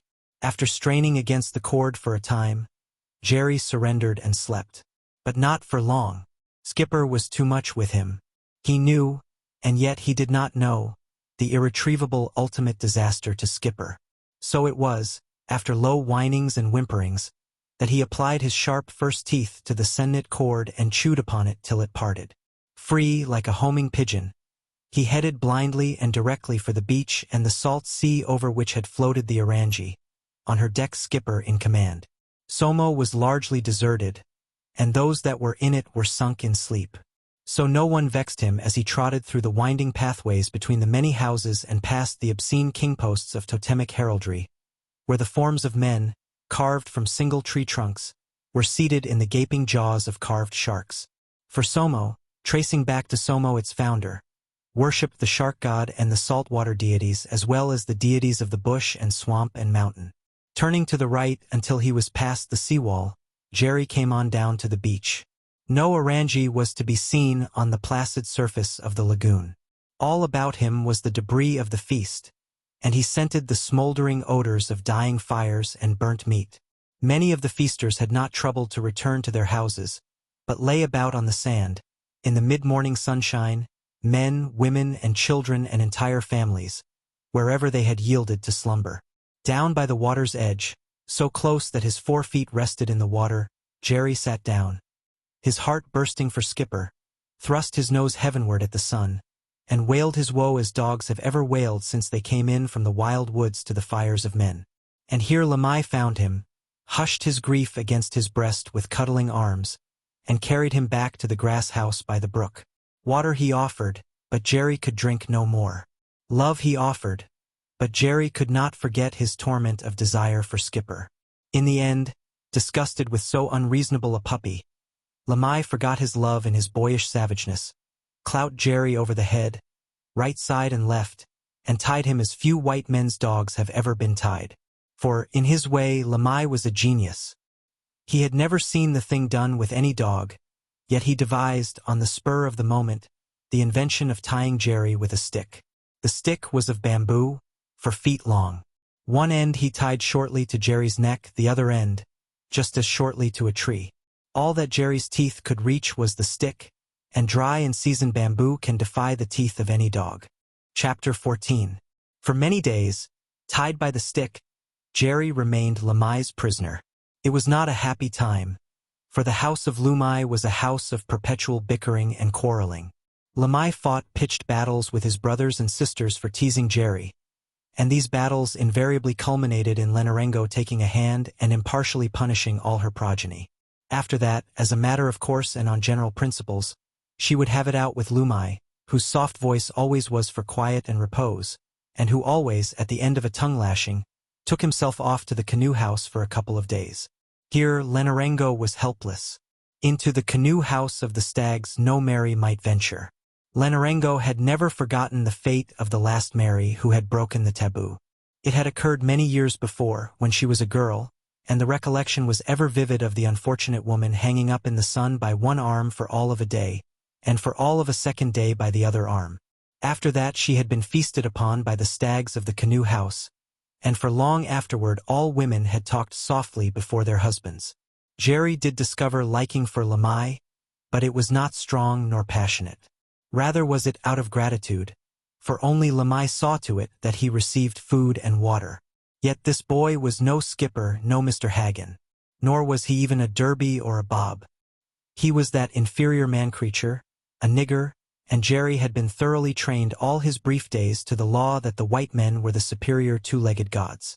He did not fail to recognize, however, the intelligence and power that resided in the niggers. He did not reason it out. He accepted it. They had power of command over other objects, could propel sticks and stones through the air, could even tie him a prisoner to a stick that rendered him helpless. Inferior as they might be to the white gods, still they were gods of a sort. It was the first time in his life that Jerry had been tied up, and he did not like it. Vainly he hurt his teeth, some of which were loosening under the pressure of the second teeth rising underneath. The stick was stronger than he. Although he did not forget Skipper, the poignancy of his loss faded with the passage of time, until uppermost in his mind was the desire to be free. But when the day came that he was freed, he failed to take advantage of it and scuttle away for the beach. It chanced that Lenarengo released him. She did it deliberately, desiring to be quit of him. But when she untied Jerry, he stopped to thank her, wagging his tail and smiling up at her with his hazel-brown eyes. She stamped her foot at him to be gone, and uttered a harsh and intimidating cry. This Jerry did not understand, and so unused was he to fear that he could not be frightened into running away. He ceased wagging his tail, and, though he continued to look up at her, his eyes no longer smiled. Her action and noise he identified as unfriendly, and he became alert and watchful, prepared for whatever hostile act she might next commit. Again she cried out and stamped her foot. The only effect on Jerry was to make him transfer his watchfulness to the foot. This slowness in getting away, now that she had released him, was too much for her short temper. She launched the kick, and Jerry, avoiding it, slashed her ankle. War broke on the instant, and that she might have killed Jerry in her rage was highly probable had not Lemai appeared on the scene. The stick untied from Jerry's neck told the tale of her perfidy and incensed Lemai, who sprang between and deflected the blow with a stone poi-pounder that might have brained Jerry. Lemai was now the one in danger of grievous damage, and his mother had just knocked him down with a clout alongside the head when poor Lemai, roused from sleep by the uproar, ventured out to make peace. Lenarengo, as usual, forgot everything else in the fiercer pleasure of berating her spouse. The conclusion of the affair was harmless enough. The children stopped their crying. Lemai retied Jerry with the stick. Lenarengo harangued herself breathless, and Lemai departed with hurt feelings for the canoe house where stags could sleep in peace and Marys pestered not. That night, in the circle of his fellow stags, Lemai recited his sorrows and told the cause of them, the puppy dog which had come on the Orangi. It chanced that Ogno, chief of the devil doctors or high priest, heard the tale, and recollected that he had sent Jerry to the canoe house along with the rest of the captives. Half an hour later he was having it out with Lemai. Beyond doubt, the boy had broken the taboos, and privily he told him so, until Lemai trembled and wept and squirmed abjectly at his feet, for the penalty was death. It was too good an opportunity to get a hold over the boy for Ogno to misplay it. A dead boy was worth nothing to him, but a living boy whose life he carried in his hand would serve him well. Since no one else knew of the broken taboo, he could afford to keep quiet. So he ordered Lemay forthright down to live in the youth's canoe house, there to begin his novitiate in the long series of tasks, tests and ceremonies that would graduate him into the bachelor's canoe house and halfway along toward being a recognized man. Asterisk, asterisk, asterisk. In the morning, obeying the devil doctor's commands, Lenarengo tied Jerry's feet together, not without a struggle in which his head was banged about and her hands were scratched. Then she carried him down through the village on the way to deliver him at Ogno's house. On the way, in the open center of the village where stood the king posts, she left him lying on the ground in order to join in the hilarity of the population. Not only was old Bashti a stern lawgiver, but he was a unique one. He had selected this day at the one time to administer punishment to 2 quarreling women, to give a lesson to all other women, and to make all his subjects glad once again that they had him for ruler. Tiha and Wawau, the 2 women, were squat and stout and young, and had long been a scandal because of their incessant quarreling. Bashti had set them a race to run, but such a race. It was side-splitting. Men, women, and children, beholding, howled with delight. Even elderly matrons and graybeards with a foot in the grave screeched and shrilled their joy in the spectacle. The half-mile course lay the length of the village, through its heart, from the beach where the orangi had been burned to the beach at the other end of the seawall. It had to be covered once in each direction by Tiha and Wawau, in each case one of them urging speed on the other and the other desiring speed that was unattainable. Only the mind of Bashti could have devised the show. First, 2 round coral stones, weighing fully 40 pounds each, were placed in Tiha's arms. She was compelled to clasp them tightly against her sides in order that they might not roll to the ground. Behind her, Bashti placed Wawau, who was armed with a bristle of bamboo splints mounted on a light long shaft of bamboo.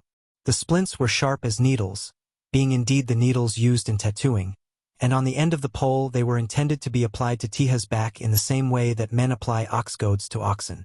No serious damage but much pain could be inflicted, which was just what Bashti had intended. Wawau prodded with the goad, and Tiha stumbled and wobbled in gymnastic efforts to make speed. Since, when the farther beach had been reached, the positions would be reversed and Wawau would carry the stones back while Tiha prodded, and since Wawau knew that for what she gave Tiha would then try to give more, Wawau exerted herself to give the utmost while yet she could. The perspiration ran down both their faces. Each had her partisans in the crowd, who encouraged and heaped ridicule with every prod. Ludicrous as it was, behind it lay iron savage law. The 2 stones were to be carried the entire course. The woman who prodded must do so with conviction and dispatch. The woman who was prodded must not lose her temper and fight her tormentor. As they had been duly forewarned by Bashti, the penalty for infraction of the rules he had laid down was staking out on the reef at low tide to be eaten by the fish sharks. As the contestants came opposite where Bashti and Aora his prime minister stood, they redoubled their efforts, Wawau goading enthusiastically, Tiha jumping with every thrust to the imminent danger of dropping the stones. At their heels trooped the children of the village and all the village dogs, whooping and yelping with excitement. "Long time you fella Tiha no sit him along canoe," Aora bawled to the victim and set Bashti cackling again. At an unusually urgent prod, Tiha dropped a stone and was duly goaded while she sank to her knees and with one arm scooped it in against her side, regained her feet and waddled on. Once, in stark mutiny at so much pain, she deliberately stopped and addressed her tormentor. "Me cross along you too much," she told Wawau. "Bye, close." But she never completed the threat. A warmly administered prod broke through her stoicism and started her tottering along. The shouting of the rabble ebbed away as the queer race ran on toward the beach. But in a few minutes it could be heard flooding back, this time Wawau panting with the weight of coral stone and Tiha, smart with what she had endured, trying more than to even the score. Opposite Bashti, Wawau lost one of the stones, and, in the effort to recover it, lost the other, which rolled a dozen feet away from the first. Tiha became a whirlwind of avenging fury, and all Somo went wild. Bashti held his lean sides with merriment while tears of purest joy ran down his prodigiously wrinkled cheeks. And when all was over, quoth Bashti to his people, Thus shall all women fight when they desire overmuch to fight. Only he did not say it in this way, nor did he say it in the Somo tongue. What he did say was in Beshtamer, and his words were, Any fella marry he like fight. All fella marry along Somo fight this fella way. Chapter 15. For some time after the conclusion of the race, Bashti stood talking with his headmen, Ogno among them. Lenarengo was similarly engaged with several old cronies. As Jerry lay off to one side where she had forgotten him, the wild dog he had bullied on the Orangi came up and sniffed at him. At first he sniffed at a distance, ready for instant flight. Then he drew cautiously closer. Jerry watched him with smoldering eyes. At the moment Wild Dog's nose touched him, he uttered a warning growl. Wild Dog sprang back and whirled away in headlong flight for a score of yards before he learned that he was not pursued. Again he came back cautiously, as it was the instinct in him to stalk wild game, crouching so close to the ground that almost his belly touched. He lifted and dropped his feet with the lithe softness of a cat, and from time to time glanced to right and to left as if in apprehension of some flank attack. A noisy outburst of boys' laughter in the distance caused him to crouch suddenly down. His claws thrust into the ground for purchase. His muscles tense springs for the leap, he knew not in what direction. From the danger he knew not what that might threaten him. Then he identified the noise, know that no harm impended, and resumed his stealthy advance on the Irish Terrier. What might have happened there is no telling, for at that moment Bashti's eyes chanced to rest on the golden puppy for the first time since the capture of the Orangi. In the rush of events Bashti had forgotten the puppy. What name that fella dog? He cried out sharply, causing Wild Dog to crouch down again and attracting Lenarengo's attention. She cringed in fear to the ground before the terrible old chief and quavered a recital of the facts. Her good-for-nothing boy Lamai had picked the dog from the water. It had been the cause of much trouble in her house. But now Lamai had gone to live with the youths, and she was carrying the dog to Ogno's house at Ogno's express command. What name that dog stop along you? Bashti demanded directly of Ogno. Me kai along him, came the answer. Him fat fella dog. Him good fella dog kai. Into Bashti's alert old brain flashed an idea that had been long maturing. Him good fella dog too much, he announced. Better you eat bush fella dog, he advised, pointing at Wild Dog. Ogno shook his head. Bush fella dog no good kai. Bush fella dog no good too much, was Bashti's judgment. Bush fella dog too much fright. Plenty fella bush dog too much fright. White master's dog no fright. Bush dog no fight. White master's dog fight like hell. Bush dog run like hell. You look I belong you see. Bashti stepped over to Jerry and cut the cords that tied his legs. And Jerry, upon his feet in a surge, was for once in too great haste to pause to give thanks. He hurled himself after Wild Dog, caught him in mid-flight, and rolled him over and over in a cloud of dust. Ever Wild Dog strove to escape, and ever Jerry cornered him, rolled him and bit him, while Bashti applauded and called on his head men to behold. By this time Jerry had become a raging little demon, fired by all his wrongs, from the bloody day on the Orangi and the loss of Skipper down to this latest tying of his legs. He was avenging himself on Wild Dog for everything. The owner of Wild Dog, a returned boy, made the mistake of trying to kick Jerry away. Jerry was upon him in a flash, scratching his calves with his teeth, in the suddenness of his onslaught getting between the black's legs and tumbling him to the ground. What name? Bashti cried in a rage at the offender, who lay fear-stricken where he had fallen, trembling for what next words might fall from his chief's lips. But Bashti was already doubling with laughter at sight of Wild Dog running for his life down the street with Jerry 100 feet behind and tearing up the dust. As they disappeared, Bashti expounded his idea. If men planted banana trees, it ran, what they would get would be bananas. If they planted yams, yams would be produced, not sweet potatoes or plantains but yams, nothing but yams. The same with dogs. Since all black men's dogs were cowards, all the breeding of all black men's dogs would produce cowards. White men's dogs were courageous fighters. When they were bred, they produced courageous fighters. Very well, and to the conclusion, namely, here was a white man's dog in their possession. The height of foolishness would be to eat it and to destroy for all time the courage that resided in it. The wise thing to do was to regard it as a seed dog, to keep it alive, so that in the coming generations of Somo dogs its courage would be repeated over and spread until all Somo dogs would be strong and brave. Further, Vashti commanded his chief devil doctor to take charge of Jerry and guard him well. Also, he sent his word forth to all the tribe that Jerry was taboo. No man, woman, or child was to throw spear or stone at him, strike him with club or tomahawk, or hurt him in any way. *****. Thenceforth, and until Jerry himself violated one of the greatest of taboos, he had a happy time in Ogno's gloomy grass house. For Vashti, unlike most chiefs, ruled his devil doctors with an iron hand. Other chiefs, even Nauhau of Langalanga, were ruled by their devil doctors. For that matter, the population of Somo believed that Vashti was so ruled. But the Somo folk did not know what went on behind the scenes. When Vashti, a sheer infidel, talked alone now with one doctor and now with another. In these private talks he demonstrated that he knew their game as well as they did, and that he was no slave to the dark superstitions and gross impostures with which they kept the people in submission.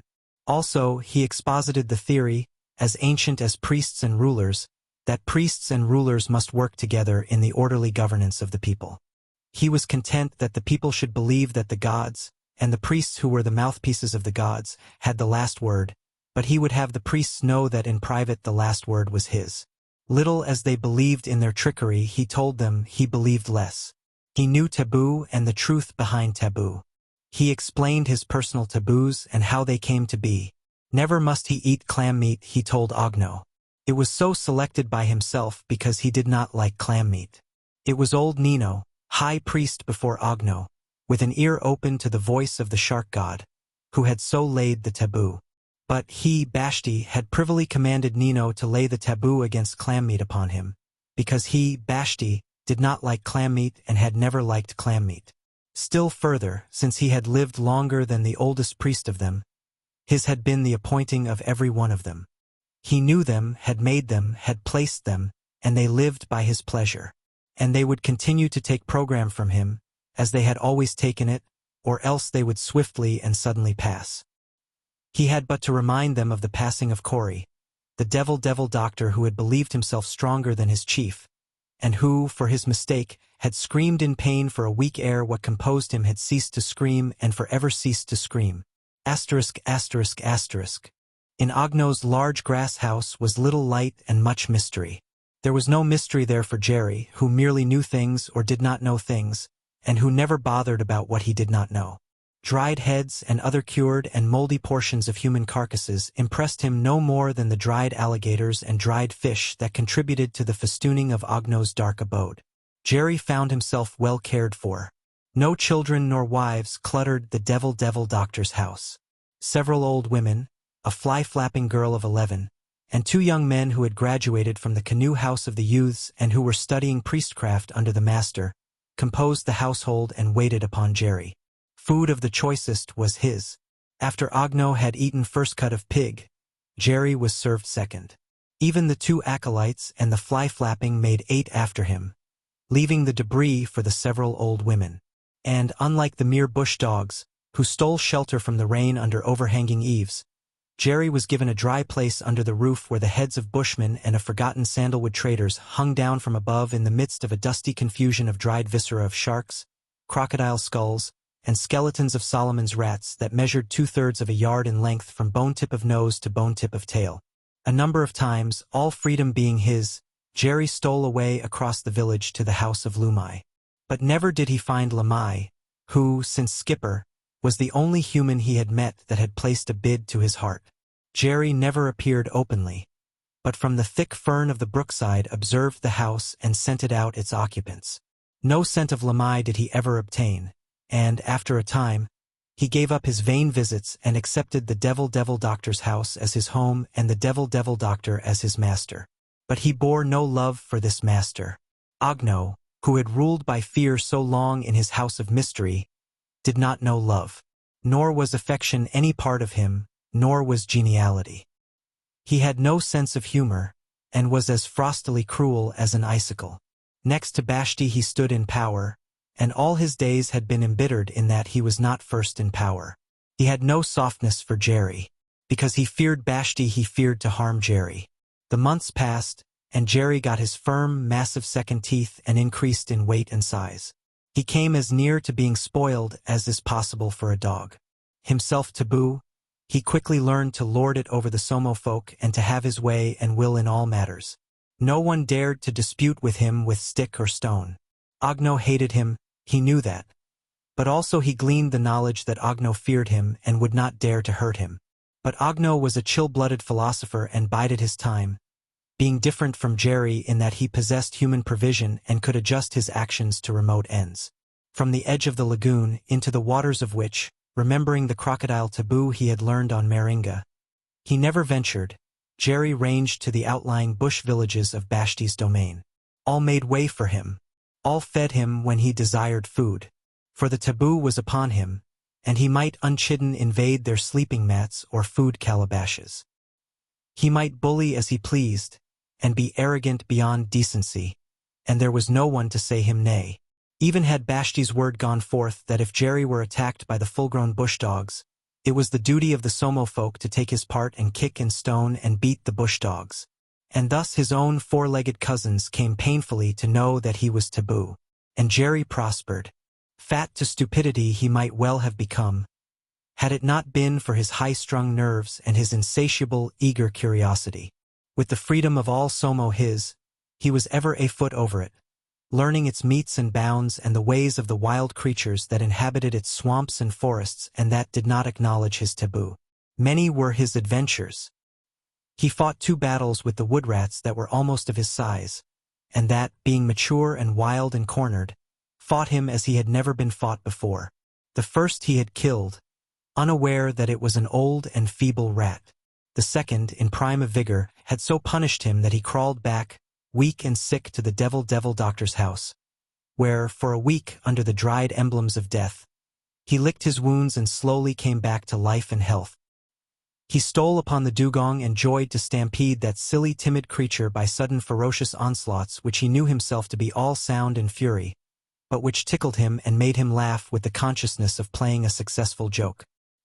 He chased the unmigratory trophy ducks from their shrewd hidden nests, walked circumspectly among the crocodiles hauled out of water for slumber, and crept under the jungle roof and spied upon the snow-white saucy cockatoos, the fierce ospreys, the heavy-flighted buzzards, the lories and kingfishers, and the absurdly garrulous little pygmy parrots. Thrice, beyond the boundaries of Somo, he encountered the little black bushmen who were more like ghosts than men, so noiseless and unperceivable were they, and who, guarding the wild pig runways of the jungle, missed spearing him on the 3 memorable occasions. As the wood rats had taught him discretion, so did these 2-legged lurkers in the jungle twilight. He had not fought with them, although they tried to spear him. He quickly came to know that these were other folk than Somo folk, that his taboo did not extend to them, and that, even of a sort, they were 2-legged gods who carried flying death in their hands that reached farther than their hands and bridged distance. As he ran the jungle, so Jerry ran the village. No place was sacred to him. In the devil houses, where, before the face of mystery men and women crawled in fear and trembling, he walked stiff-legged and bristling. For fresh heads were suspended there, heads his eyes and keen nostrils identified as those of once living blacks he had known on board the Orangi. In the biggest devil house he encountered the head of Borkman, and snarled at it, without receiving response, in recollection of the fight he had fought with the schnapps-addled mate on the deck of the Orangi. Once, however, in Vashti's house, he chanced upon all that remained on earth of Skipper. Vashti had lived very long, had lived most wisely and thought much, and was thoroughly aware that, having lived far beyond the span of man, his own span was very short. And he was curious about it all, the meaning and purpose of life. He loved the world and life, into which he had been fortunately born, both as to constitution and to place, which latter, for him, had been the high place over the priests and people. He was not afraid to die, but he wondered if he might live again. He discounted the silly views of the tricky priests, and he was very much alone in the chaos of the confusing problem. For he had lived so long, and so luckily, that he had watched the waning to extinction of all the vigorous appetites and desires. He had known wives and children, and the keen edge of youthful hunger. He had seen his children grow to manhood and womanhood and become fathers and grandfathers, mothers and grandmothers. But having known woman, and love and fatherhood, and the belly delights of eating, he had passed on beyond. Food?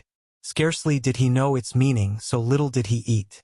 Hunger, that bit him like a spur when he was young and lusty, had long since ceased to stir and prod him.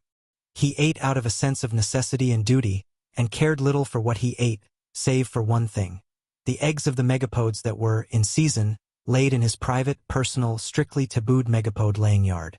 Here was left to him his last lingering flesh thrill.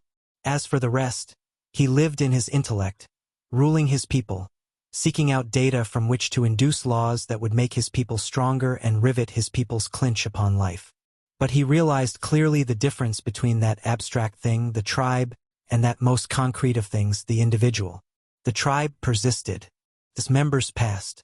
The tribe was a memory of the history and habits of all previous members, which the living members carried on until they passed and became history and memory in the intangible sum that was the tribe.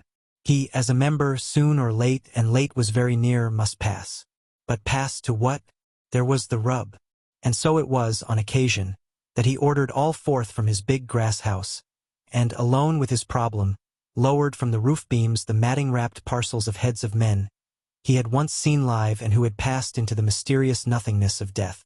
Not as a miser had he collected these heads, and not as a miser counting his secret hoard did he ponder these heads, unwrapped, held in his 2 hands or lying on his knees. He wanted to know. He wanted to know what he guessed they might know, now that they had long since gone into the darkness that rounds the end of life. Various were the heads Vashti thus interrogated in his hands, on his knees, in his dim-lighted grass-house, while the overhead sun blazed down and the fading southeast side through the palm fronds and breadfruit branches.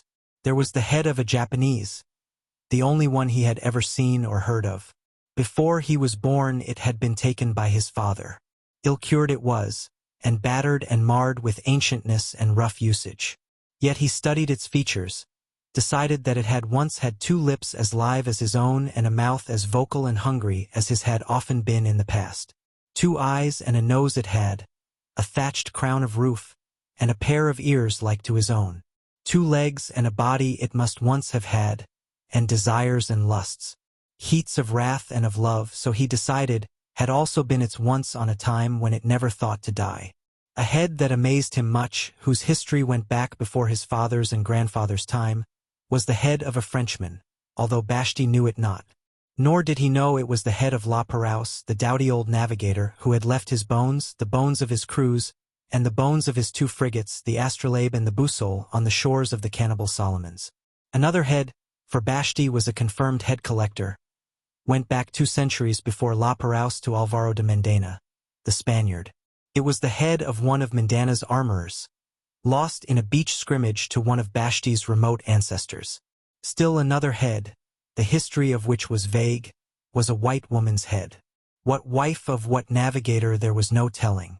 But earrings of gold and emerald still clung to the withered ears, and the hair, 2/3 of a fathom long, a shimmering silk of golden floss, flowed from the scalp that covered what had once been the wit and will of her that Vashti reasoned had in her ancient time been quick with love in the arms of man.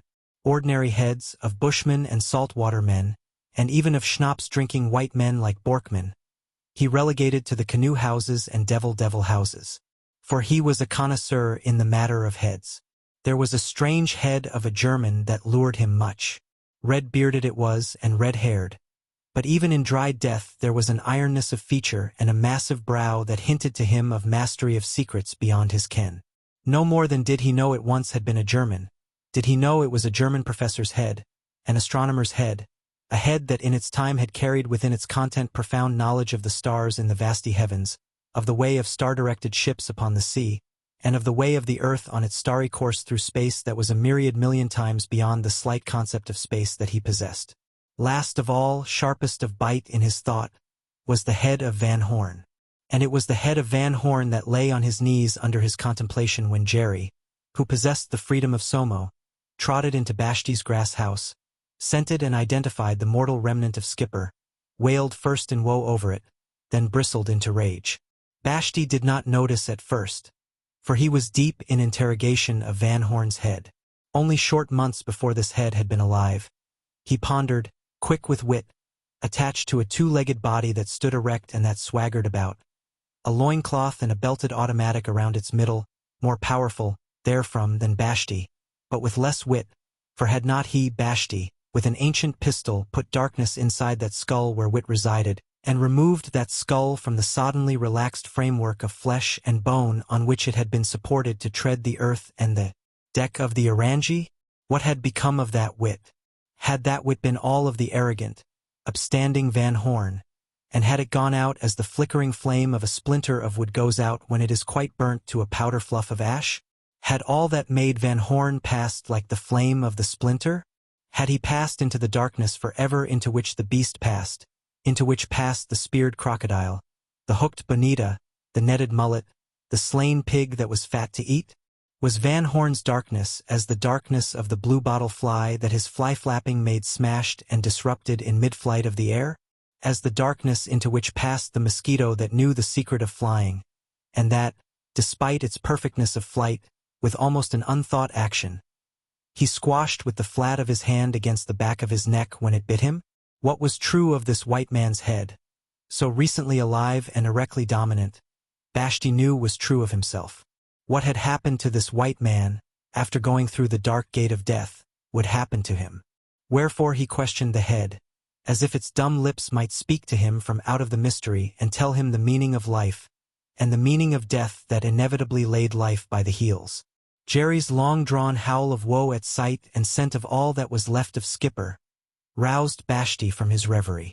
He looked at the sturdy, golden-brown puppy, and immediately included it in his reverie.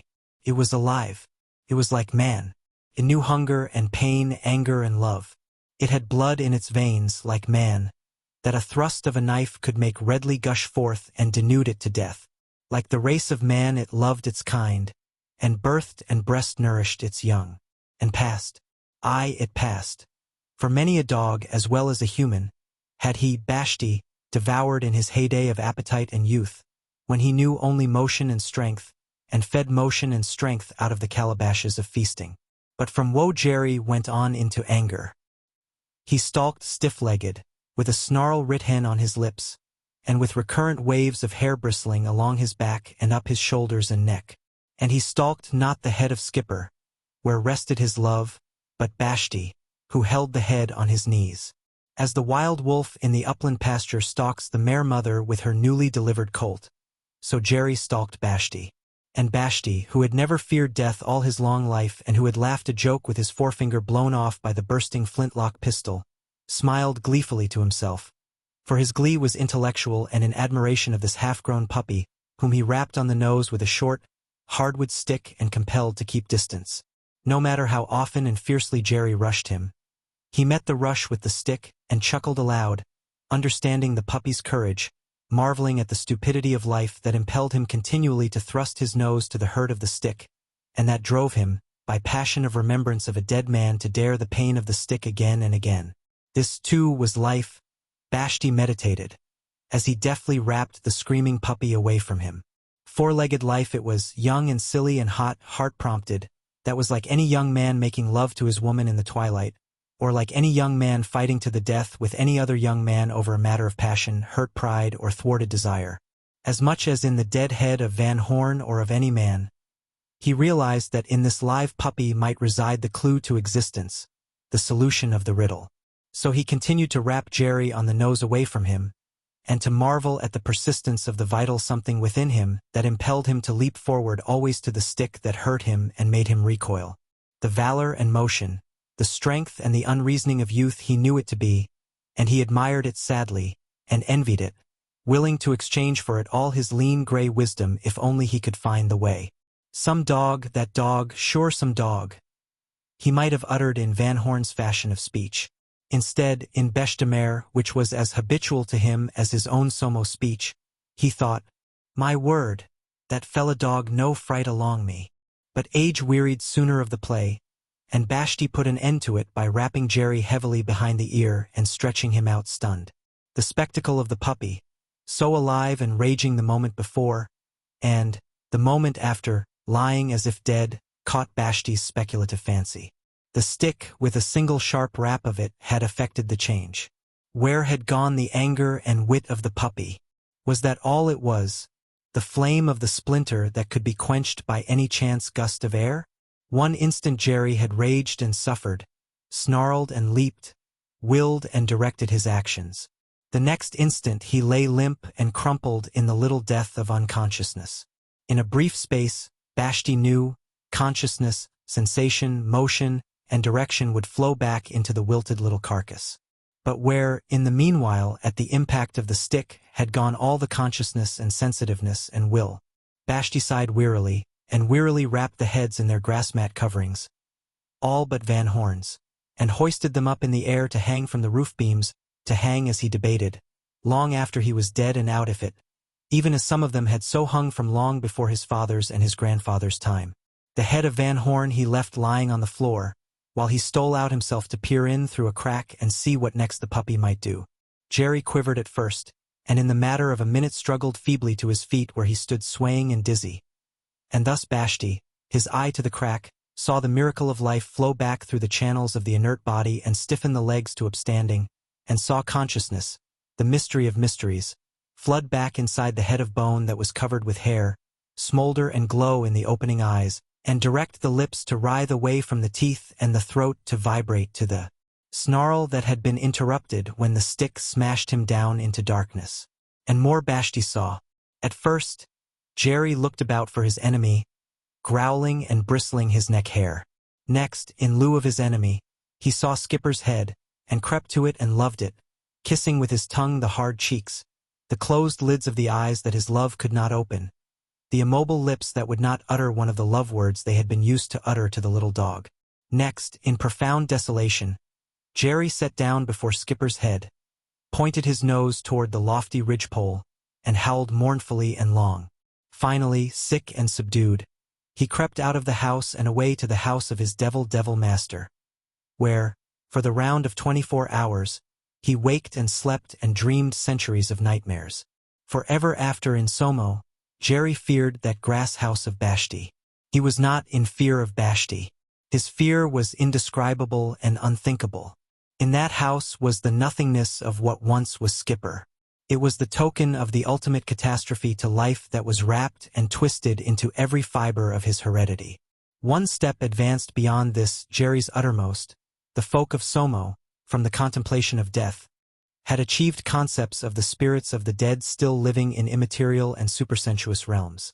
And thereafter Jerry hated Vashti intensely, as a lord of life who possessed and laid on his knees the nothingness of Skipper.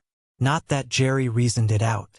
All dim and vague it was, a sensation, an emotion, a feeling, an instinct, an intuition, name it mistily as one will in the misty nomenclature of speech wherein words cheat with the impression of definiteness and lie to the brain an understanding which the brain does not possess. Chapter 16. 3 months more passed. The northwest monsoon, after its half-year of breath, had given way to the southeast trade, and Jerry still continued to live in the house of Ogno and to have the run of the village. He had put on weight, increased in size, and, protected by the taboo, had become self-confident almost to lordliness. But he had found no master. Ogno had never won a heartthrob from him. For that matter, Ogno had never tried to win him. Nor, in his cold-blooded way, had he ever betrayed his hatred of Jerry. Not even the several old women, the 2 acolytes, and the fly-flapping maid in Ogno's house dreamed that the devil doctor hated Jerry. Nor did Jerry dream it. To him Ogno was a neutral sort of person, a person who did not count. Those of the household Jerry recognized as slaves or servants to Ogno, and he knew when they fed him that the food he ate proceeded from Ogno and was Ogno's food. Save himself, taboo protected, all of them feared Ogno, and his house was truly a house of fear in which could bloom no love for a stray puppy dog. The 11 years maid might have placed a bid for Jerry's affection, had she not been deterred at the start by Ogno, who reprimanded her sternly for presuming to touch or fondle a dog of such high taboo. What delayed Ogno's plot against Jerry for the half-year of the monsoon was the fact that the season of egg-laying for the megapodes in Vashti's private laying yard did not begin until the period of the southeast trades. And Ogno, having early conceived his plot, with the patience that was characteristic of him, was content to wait the time. Now the megapode of the Solomons is a distant cousin to the brush turkey of Australia.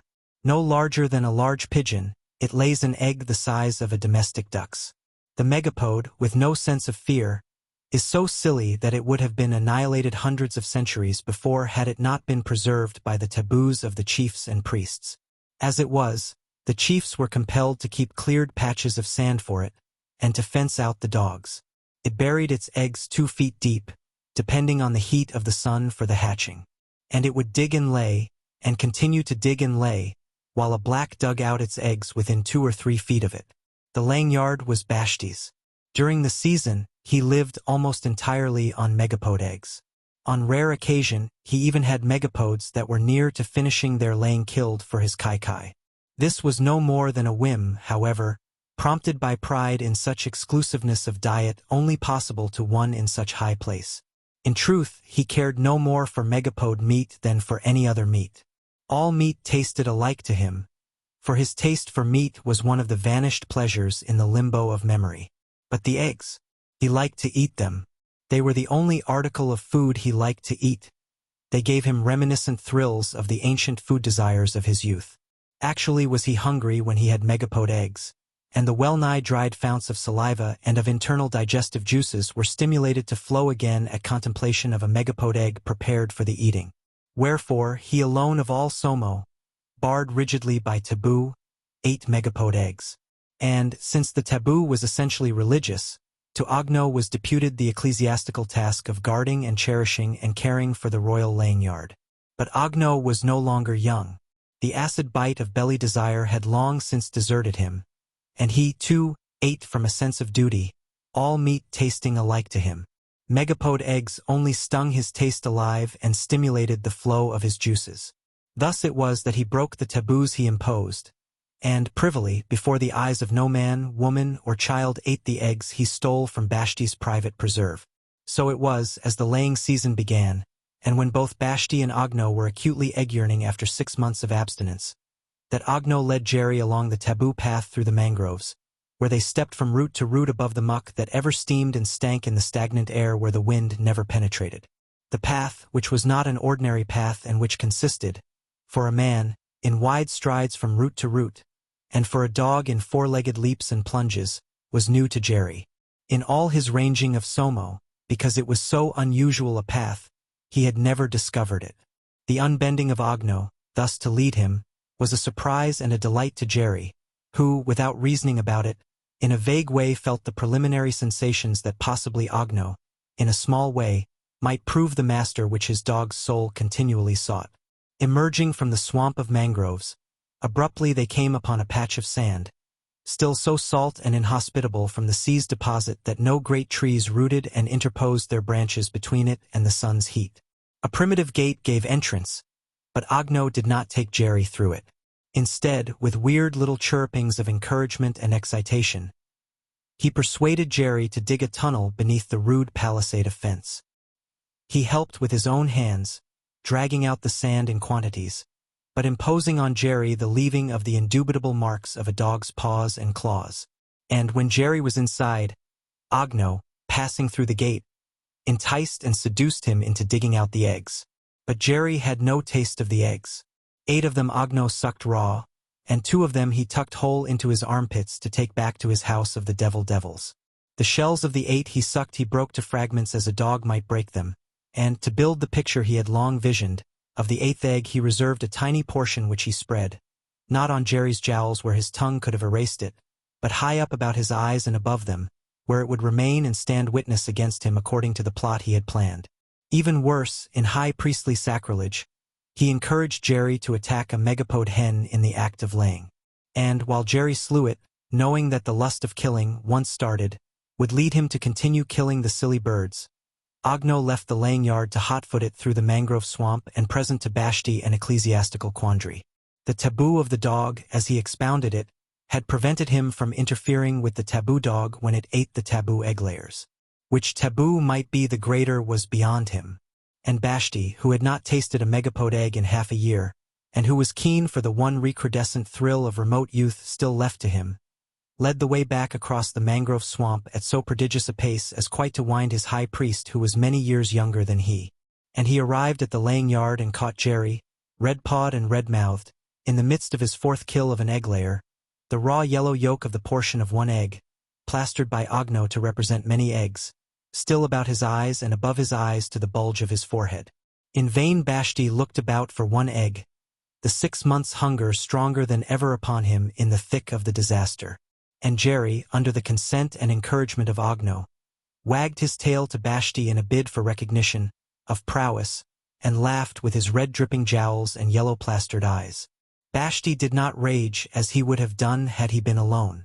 Before the eyes of his chief priest, he disdained to lower himself to such commonness of humanity. Thus it is always with those in the high places, ever temporizing with their natural desires, ever masking their ordinariness under a show of disinterest.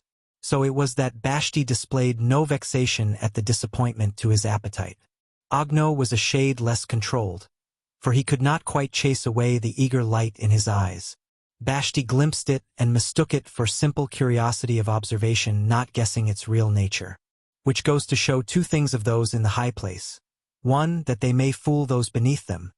The other, that they may be fooled by those beneath them. Vashti regarded Jerry quizzically, as if the matter were a joke, and shot a careless side glance to note the disappointment in his priest's eyes. "Aha," thought Vashti, "I have fooled him." "Which is the high taboo?" Ogno queried in the Somo tongue. "As you should ask. Of a surety, the megapode." "And the dog?" was Ogno's next query. "Must pay for breaking the taboo. It is a high taboo. It is my taboo. It was so placed by Somo, the ancient father and first ruler of all of us, and it has been ever since the taboo of the chiefs. The dog must die." He paused and considered the matter, while Jerry returned to digging the sand where the scent was auspicious. Ogno made to stop him, but Vashti interposed. "Let be," he said. "Let the dog convict himself before my eyes." And Jerry did, uncovering 2 eggs, breaking them and lapping that portion of their precious contents which was not spilled and wasted in the sand. Vashti's eyes were quite lackluster as he asked, "The feast of dogs for the men is today?" "Tomorrow at midday," Ogno answered. "Already are the dogs coming in. There will be at least 50 of them." 50-1, was Vashti's verdict, as he nodded at Jerry. The priest made a quick movement of impulse to capture Jerry. "Why now?" the chief demanded. "You will but have to carry him through the swamp. Let him trot back on his own legs, and when he is before the canoe house tie his legs there." Across the swamp and approaching the canoe house, Jerry, trotting happily at the heels of the 2 men, heard the wailing and sorrowing of many dogs that spelt unmistakable woe and pain. He developed instant suspicion that was, however, without direct apprehension for himself. And at that moment, his ears cocked forward and his nose questing for further information in the matter, Vashti seized him by the nape of the neck and held him in the air while Ogno proceeded to tie his legs. No whimper, nor sound, nor sign of fear came from Jerry, only choking growls of ferociousness, intermingled with snarls of anger, and a belligerent upclawing of hind legs. But a dog, clutched by the neck from the back, can never be a match for 2 men, gifted with the intelligence and deftness of men, each of them 2-handed with 4 fingers and an opposable thumb to each hand. His forelegs and hind legs tied lengthwise and crosswise, he was carried head downward the short distance to the place of slaughter and cooking, and flung to the earth in the midst of the score or more of dogs similarly tied and helpless. Although it was mid-afternoon, a number of them had so lain since early morning in the hot sun. They were all bush dogs or wild dogs, and so small was their courage that their thirst and physical pain from cords drawn too tight across veins and arteries, and their dim apprehension of the fate such treatment foreboded, led them to whimper and wail and howl their despair and suffering. The next 30 hours were bad hours for Jerry. The word had gone forth immediately that the taboo on him had been removed, and of the men and boys none was so low as to do him reverence. About him, till nightfall, persisted a circle of teasers and tormentors. They harangued him for his fall, sneered and jeered at him, rooted him about contemptuously with their feet, made a hollow in the sand out of which he could not roll and disposited him in it on his back. his four tied legs sticking ignominiously in the air above him. And all he could do was growl and rage his helplessness. For unlike the other dogs, he would not howl or whimper his pain. A year old now, the last 6 months had gone far toward maturing him, and it was the nature of his breed to be fearless and stoical. And, much as he had been taught by his white masters to hate and despise niggers, he learned in the course of these 30 hours an especially bitter and undying hatred. His torturers stopped at nothing. Even they brought Wild Dog and set him upon Jerry. But it was contrary to Wild Dog's nature to attack an enemy that could not move, even if the enemy was Jerry, who had so often bullied him and rolled him on the deck. Had Jerry, with a broken leg or so, still retained power of movement, then he would have mauled him, perhaps to death. But this utter helplessness was different, so the expected show proved a failure. When Jerry snarled and growled, Wild Dog snarled and growled back and strutted and bullied around him. Him to persuasion of the blacks could induce but no sink his teeth into Jerry. The killing ground before the canoe house was a bedlam of horror. From time to time more bound dogs were brought in and flung down. There was a continuous howling, especially contributed to by those which had lain in the sun since early morning and had no water. At times all joined in, the control of the quietest breaking down before the wave of excitement and fear that swept spasmodically over all of them. This howling, rising and falling, but never ceasing, continued throughout the night, and by morning all were suffering from the intolerable thirst. The sun blazing down upon them in the white sand and almost parboiling them, brought anything but relief. The circle of torturers formed about Jerry again, and again was wreaked upon him all abusive contempt for having lost his taboo. What drove Jerry the maddest were not the blows and physical torment, but the laughter. No dog enjoys being laughed at, and Jerry, least of all, could restrain his wrath when they jeered him and cackled close in his face. Although he had not howled once, his snarling and growling, combined with his thirst, had hoarsened his throat and dried the mucous membranes of his mouth, so that he was incapable, except under the sheerest provocation, of further sound. His tongue hung out of his mouth, and the 8 o'clock sun began slowly to burn it. It was at this time that one of the boys cruelly outraged him.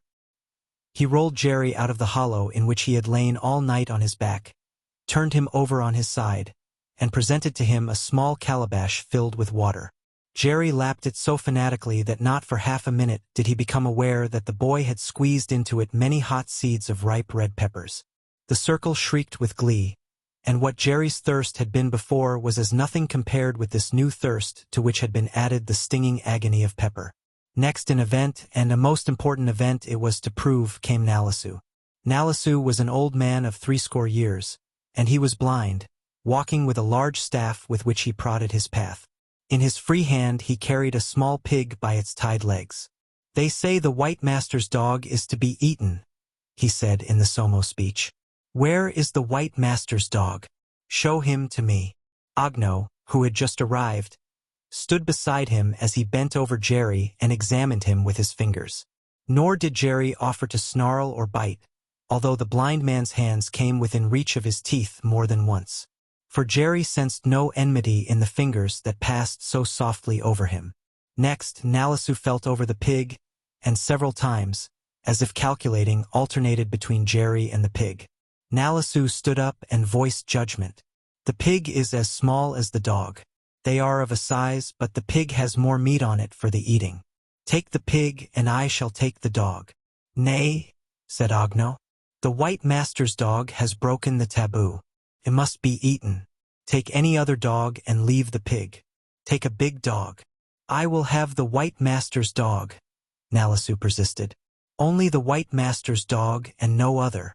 The matter was at a deadlock when Vashti chanced upon the scene and stood listening. "Take the dog, Nalisu," he said finally.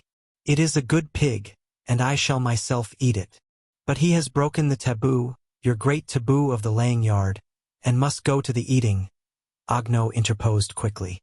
Too quickly, Vashti thought, while a vague suspicion arose in his mind of he knew not what. "The taboo must be paid in blood and cooking," Agno continued. "Very well," said Vashti. "I shall eat the small pig. Let its throat be cut and its body know the fire." I but speak the law of the taboo. Life must pay for the breaking. There is another law, Vashti grinned. Long has it been since ever Somo built these walls that life may buy life. But of life of man and life of woman, Agno qualified.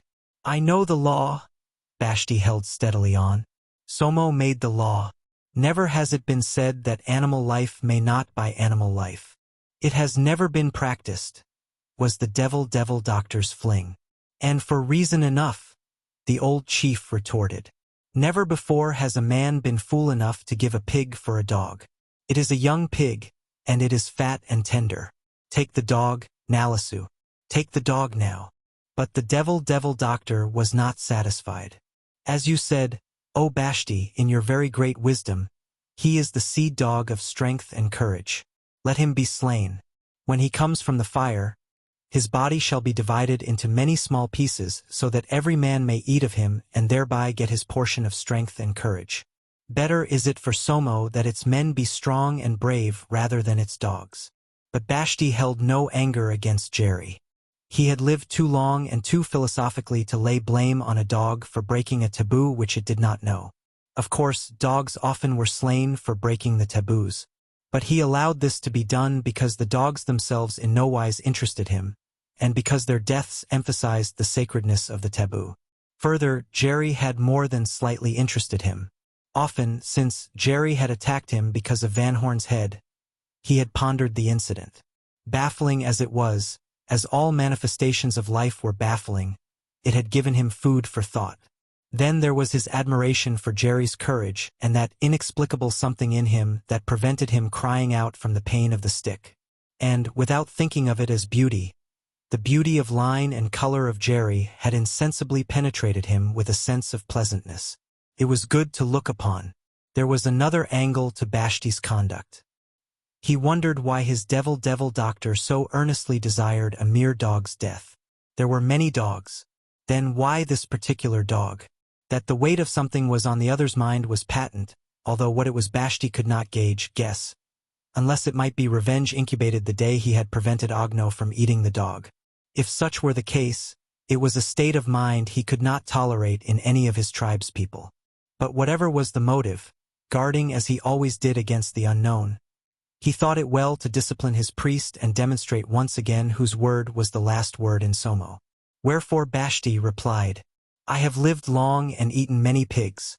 What man may dare say that the many pigs have entered into me and made me a pig? He paused and cast a challenging eye around the circle of his audience. But no man spoke.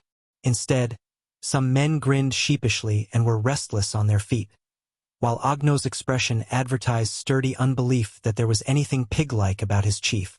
I have eaten much fish, Vashti continued. Never has one scale of a fish grown out on my skin. Never has a gill appeared on my throat. As you all know by the looking, never have I sprouted one fin out of my backbone. Nalisu, take the dog. Aga, carry the pig to my house. I shall eat it today. Agno, let the killing of the dogs begin so that the canoe men shall eat at due time. Then, as he turned to go, he lapsed into Beshtamer English and flung sternly over his shoulder. My word, you make a me cross along you. Chapter 17. As blind Nalisu slowly plodded away, with one hand tapping the path before him and with the other carrying Jerry head downward suspended by his tied legs, Jerry heard a sudden increase in the wild howling of the dogs as the killing began and they realized that death was upon them. But, unlike the boy Lamai, who had known no better, the old man did not carry Jerry all the way to his house. At the first stream pouring down between the low hills of the rising land, he paused and put Jerry down to drink. And Jerry knew only the delight of the wet coolness on his tongue, all about his mouth and down his throat. Nevertheless, in his subconsciousness was being planted the impression that, kinder than Lamai, than Agno, than Vashti, this was the kindest black he had encountered in Somo. When he had drunk till for the moment he could drink no more, he thanked Nalisu with his tongue, not warmly nor ecstatically as had it been Skipper's hand, but with due gratefulness for the life-giving draught. The old man chuckled in a pleased way, rolled Jerry's parched body into the water, and, keeping his head above the surface, rubbed the water into his dry skin, and let him lie there for long, blissful minutes. From the stream to Nalisu's house, a goodly distance, Nalisu still carried him with bound legs, although not head downward but clasped in one arm against his chest. His idea was to love the dog to him. For Nalisu, having sat in the lonely dark for many years, had thought far more about the world around him and knew it far better than had he been able to see it. For his own special purpose he had need of a dog. Several bush dogs he had tried, but they had shown little appreciation of his kindness and had invariably run away. The last had remained longest because he had treated it with the greatest kindness, but run away it had before he had trained it to his purpose. But the white master's dog, he had heard, was different. It never ran away in fear, while it was said to be more intelligent than the dogs of Somo. The invention Lamai had made of tying Jerry with a stick had been noised abroad in the village, and by a stick in Nalisu's house, Jerry found himself again tied. But with a difference. Never once was the blind man impatient, while he spent hours each day in squatting on his hams and petting Jerry. Yet, had he not done this, Jerry, who ate his food and who was growing accustomed to changing his masters, would have accepted Nalisu for master. Further, it was fairly definite in Jerry's mind, after the devil doctors tying him and flinging him amongst the other helpless dogs on the killing ground, that all mastership of Ogno had ceased. And Jerry, who had never been without a master since his first days in the world, felt the imperative need of a master. So it was, when the day came that the stick was untied from him, that Jerry remained, voluntarily in Nalisu's house. When the old man was satisfied there would be no running away, he began Jerry's training. By slow degrees he advanced the training until hours a day were devoted to it. First of all Jerry learned a new name for himself, which was Bow, and he was taught to respond to it from an ever-increasing distance no matter how softly it was uttered, and Nalisu continued to utter it more softly until it no longer was a spoken word, but a whisper. Jerry's ears were keen, but Nalisu's, from long use, were almost as keen. Further, Jerry's own hearing was trained to still greater acuteness. Hours at a time, sitting by Nalisu or standing apart from him, he was taught to catch the slightest sounds or rustlings from the bush. Still further, he was taught to differentiate between the bush noises and between the ways he growled warnings to Nalisu. If a rustle took place that Jerry identified as a pig or a chicken, he did not growl at all. If he did not identify the noise, he growled fairly softly. But if the noise were made by a man or boy who moved softly and therefore suspiciously, Jerry learned to growl loudly. If the noise were loud and careless, then Jerry's growl was soft. It never entered Jerry's mind to question why he was taught all this. He merely did it because it was this latest master's desire that he should. All this, and much more, at a cost of interminable time and patience, Nalisu taught him, and much more he taught him, increasing his vocabulary so that, at a distance, they could hold quick and sharply definite conversations. Thus, at 50 feet away, Jerry would woof softly the information that there was a noise he did not know, and Nalisu, with different sibilances, would hiss to him to stand still, to woof more softly, or to keep silent, or to come to him noiselessly, or to go into the bush and investigate the source of the strange noise, or, barking loudly, to rush and attack it. Perhaps, if from the opposite direction Nalisu's sharp ears alone caught a strange sound, he would ask Jerry if he had heard it.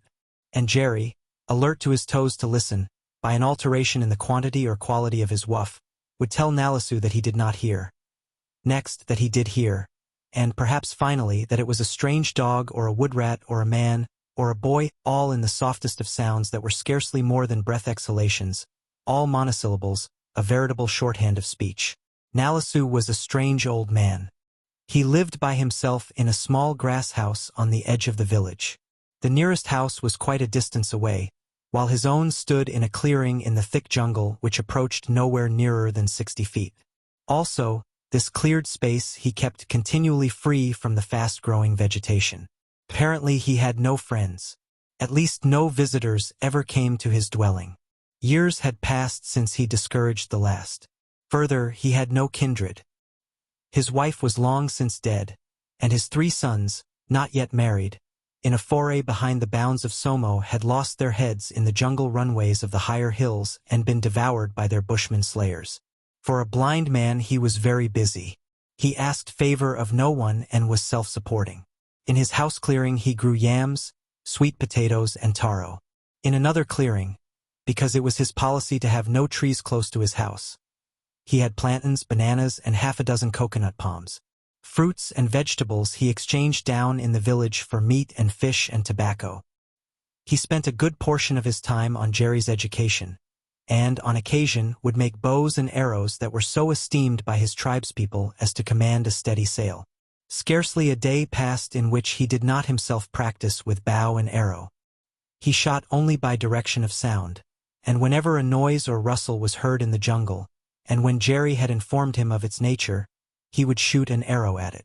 Then it was Jerry's duty cautiously to retrieve the arrow had it missed the mark. A curious thing about Nalisu was that he slept no more than 3 hours in the 24, that he never slept at night, and that his brief daylight sleep never took place in the house. Hidden in the thickest part of the neighboring jungle was a sort of nest to which led no path. He never entered nor left by the same way, so that the tropic growth on the rich soil, being so rarely trod upon, ever obliterated the slightest sign of his having passed that way. Whenever he slept, Jerry was trained to remain on guard and never to go to sleep. Reason enough there was, and to spare, for Nalisu's infinite precaution. The oldest of his 3 sons had slain one, Ao, in a quarrel. Ao had been one of 6 brothers of the family of Ano, which dwelt in one of the upper villages. According to Somo law, the Ano family was privileged to collect the blood debt from the Nalisu family, but had been balked of it by the deaths of Nalisu's 3 sons in the bush, and, since the Somo code was a life for a life, and since Nalisu alone remained alive of his family, it was well known throughout the tribe that the Anos would never be content until they had taken the blind man's life. But Nalisu had been famous as a great fighter, as well as having been the progenitor of 3 such warlike sons. Twice had the Anos sought to collect, the first time while Nalisu still retained his eyesight. Nalisu had discovered their trap, circled about it, and in the rear encountered and slain Ano himself, the father, thus doubling the blood debt. Then had come his accident. While refilling many times used Snyder cartridges, an explosion of black powder put out both his eyes. Immediately thereafter, while he sat nursing his wounds, the Anos had descended upon him, just what he had expected, and for which he had made due preparation. That night 2 uncles and another brother stepped on poison thorns and died horribly. Thus the sum of lives owing the Anos had increased to 5, with only a blind man from whom to collect. Thenceforth the Anos had feared the thorns too greatly to dare again, although ever their vindictiveness smoldered, and they lived in hope of the day when Nalisu's head should adorn their ridgepole. In the meantime the state of affairs was not that of a truce but of a stalemate. The old man could not proceed against them, and they were afraid to proceed against him. Nor did the day come until after Jerry's adoption, when one of the Anos made an invention the like of which had never been known in all Malaya. Chapter 18. Meanwhile the months slipped by, the southeast trade blew itself out, the monsoon had begun to breathe, and Jerry added to himself 6 months of time, weight, stature, and thickness of bone. An easy time his half-year with the blind man had been, despite the fact that Nalisu was a rigid disciplinarian who insisted on training Jerry for longer hours, day in and day out, than falls to the lot of most dogs. Never did Jerry receive from him a blow, never a harsh word. This man, who had slain 4 of the Anos, 3 of them after he had gone blind, who had slain still more men in his savage youth, never raised his voice in anger to Jerry and ruled him by nothing severer than the gentlest of chidings. Mentally, the persistent education Jerry received, in this period of late puppyhood, fixed in him increased brain power for all his life. Possibly no dog in all the world had ever been so vocal as he, and for 3 reasons. His own intelligence, the genius for teaching that was Nalisu's, and the long hours devoted to the teaching. His shorthand vocabulary, for a dog, was prodigious. Almost might it be said that he and the man could talk by the hour, although few and simple were the abstractions they could talk. Very little of the immediate concrete past, and scarcely anything of the immediate concrete future, entered into their conversations. Jerry could no more tell him of Meringa, nor of the Orangi, than could he tell him of the great love he had borne Skipper, or of his reason for hating Vashti. By the same token, Nalisu could not tell Jerry of the blood feud with the Anos, nor of how he had lost his eyesight. Practically all their conversation was confined to the instant present, although they could compass a little of the very immediate past. Nalisu would give Jerry a series of instructions, such as going on a scout by himself to go to the nest, then circle about it widely, to continue to the other clearing where were the fruit trees, to cross the jungle to the main path, to proceed down the main path toward the village till he came to the great banyan tree, and then to return along the small path to Nalisu and Nalisu's house. All of which Jerry would carry out to the letter, and, arrived back, would make report. As thus, at the nest nothing unusual save that a buzzard was near it. In the other clearing 3 coconuts had fallen to the ground, for Jerry could count unerringly up to 5. Between the other clearing and the main path were 4 pigs. Along the main path he had passed a dog, more than 5 women, and 2 children. And on the small path home he had noted a cockatoo and 2 boys. But he could not tell Nalisu his states of mind and heart that prevented him from being fully contented in his present situation. For Nalisu was not a white god, but only a mere nigger god. And Jerry hated and despised all niggers save for the 2 exceptions of Lamai and Nalisu. He tolerated them and, for Nalisu, had even developed a placid and sweet affection. Love him he did not and could not. At the best, they were only second-rate gods, and he could not forget the great white gods such as Skipper and Mr. Hagen, and, of the same breed, Derby and Bob. They were something else, something other, something better than all this black savagery in which he lived. They were above and beyond, in an unattainable paradise which he vividly remembered, for which he yearned, but to which he did not know the way, and which, dimly sensing the ending that comes to all things, might have passed into the ultimate nothingness which had already overtaken Skipper and the Orangi. In vain did the old man play to gain Jerry's heart of love. He could not bid against Jerry's many reservations and memories, although he did win absolute faithfulness and loyalty, not passionately, as he would have fought to the death for Skipper, but devotedly would he have fought to the death for Nalisu. And the old man never dreamed but what he had won all of Jerry's heart. Asterisk, asterisk, asterisk. Came the day of the annos, when one of them made the invention, which was thick-plated sandals to armor the soles of their feet against the poisoned thorns with which Nalisu had taken 3 of their lives. The day, in truth, was the night, a black night, a night so black under a cloud-palled sky that a tree trunk could not be seen 1/8 of an inch beyond one's nose. And the annos descended on Nalisu's clearing, a dozen of them, armed with sniders, horse pistols, tomahawks, and war clubs, walking gingerly, despite their thick sandals, because of fear of the thorns which Nalisu no longer planted. Jerry, sitting between Nalisu's knees and nodding sleepily, gave the first warning to Nalisu, who sat outside his door, wide-eyed, ear-strung, as he had sat through all the nights of the many years. He listened still more tensely through long minutes in which he heard nothing, at the same time whispering to Jerry for information and commanding him to be soft-spoken. And Jerry, with whuffs and whiffs and all the shorthand breath exhalations of speech he had been taught, told him that men approached, many men, more men than 5. Nalisu reached the bough beside him, strung an arrow, and waited. At last his own ears caught the slightest of rustlings, now here, now there, advancing upon him in the circle of the compass. Still speaking for softness, he demanded verification from Jerry, whose neck hair rose bristling under Nalisu's sensitive fingers, and who, by this time, was reading the night air with his nose as well as his ears. And Jerry, as softly as Nalisu, informed him again that it was men, many men, more men than 5. With the patience of age Nalisu sat on without movement, until, close at hand, on the very edge of the jungle 60 feet away, he located a particular noise of a particular man.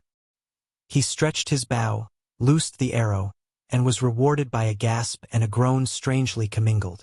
First he restrained Jerry from retrieving the arrow, which he knew had gone home, and next he fitted a fresh arrow to the bow string. 15 minutes of silence passed, the blind man as if carven of stone, the dog, trembling with eagerness under the articulate touch of his fingers, obeying the bidding to make no sound. For Jerry, as well as Nalisu, knew that death rustled and lurked in the encircling dark. Again came a softness of movement, nearer than before, but the sped arrow missed. They heard its impact against a tree trunk beyond and a confusion of small sounds caused by the target's hasty retreat. Next, after a time of silence, Nalisu told Jerry silently to retrieve the arrow. He had been well trained and long trained, for with no sound even to Nalisu's ears keener than seeing men's ears, he followed the direction of the arrow's impact against the tree and brought the arrow back in his mouth. Again Nalisu waited, until the rustlings of a fresh drawing in of the circle could be heard, whereupon Nalisu, Jerry accompanying him, picked up all his arrows and moved soundlessly halfway around the circle. Even as they moved, a Snider exploded that was aimed in the general direction of the spot just vacated, and the blind man and the dog, from midnight to dawn, successfully fought off 12 men equipped with the thunder of gunpowder and the wide-spreading, deep-penetrating mushroom bullets of soft lead. And the blind man defended himself only with a bow and 100 arrows. He discharged many hundreds of arrows which Jerry retrieved for him and which he discharged over and over. But Jerry aided valiantly and well, adding to Nalisu's acute hearing his own acuter hearing, circling noiselessly about the house and reporting where the attack pressed closest. Much of their precious powder the Annos wasted, for the affair was like a game of invisible ghosts. Never was anything seen save the flashes of the rifles. Never did they see Jerry, although they became quickly aware of his movements close to them as he searched out the arrows. Once, as one of them felt for an arrow which had narrowly missed him, he encountered Jerry's back with his hand and acknowledged the sharp slash of Jerry's teeth with a wild yell of terror. They tried firing at the twang of Nalisu's bowstring, but every time Nalisu fired he instantly changed position. Several times, warned of Jerry's nearness, they fired at him, and once even, was his nose slightly powder-burned. When day broke, in the quick tropic gray that marks the leap from dark to sun, the Annos retreated, while Nalisu, withdrawn from the light into his house, still possessed 80 arrows, thanks to Jerry. The net result to Nalisu was 1 dead man and no telling how many arrow-pricked wounded men who dragged themselves away.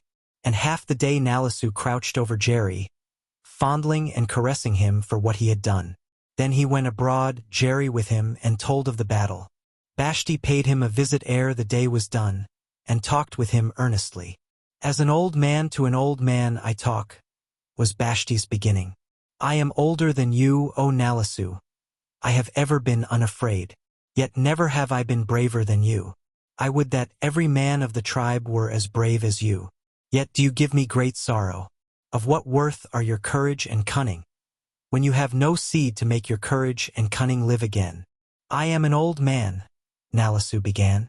Not so old as I am, Vashti interrupted. Not too old to marry so that your seed will add strength to the tribe. I was married and long married, and I fathered 3 brave sons. But they are dead. I shall not live so long as you. I think of my young days as pleasant dreams remembered after sleep. More I think of death and the end.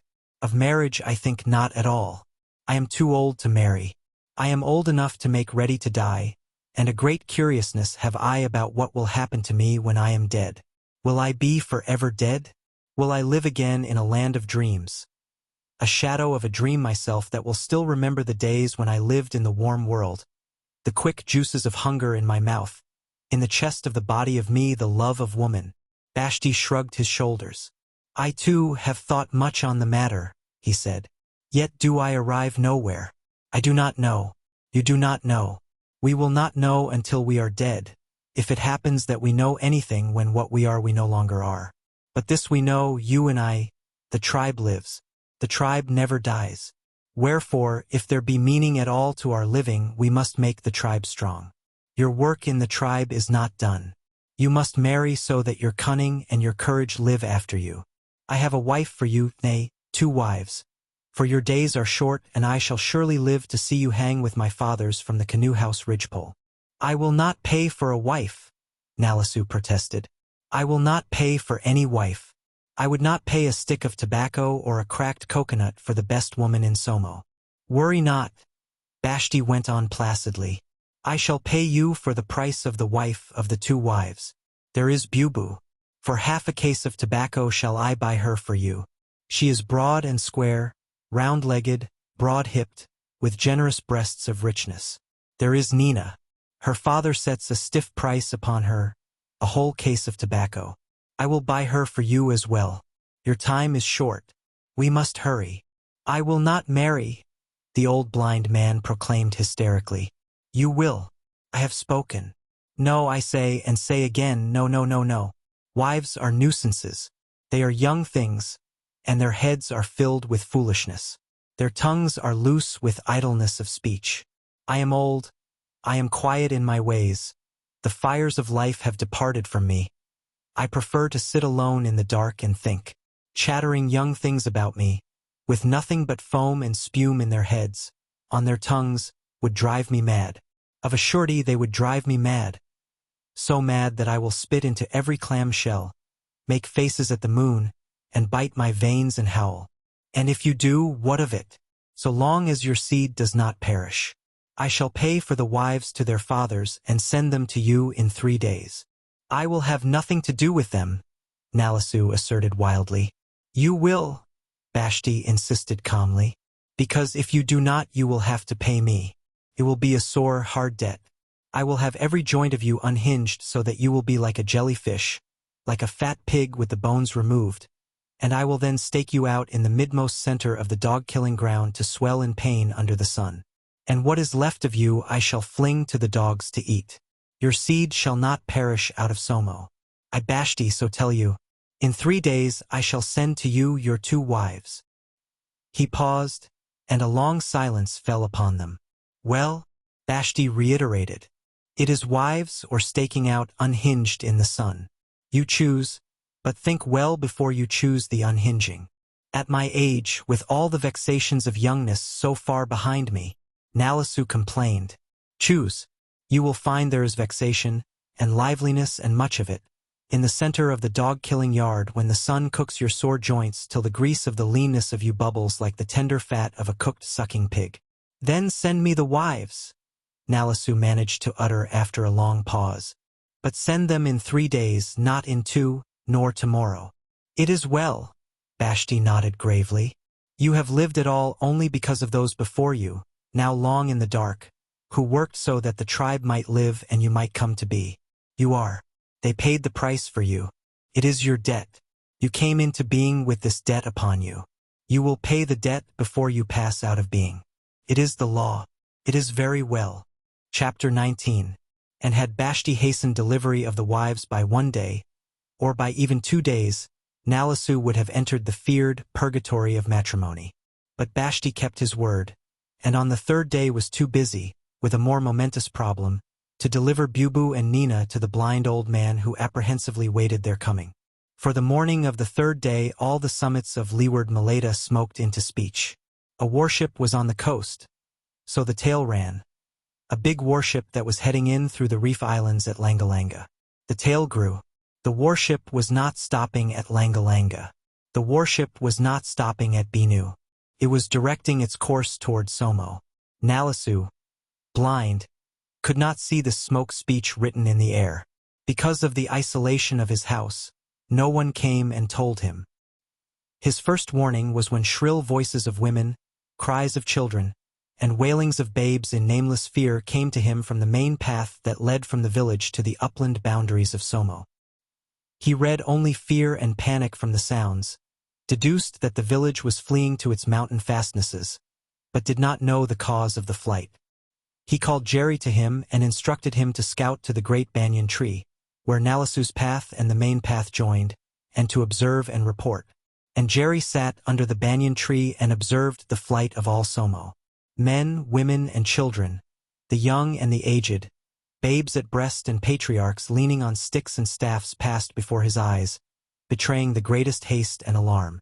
The village dogs were as frightened, whimpering and whining as they ran. And the contagion of terror was strong upon Jerry.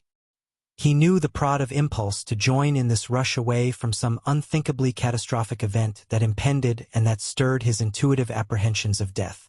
But he mastered the impulse with his sense of loyalty to the blind man who had fed him and caressed him for a long 6 months. Back with Nalisu sitting between his knees, he made his report. It was impossible for him to count more than 5, although he knew the fleeing population numbered many times more than 5. So he signified 5 men and more, 5 women and more, 5 children and more, 5 babies and more, 5 dogs and more, even of pigs did he announce 5 and more. Nalisu's ears told him that it was many, many times more, and he asked for names. Jerry knew the names of Bashti, of Agno, and of Lamai and Lumai. He did not pronounce them with the slightest of resemblance to their customary soundings, but pronounced them in the whiff-wuff of shorthand speech that Nalisu had taught him. Nalisu named over many other names that Jerry knew by ear but could not himself evoke in sound, and he answered yes to most of them by simultaneously nodding his head and advancing his right paw. To some names he remained without movement in token that he did not know them, and to other names which he recognized, but the owners of which he had not seen, he answered no by advancing his left paw. And Nalisu, beyond knowing that something terrible was impending, something horribly more terrible than any foray of neighboring saltwater tribes, which Somo, behind her walls, could easily fend off, divined that it was the long-expected punitive man of war. Despite his 80 years, he had never experienced a village shelling. He had heard vague talk of what had happened in the matter of shellfire in other villages, but he had no conception of it save that it must be bullets on a larger scale than Snyder bullets that could be fired correspondingly longer distances through the air. But it was given to him to know shellfire before he died.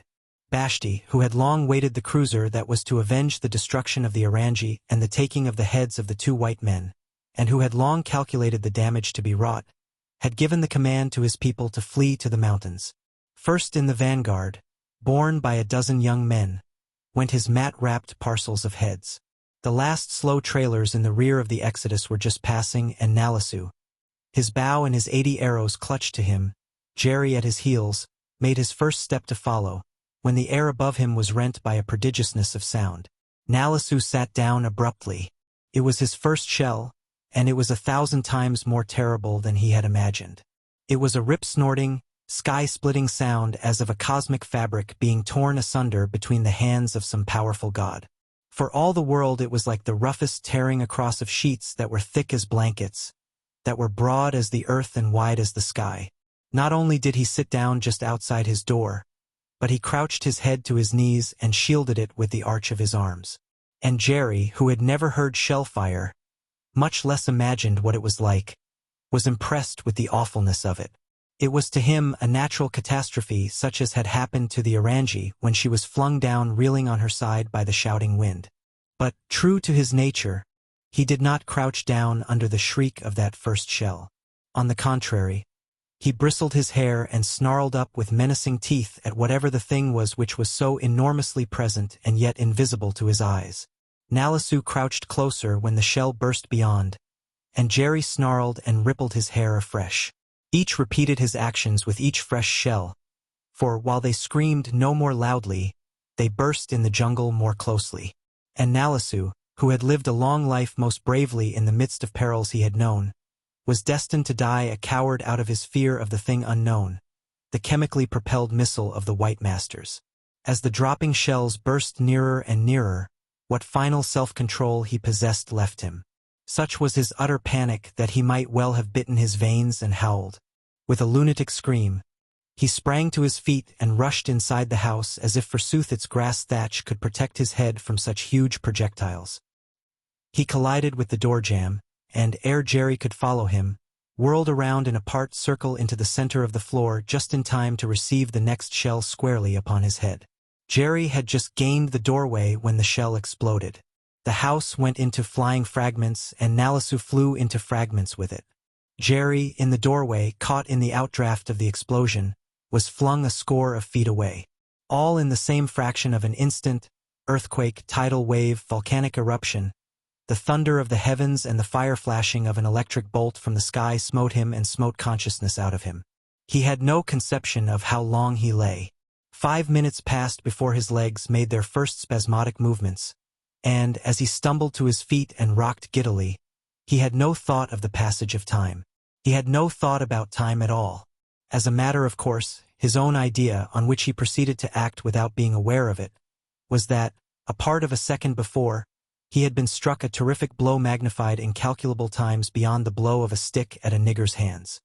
His throat and lungs filled with the pungent, stifling smoke of powder, his nostrils with earth and dust, he frantically wheezed and sneezed, leaping about, falling drunkenly, leaping into the air again, staggering on his hind legs, dabbing with his forepaws at his nose head downward between his forelegs, and even rubbing his nose into the ground. He had no thought for anything save to remove the biting pain from his nose and mouth, the suffocation from his lungs. By a miracle he had escaped being struck by the flying splinters of iron, and, thanks to his strong heart, had escaped being killed by the shock of the explosion. Not until the end of 5 minutes of mad struggling, in which he behaved for all the world like a beheaded chicken, did he find life tolerable again. The maximum of stifling and of agony passed, and, although he was still weak and giddy, he tottered in the direction of the house and of Nalisu. And there was no house and no Nalisu, only a debris intermingled of both. While the shells continued to shriek and explode, now near, now far, Jerry investigated the happening. As surely as the house was gone, just as surely was Nalisu gone. Upon both had descended the ultimate nothingness. All the immediate world seemed doomed to nothingness. Life promised only somewhere else, in the high hills and remote bush whither the tribe had already fled. Loyal he was to his salt, to the master whom he had obeyed so long, nigger that he was, who so long had fed him, and for whom he had entertained a true affection. But this master no longer was. Retreat Jerry did, but he was not hasty in retreat. For a time he snarled at every shell scream in the air and every shell burst in the bush. But after a time, while the awareness of them continued uncomfortably with him, the hair on his neck remained laid down and he neither uttered a snarl nor bared his teeth. And when he parted from what had been and which had ceased to be, not like the bush dogs did he whimper and run. Instead, he trotted along the path at a regular and dignified pace. When he emerged upon the main path, he found it deserted. The last refugee had passed.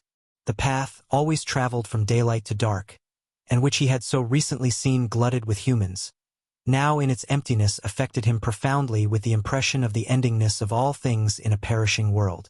So it was that he did not sit down under the banyan tree, but trotted along at the far rear of the tribe. With his nose he read the narrative of the flight. Only once did he encounter what advertised its terror. It was an entire group annihilated by a shell. There were an old man of 50 with a crutch because of the leg which had been slashed off by a shark when he was a young boy, a dead Mary with a dead babe at her breast and a dead child of 3 clutching her hand, and 2 dead pigs, huge and fat, which the woman had been herding to safety.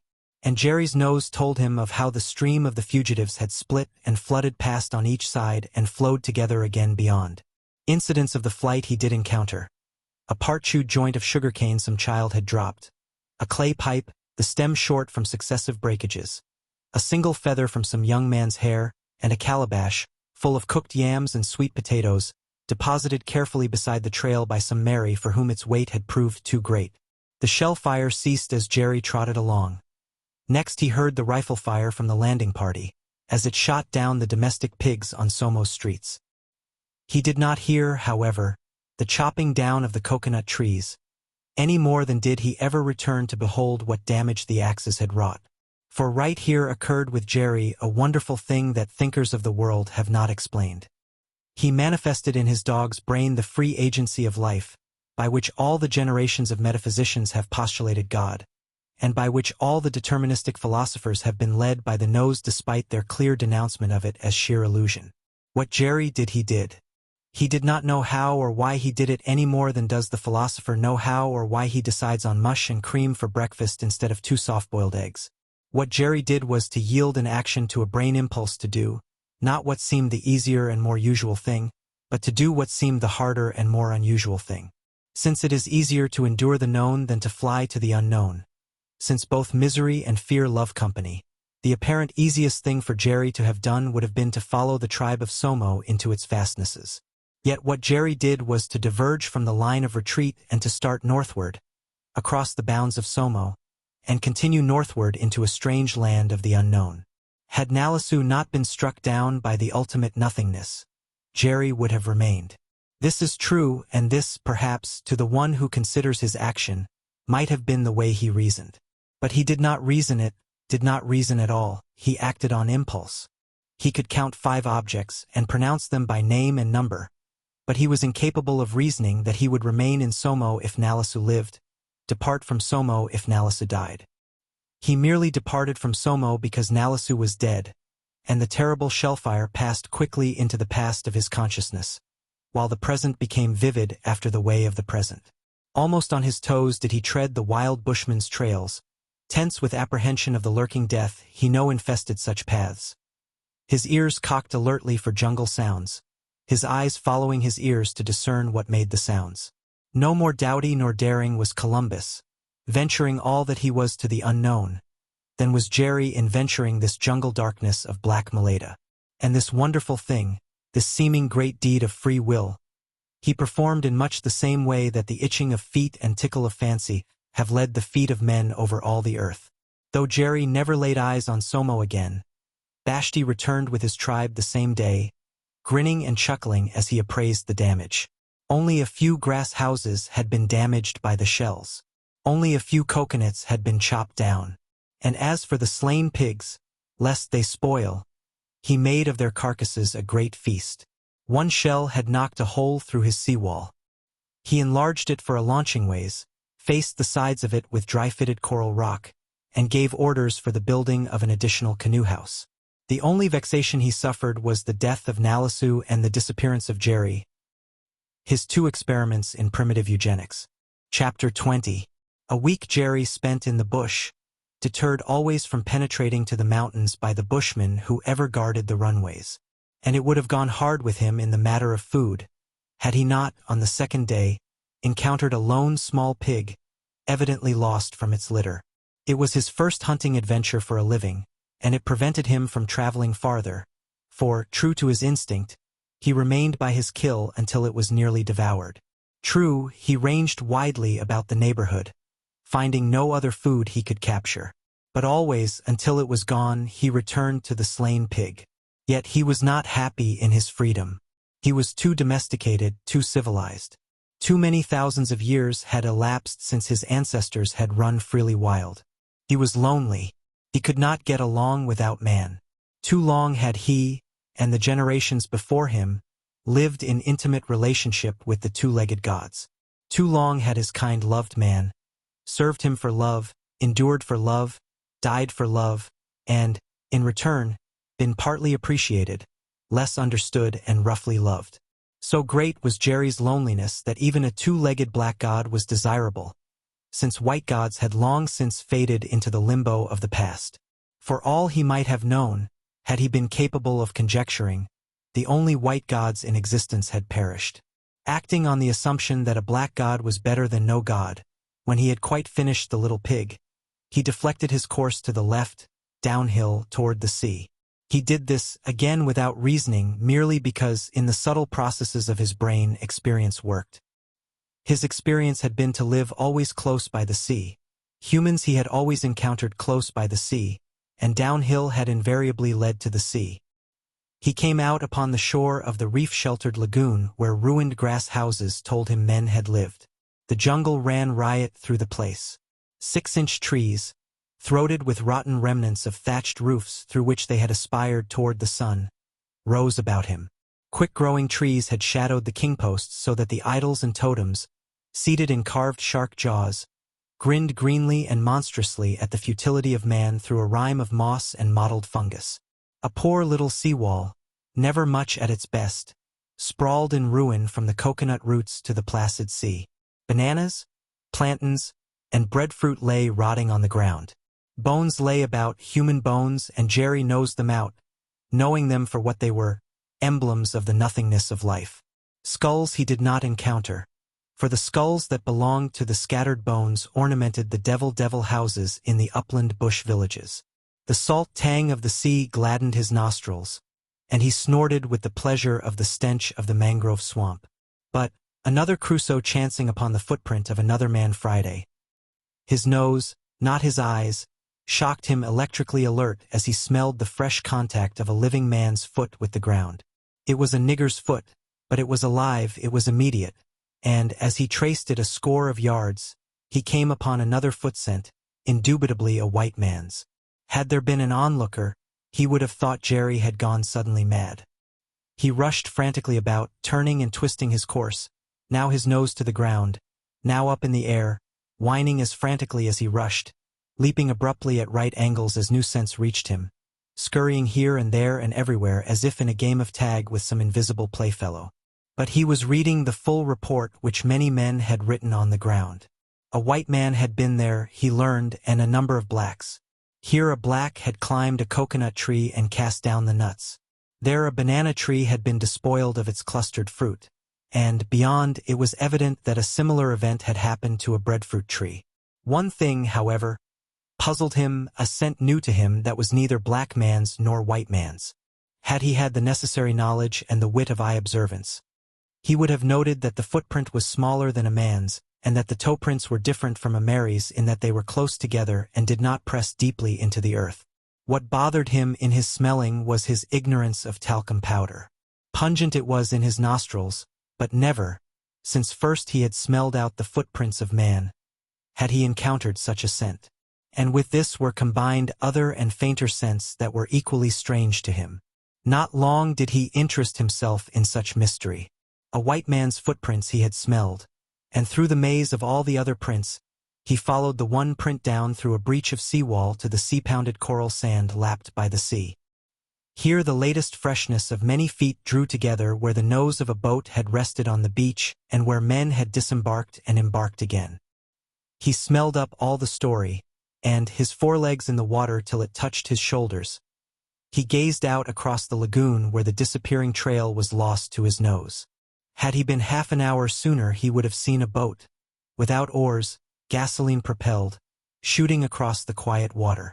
What he did see was an orangie.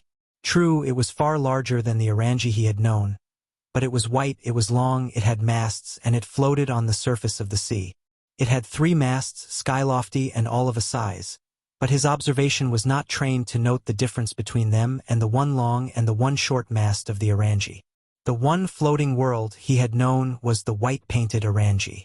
And since, without a quiver of doubt, this was the orangie, then, on board, would be his beloved skipper. If oranges could resurrect, then could skippers resurrect, and in utter faith that the head of nothingness he had last seen on Vashti's knees, he would find again rejoined to its body and its 2 legs on the deck of the white-painted floating world, he waded out to his depth and, swimming, dared the sea. He greatly dared, for in venturing the water he broke one of the greatest and earliest taboos he had learned. In his vocabulary was no word for crocodile, yet in his thought, as potent as any utterable word, was an image of dreadful import. An image of a log awash that was not a log and that was alive, that could swim upon the surface, under the surface, and haul out across the dry land, that was huge-toothed, mighty Maud, and certain death to a swimming dog. But he continued the breaking of the taboo without fear. Unlike a man who can be simultaneously conscious of 2 states of mind, and who, swimming, would have known both the fear and the high courage with which he overrode the fear, Jerry, as he swam, knew only one state of mind, which was that he was swimming to the orangie and to Skipper. At the moment preceding the first stroke of his paws in the water out of his depth, he had known all the terribleness of the taboo he deliberately broke. But, launched out, the decision made, the line of least resistance taken, he knew, single-thoughted, single-hearted, only that he was going to Skipper. Little practiced as he was in swimming, he swam with all his strength, whimpering in a sort of chant his eager love for Skipper, who indubitably must be aboard the white yacht half a mile away.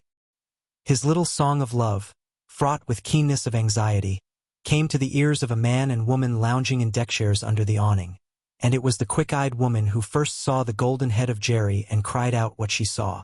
"Lower a boat, husbandman," she commanded. "It's a little dog. He mustn't drown." "Dogs don't drown that easily," was husbandman's reply. "He'll make it all right. But what under the sun a dog's doing out here?" He lifted his marine glasses to his eyes and stared a moment. "And a white man's dog at that." Jerry beat the water with his paws and moved steadily along, straining his eyes at the growing yacht until suddenly warned by a sensing of immediate danger. The taboo smote him. This that moved toward him was the log awash that was not a log but a live thing of peril. Part of it he saw above the surface moving sluggishly, and ere that projecting part sank, he had an awareness that somehow it was different from a log awash. Next, something brushed past him, and he encountered it with a snarl and a splashing of his forepaws. He was half-whirled about in the vortex of the thing's passage caused by the alarmed flirt of its tail. Shark it was, and not crocodile, and not so timidly would it have sheared clear but for the fact that it was fairly full with a recent feed of a huge sea turtle too feeble with age to escape. Although he could not see it, Jerry sensed that the thing, the instrument of nothingness, lurked about him. Nor did he see the dorsal fin break surface and approach him from the rear. From the yacht he heard rifle shots in quick succession. From the rear a panic splash came to his ears. That was all. The peril passed and was forgotten. Nor did he connect the rifle shots with the passing of the peril. He did not know, and he was never to know, that one, known to men as Harley Canine, but known as husbandman by the woman he called wife-woman, who owned the three-topmast schooner yacht Ariel, had saved his life by sending a 30-30 Marlin bullet through the base of a shark's fin. But Jerry was to know Harley Canine, and quickly, for it was Harley Canine, a bowline around his body under his armpits, lowered by a couple of seamen down the generous freeboard of the Ariel, who gathered in by the nape of the neck the smooth-coated Irish Terrier that, treading water perpendicularly, had no eyes for him, so eagerly did he gaze at the line of faces along the rail in quest of the one face. No pause for thanks did he make when he was dropped down upon the deck. Instead, shaking himself instinctively as he ran, he scurried along the deck for Skipper. The man and his wife laughed at the spectacle. "He acts as if he were demented with delight at being rescued," Mrs. Canine observed. "And Mr. Canine, it's not that. He must have a screw loose somewhere. Perhaps he's one of those creatures who've slipped the ratchet off the motion cog. Maybe he can't stop running till he runs down." In the meantime Jerry continued to run, up port side and down starboard side, from stern to bow and back again, wagging his stump tail and laughing friendliness to the many two-legged gods he encountered. Had he been able to think to such abstraction, he would have been astounded at the number of white gods. 30 there were at least of them, not counting other gods that were neither black nor white, but that still, two-legged, upright, and garmented, were beyond all peradventure gods. Likewise, had he been capable of such generalization, he would have decided that the white gods had not yet all of them passed into the nothingness. As it was, he realized all this without being aware that he realized it. But there was no Skipper. He sniffed down the forecastle hatch, sniffed into the galley where 2 Chinese cooks jabbered unintelligibly to him, sniffed down the cabin companionway, sniffed down the engine room skylight, and for the first time knew gasoline and engine oil. But sniff as he would, wherever he ran, no scent did he catch of Skipper. Aft, at the wheel, he would have sat down and howled his heartbreak of disappointment, had not a white god, evidently of command, in gold-decorated white duck cap and uniform, spoken to him. Instantly, always a gentleman, Jerry smiled with flattened ears of courtesy, wagged his tail, and approached. The hand of this high god had almost caressed his head when the woman's voice came down the deck in speech that Jerry did not understand.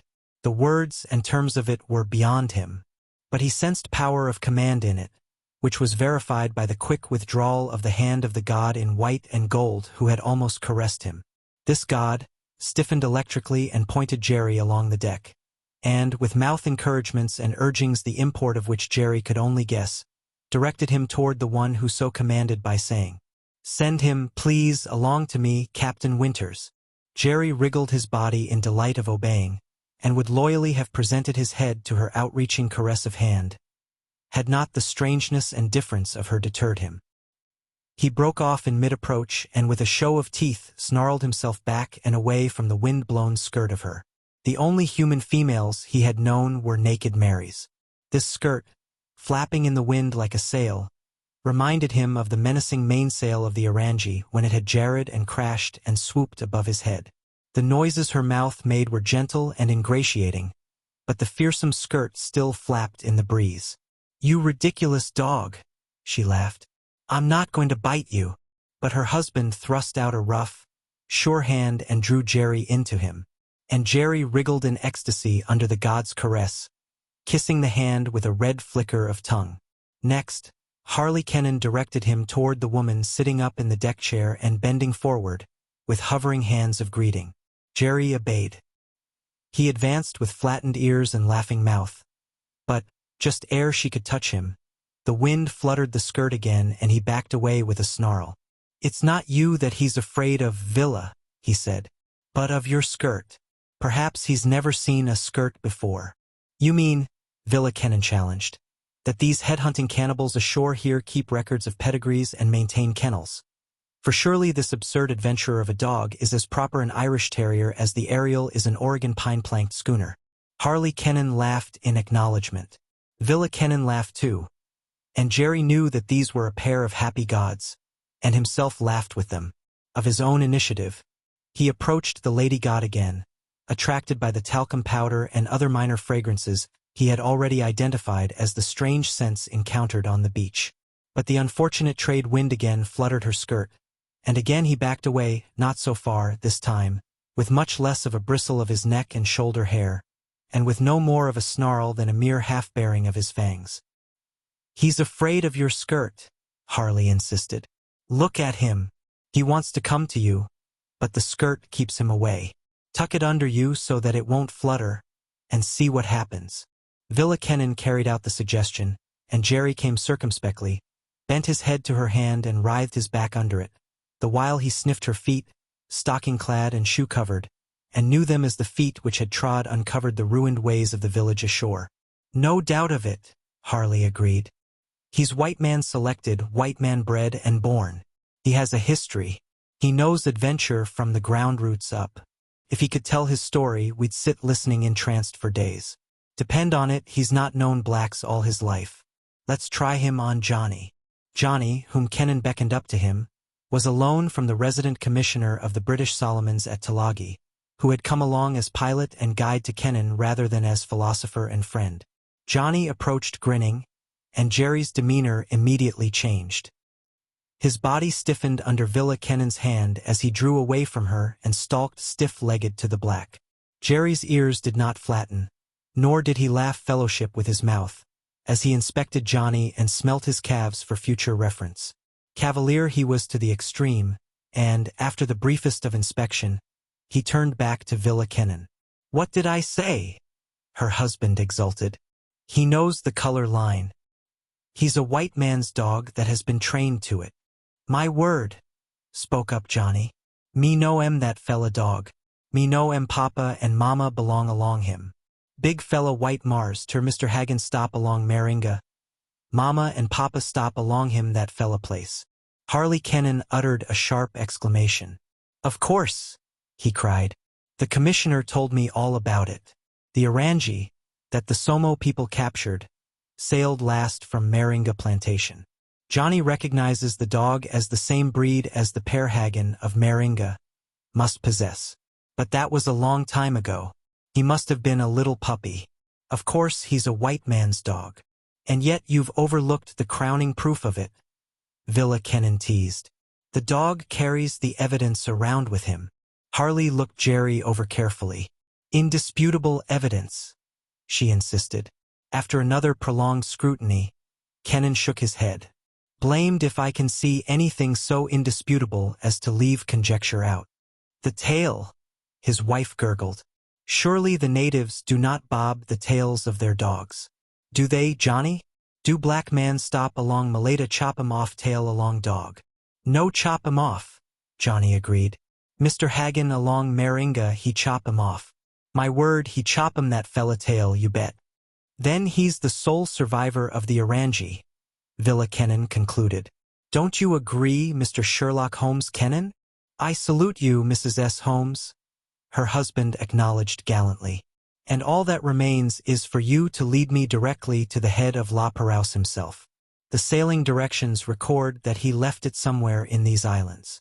Little did they guess that Jerry had lived on intimate terms with one Bashti, not many miles away along the shore, who, in Somo, at that very moment, sat in his grass house pondering over a head on his withered knees that had once been the head of the great navigator, the history of which had been forgotten by the sons of the chief who had taken it.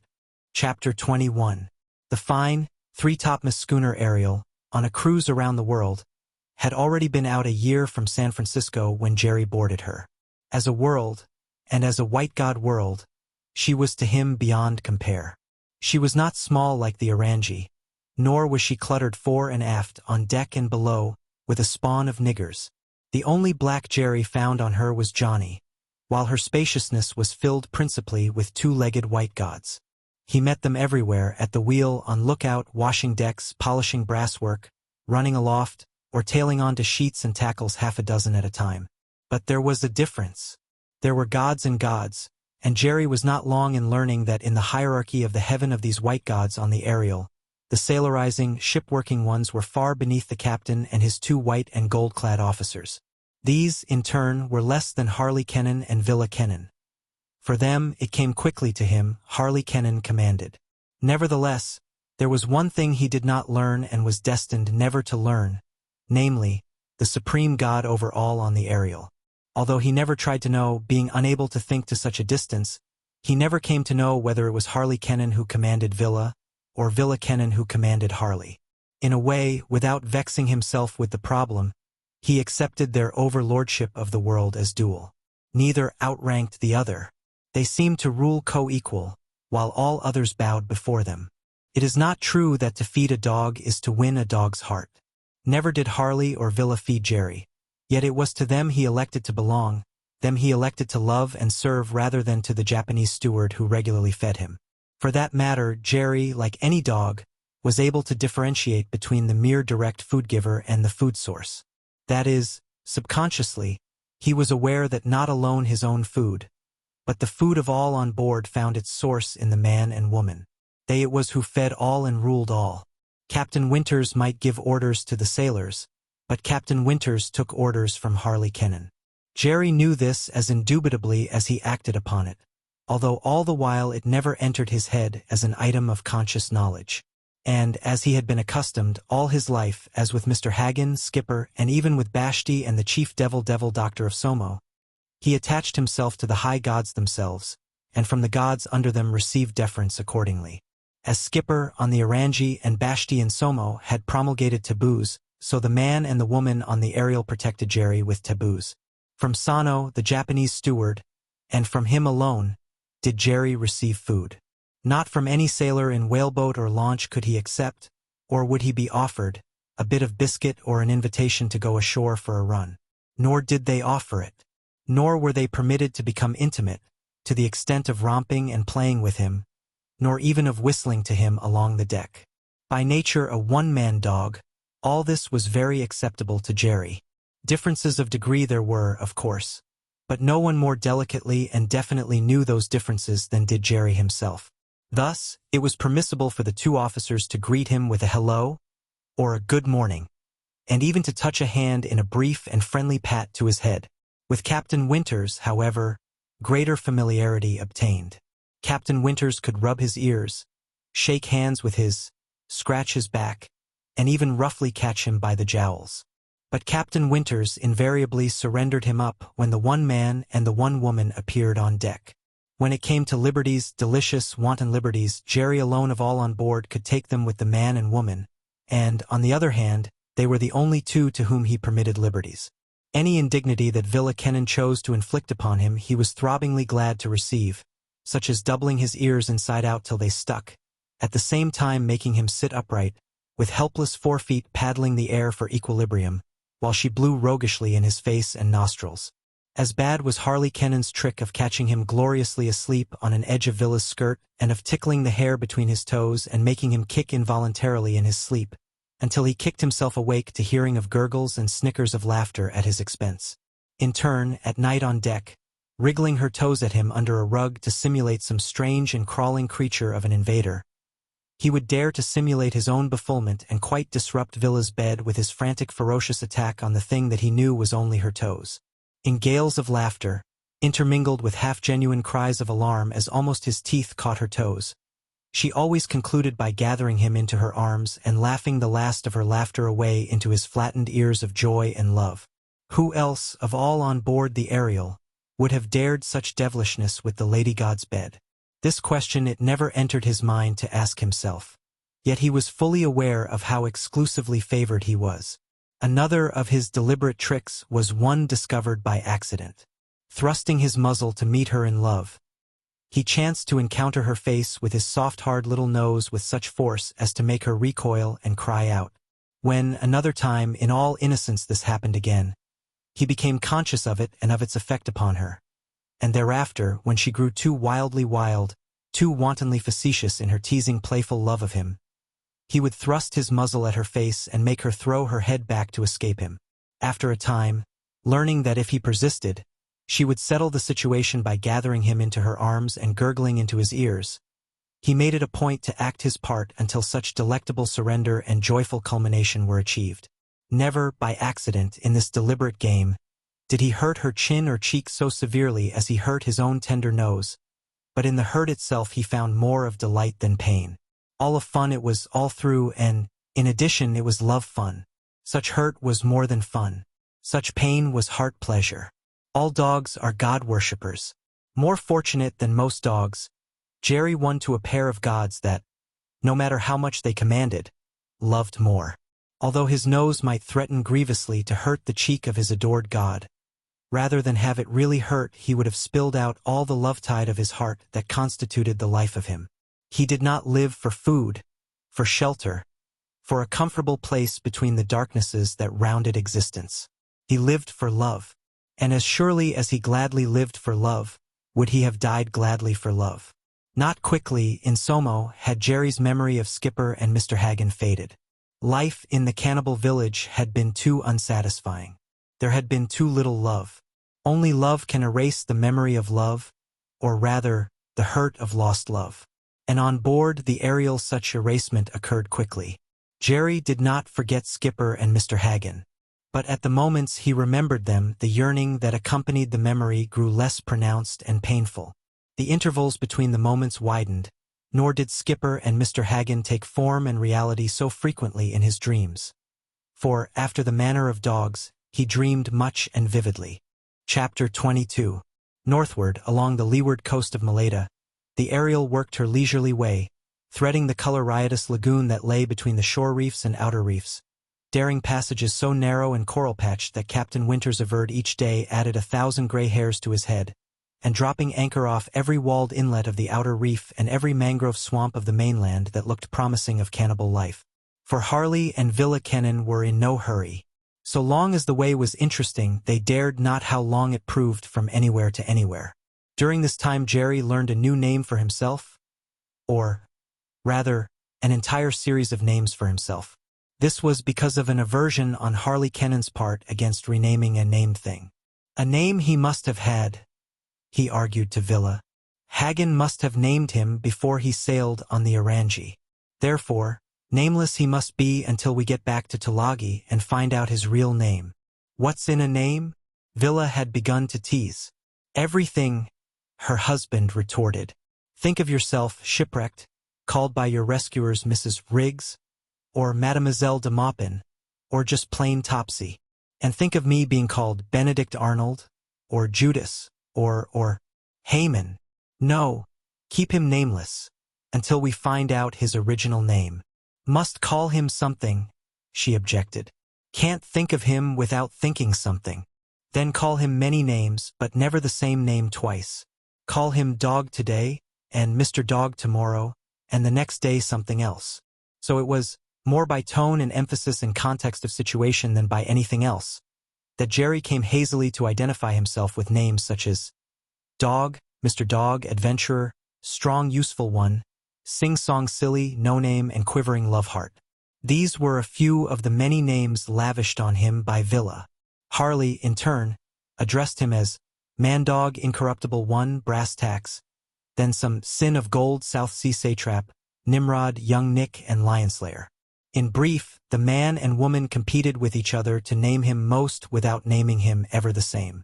And Jerry, less by sound and syllable than by what of their hearts vibrated in their throats, soon learned to know himself by any name they chose to address to him. He no longer thought of himself as Jerry, but, instead, as any sound that sounded nice or was love-sounded. His great disappointment, if disappointment may be considered to describe an unconsciousness of failure to realize the expected, was in the matter of language. No one on board, not even Harley and Villa, talked Nalisu's talk. All Jerry's large vocabulary, all his proficiency in the use of it, which would have set him apart as a marvel beyond all other dogs in the mastery of speech, was wasted on those of the Ariel. They did not speak, much less guess, the existence of the whiff-wuff shorthand language which Nalisu had taught him, and which, Nalisu dead, Jerry alone knew of all living creatures in the world. In vain Jerry tried it on the lady god. Sitting squatted on his haunches, his head bowed forward and held between her hands, he would talk and elicit never a responsive word from her. With tiny whines and thin whimperings, with whiffs and whuffs and growly sorts of noises down in his throat, he would try to tell her somewhat of his tale. She was all meltingness of sympathy. She would hold her ear so near to the articulate mouth of him as almost to drown him in the flowing fragrance of her hair, and yet her brain told her nothing of what he uttered, although her heart surely sensed his intent. "Bless me, husbandman," she would cry out. "The dog is talking. I know he is talking. He is telling me all about himself. The story of his life is mine, could I but understand. It's right here pouring into my miserable, inadequate ears. Only I can't catch it." Harley was skeptical, but her woman's intuition guessed aright. "I know it," she would assure her husband. "I tell you he could tell the tale of all his adventures if only we had understanding. No other dog has ever talked this way to me. There's a tale there. I feel its touches. Sometimes almost do I know he is telling of joy, of love, of high elation, and combat. Again, it is indignation, heard of outrage, despair, and sadness." "Naturally," Harley agreed quietly. "A white man's dog, adrift among the anthropophagi of Maleta, would experience all such sensations and, just as naturally, a white man's woman, a wife-woman, a dear, delightful Villa Kennan woman, can of herself imagine such a dog's experiences and deem his silly noises a recital of them, failing to recognize them as projections of her own delicious, sensitive, sympathetic self. The song of the sea from the lips of the shell, Shaw. The song oneself makes of the sea and puts into the shell. Just the same. Always the same." He gallantly cut her off. "Always right, especially when most wrong. Not in navigation, of course, nor in affairs such as the multiplication table, where the brass tacks of reality stud the way of one's ship among the rocks and shoals of the sea. But right, truth beyond truth to truth higher than truth, namely, intuitional truth." "Now you are laughing at me with your superior man wisdom," she retorted. "But I know." She paused for the strength of words she needed, and words forsook her, so that her quick sweeping gesture of hand touch to heart named authority that overrode all speech. "We agree. I salute," he laughed gaily. "It was just precisely what I was saying. Our hearts can talk our heads down almost any time, and, best all, our hearts are always right despite the statistic that they are mostly wrong." Harley Kennan did not believe, and never did believe, his wife's report of the tales Jerry told. And through all his days to the last one of them, he considered the whole matter a pleasant fancy, all poesy of sentiment on Villa's part. But Jerry, four-legged, smooth-coated, Irish Terrier that he was, had the gift of tongues. If he could not teach languages, at least he could learn languages. Without effort and quickly, practically with no teaching, he began picking up the language of the aerial. Unfortunately, it was not a whiff-wuff, dog-possible language such as Nalisu had invented. While Jerry came to understand much that was spoken on the aerial, he could speak none of it. 3 names, at least, he had for the lady god: Villa, wife-woman, Mrs. Kennan. For so he heard her variously called, but he could not so call her. This was God language entire, which only gods could talk. It was unlike the language of Nalisu's devising, which had been a compromise between god talk and dog talk, so that a god and a dog could talk in the common medium. In the same way he learned many names for the one-man god: Mr. Kennan, Harley, Captain Kennan, and Skipper. Only in the intimacy of the 3 of them alone did Jerry hear him called husbandman, my man, patient one, dear man, lover, and this woman's delight. But in no way could Jerry utter these names in address of the one man, nor the many names in address of the one woman. Yet, on a quiet night with no wind among the trees, often and often had he whispered to Nalisu, by whiff-wuff of name, from 100 feet away. One day, bending over him, her hair, drying from a saltwater swim, flying about him the one woman, her 2 hands holding his head and jowls so that his ribbon of kissing tongue just missed her nose in the empty air, sang to him, "Don't know what to call him, but he's mighty lack a rose." On another day she repeated this, at the same time singing most of the song to him softly in his ear. In the midst of it Jerry surprised her. Equally true might be the statement that he surprised himself. Never had he consciously done such a thing before, and he did it without volition. He never intended to do it. For that matter, the very thing he did was what mastered him into doing it. No more than could he refrain from shaking the water from his back after a swim, or from kicking in his sleep when his feet were tickled, could he have avoided doing this imperative thing. As her voice, in the song, made soft vibrations in his ears, it seemed to him that she grew dim and vague before him, and that somehow, under the soft, searching prod of her song, he was otherwhere. So much was he otherwhere that he did the surprising thing. He sat down abruptly, almost cataleptically, drew his head away from the clutch of her hands and out of the entanglement of her hair, and, his nose thrust upward at an angle of 45 degrees, he began to quiver and to breathe audibly in rhythm to the rhythm of her singing. With a quick jerk, cataleptically, his nose pointed to the zenith, his mouth opened, and a flood of sound poured forth, running swiftly upward in crescendo and slowly falling as it died away. This howl was the beginning, and it led to the calling him sing-song silly. For Villa Kennan was quick to seize upon the howling her singing induced and to develop it. Never did he hang back when she sat down, extended her welcoming hands to him, and invited, "Come on, sing-song silly." He would come to her, sit down with the loved fragrance of her hair in his nostrils, lay the side of his head against hers, point his nose past her ear, and almost immediately follow her when she began her low singing. Minor strains were especially provocative in getting him started, and, once started, he would sing with her as long as she wished. Singing it truly was. Apt in all ways of speech, he quickly learned to soften and subdue his howl till it was mellow and golden. Even could he manage it to die away almost to a whisper, and to rise and fall, accelerate and retard, in obedience to her own voice and in accord with it. Jerry enjoyed the singing much in the same way the opium eater enjoys his dreams. For dream he did, vaguely and indistinctly, eyes wide open and awake, the lady god's hair in a faint scented cloud about him, her voice mourning with his consciousness drowning in the dreams of otherwareness that came to him of the singing, and that was the singing. Memories of pain were his, but of pain so long forgotten that it was no longer pain.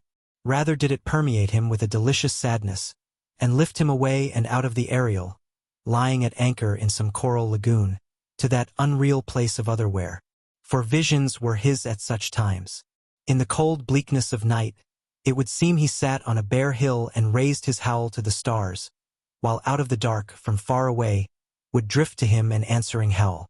And other howls, near and far, would drift along until the night was vocal with his kind. His kind it was. Without knowing it he knew it, this camaraderie of the land of otherwhere. Nalisu, in teaching him the whiff-wuff language, deliberately had gone into the intelligence of him. But Villa, unwitting of what she was doing, went into the heart of him, and into the heart of his heredity, touching the profoundest chords of ancient memories and making them respond. As instants, dim shapes and shadowy forms would sometimes appear to him out of the night, and as they flitted spectrally past he would hear, as in a dream, the hunting cries of the pack. And, as his pulse quickened, his own hunting instinct would rouse until his controlled soft howling in the song broke into eager whinings. His head would lower out of the entanglement of the woman's hair. His feet would begin making restless, spasmodic movements as if running, and presto, in a flash, he would be out and away, across the face of time, out of reality and into the dream, himself running in the midst of those shadowy forms in the hunting fellowship of the pack. And as men have ever desired the dust of the poppy and the juice of the hemp, so Jerry desired the joys that were his when Villa Kennan opened her arms to him, embraced him with her hair, and sang him across time and space into the dream of his ancient kind. Not always, however, were such experiences his when they sang together. Usually, unaccompanied by visions. He knew no more than vaguenesses of sensations, sadly sweet, ghosts of memories that they were. At other times, incited by such sadness, images of Skipper and Mr. Hagen would throng his mind. Images, too, of Terence and Biddy and Michael, and the rest of the long-vanished life at Meringa Plantation. "My dear," Harley said to Villa at the conclusion of one such singing, It's fortunate for him that you are not an animal trainer or, rather, I suppose, it would be better called trained animal showwoman, for you'd be topping the bill in all the music halls and vaudeville houses of the world. If I did, she replied, I know he'd just love to do it with me, which would make it a very unusual turn. Harley caught her up. You mean? That in about 1 turn in 100 does the animal love its work, or is the animal loved by its trainer? I thought all the cruelty had been done away with long ago, she contended. So the audience thinks, and the audience is 99 times wrong. Villa heaved a great sigh of renunciation as she said, Then I suppose I must abandon such promising and lucrative career right now in the very moment you have discovered it for me. Just the same the billboards would look splendid with my name in the hugest letters. Villa Kennan the thrush-throated songstress, and Sing-Song Silly the Irish Terrier tenor. Her husband pictured the headlines for her, and with dancing eyes and lolling tongue Jerry joined in the laughter, not because he knew what it was about, but because it tokened they were happy and his love prompted him to be happy with them. For Jerry had found, and in the uttermost, what his nature craved, the love of a god. Recognizing the duality of their lordship over the aerial, he loved the pair of them. Yet, somehow, perhaps because she had penetrated deepest into his heart with her magic voice that transported him to the land of otherwhere, he loved the lady god beyond all love he had ever known, not even excluding his love for Skipper. Chapter 23. One thing Jerry learned early on the aerial, namely, that nigger chasing was not permitted. Eager to please and serve his new gods, he took advantage of the first opportunity to worry a canoe load of blacks who came visiting on board. The quick chiding of Villa and the command of Harley made him pause in amazement. Fully believing he had been mistaken, he resumed his ragging of the particular black he had picked upon. This time Harley's voice was peremptory, and Jerry came to him, his wagging tail and wriggling body all eagerness of apology, as was his rose strip of tongue that kissed the hand of forgiveness with which Harley patted him. Next, Villa called him to her, holding him close to her with her hands on his jowls. Eye to eye and nose to nose, she talked to him earnestly about the sin of nigger chasing. She told him that he was no common bush dog, but a blooded Irish gentleman, and that no dog that was a gentleman ever did such things as chase unoffending black men. To all of which he listened with unblinking serious eyes, understanding little of what she said, yet comprehending all. Naughty was a word in the aerial language he had already learned, and she used it several times. Naughty, to him, meant must not, and was by way of expressing a taboo. Since it was their way and their will, who was he might well have asked himself, to disobey their rule or question it. If niggers were not to be chased, then chase them he would not, despite the fact that Skipper had encouraged him to chase them. Not in such set terms did Jerry consider the matter, but in his own way he accepted the conclusions. Love of a god, with him, implied service. It pleased him to please with service. And the foundation stone of service, in his case, was obedience.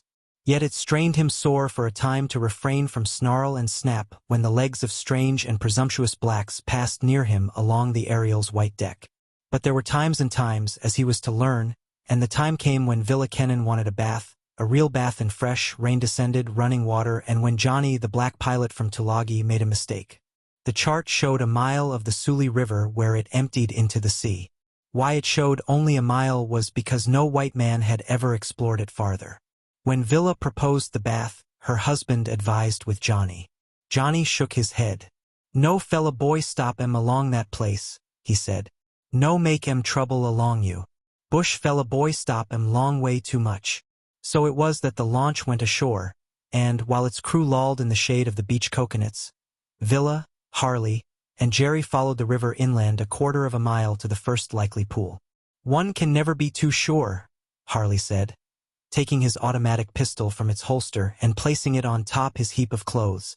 A stray bunch of blacks might just happen to surprise us. Villa stepped into the water to her knees, looked up at the dark jungle roof high overhead through which only occasional shafts of sunlight penetrated, and shuddered. An appropriate setting for a dark deed, she smiled, then scooped a handful of chill water against her husband, who plunged in pursuit. For a time Jerry sat by their clothes and watched the frolic. Then the drifting shadow of a huge butterfly attracted his attention, and soon he was nosing through the jungle on the trail of a woodrat. It was not a very fresh trail. He knew that well enough.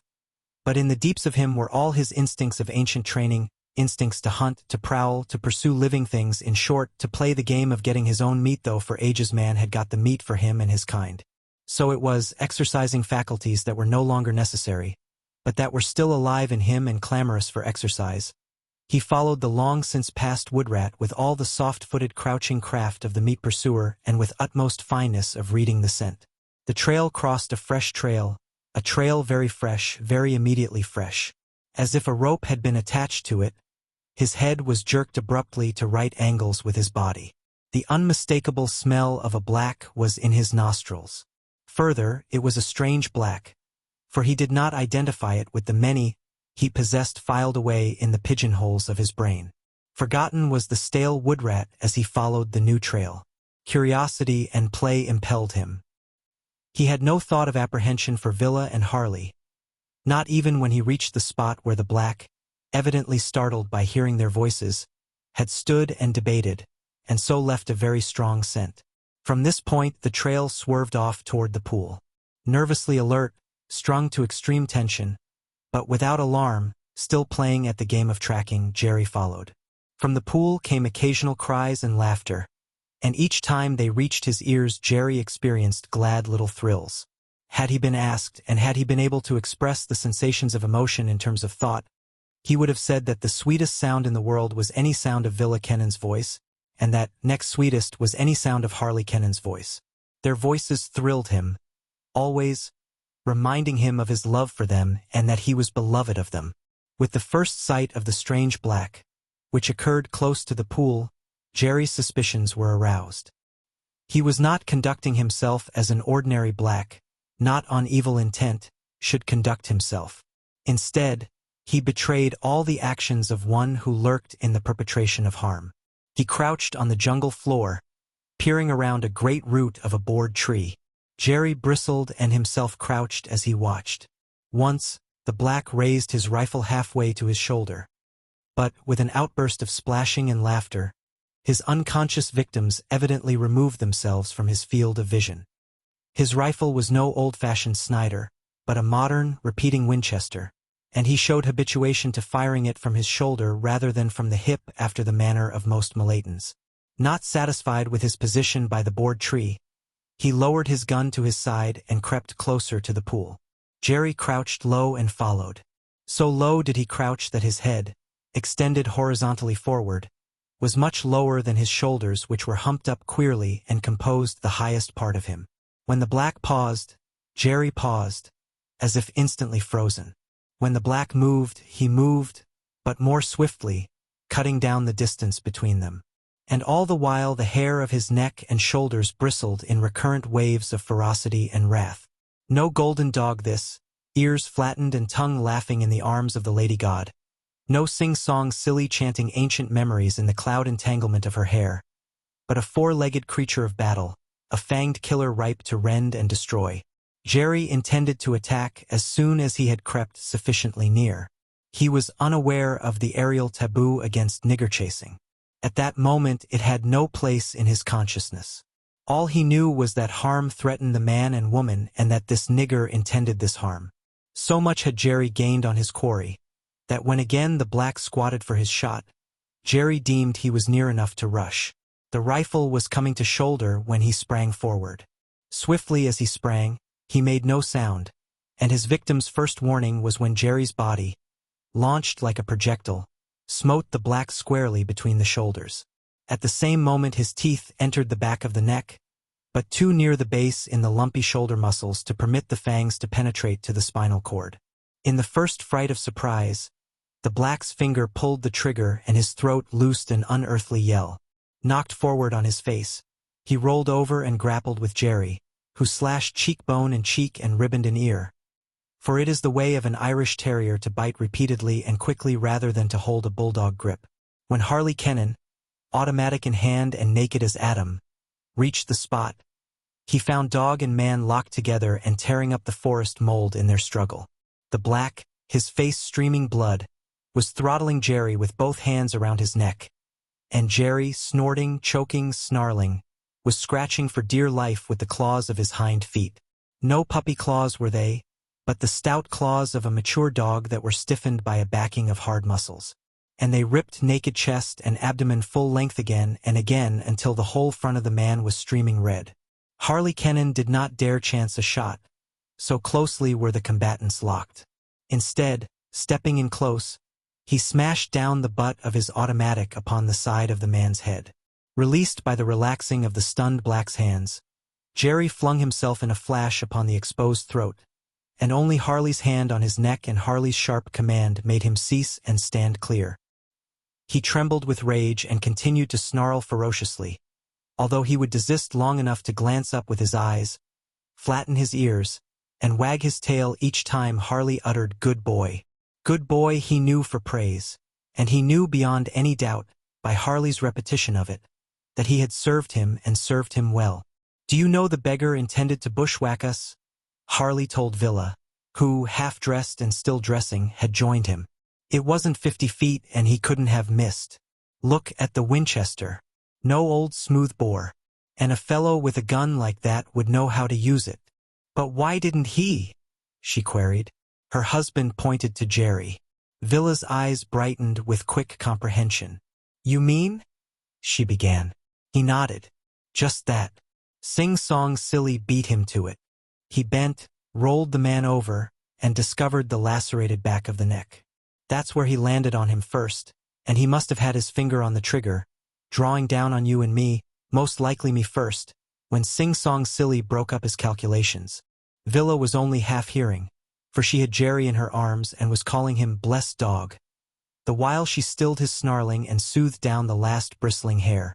But Jerry snarled again and was for leaping upon the black when he stirred restlessly and dizzily sat up. Harley removed a knife from between the bare skin and a belt. "What name belong you?"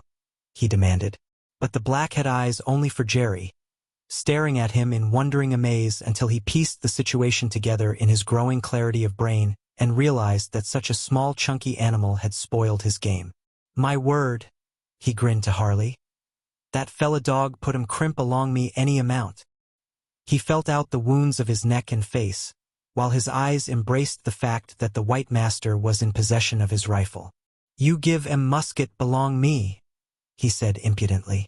"I give em you bang alongside head," was Harley's answer. "He doesn't seem to me to be a regular Malayan," he told Villa. "In the first place, where would he get a rifle like that? Then think of his nerve. He must have seen us drop anchor, and he must have known our launch was on the beach.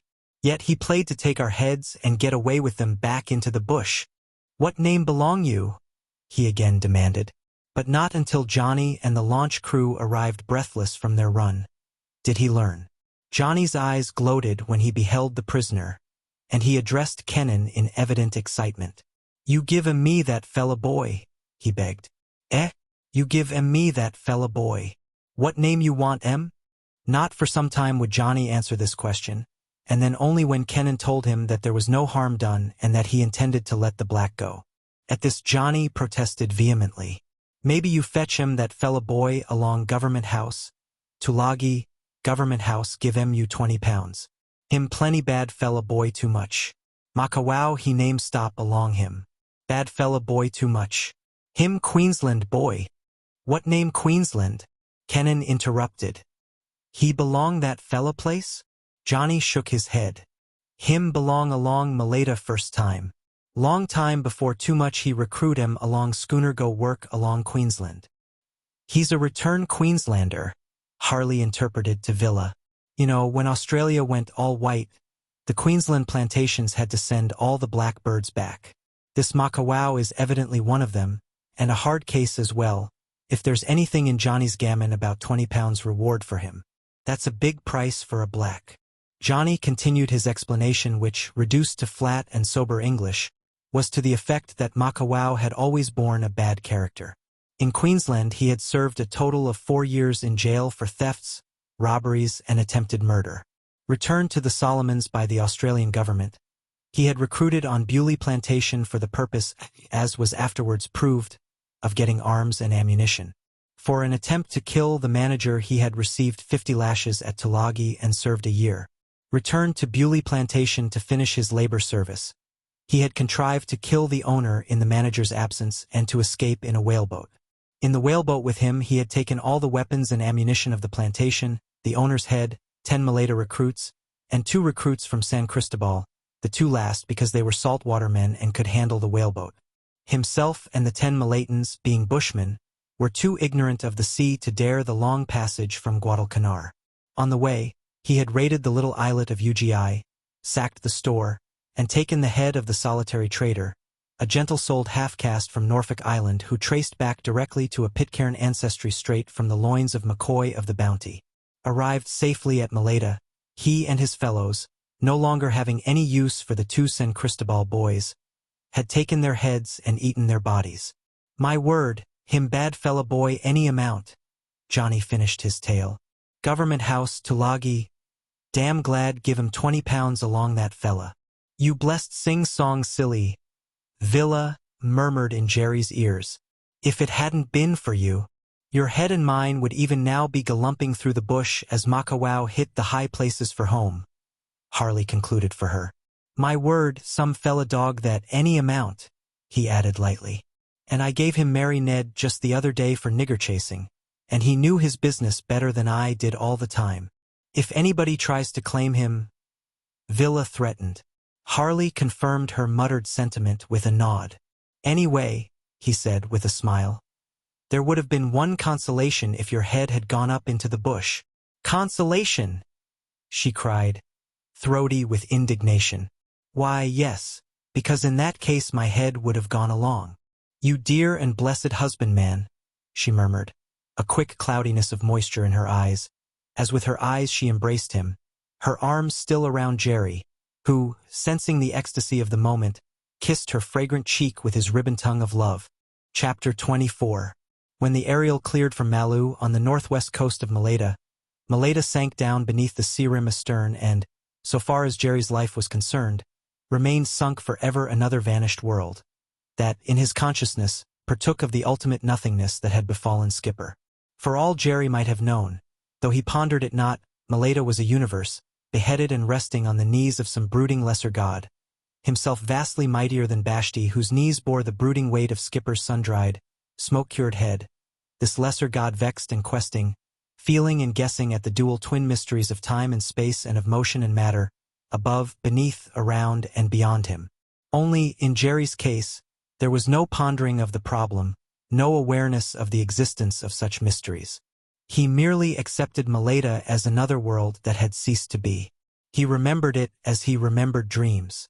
Himself a live thing, solid and substantial, possessed of weight and dimension, a reality incontrovertible.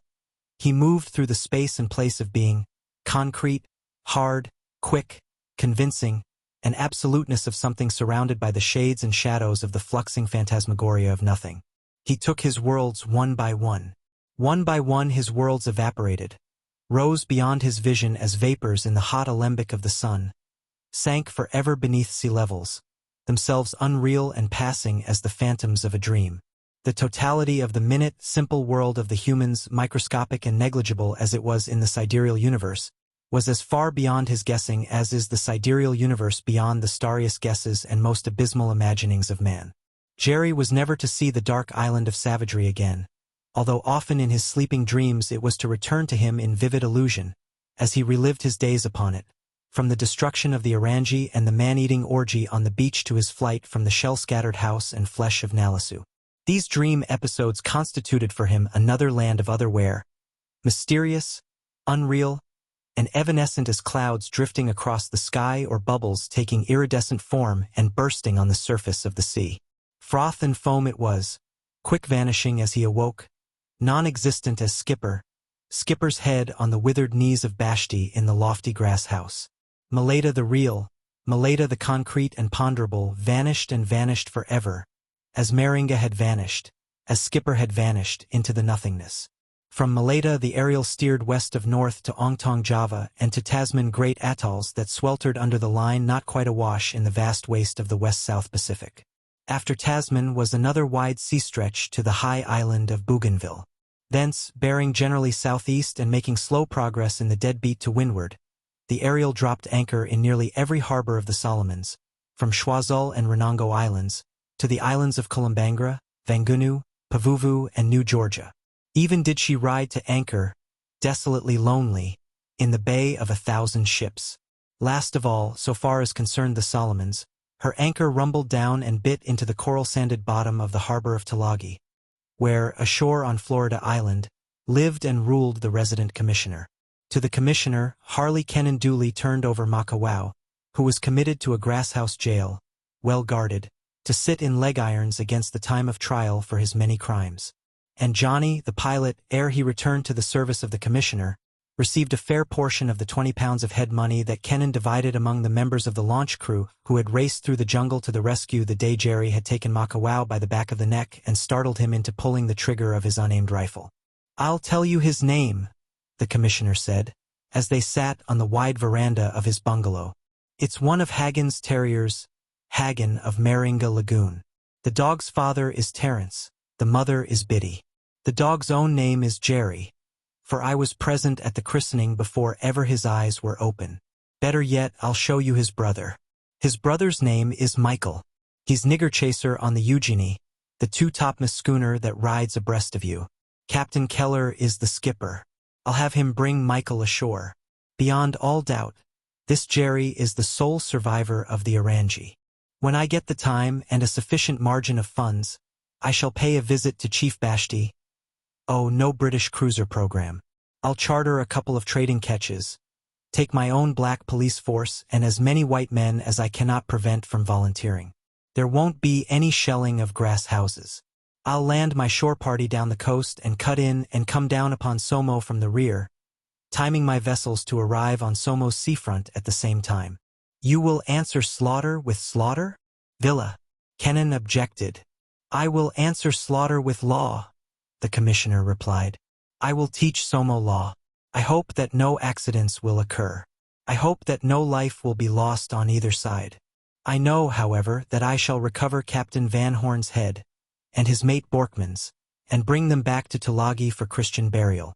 I know that I shall get old Bashti by the scruff of the neck and sit him down while I pump law and square dealing into him.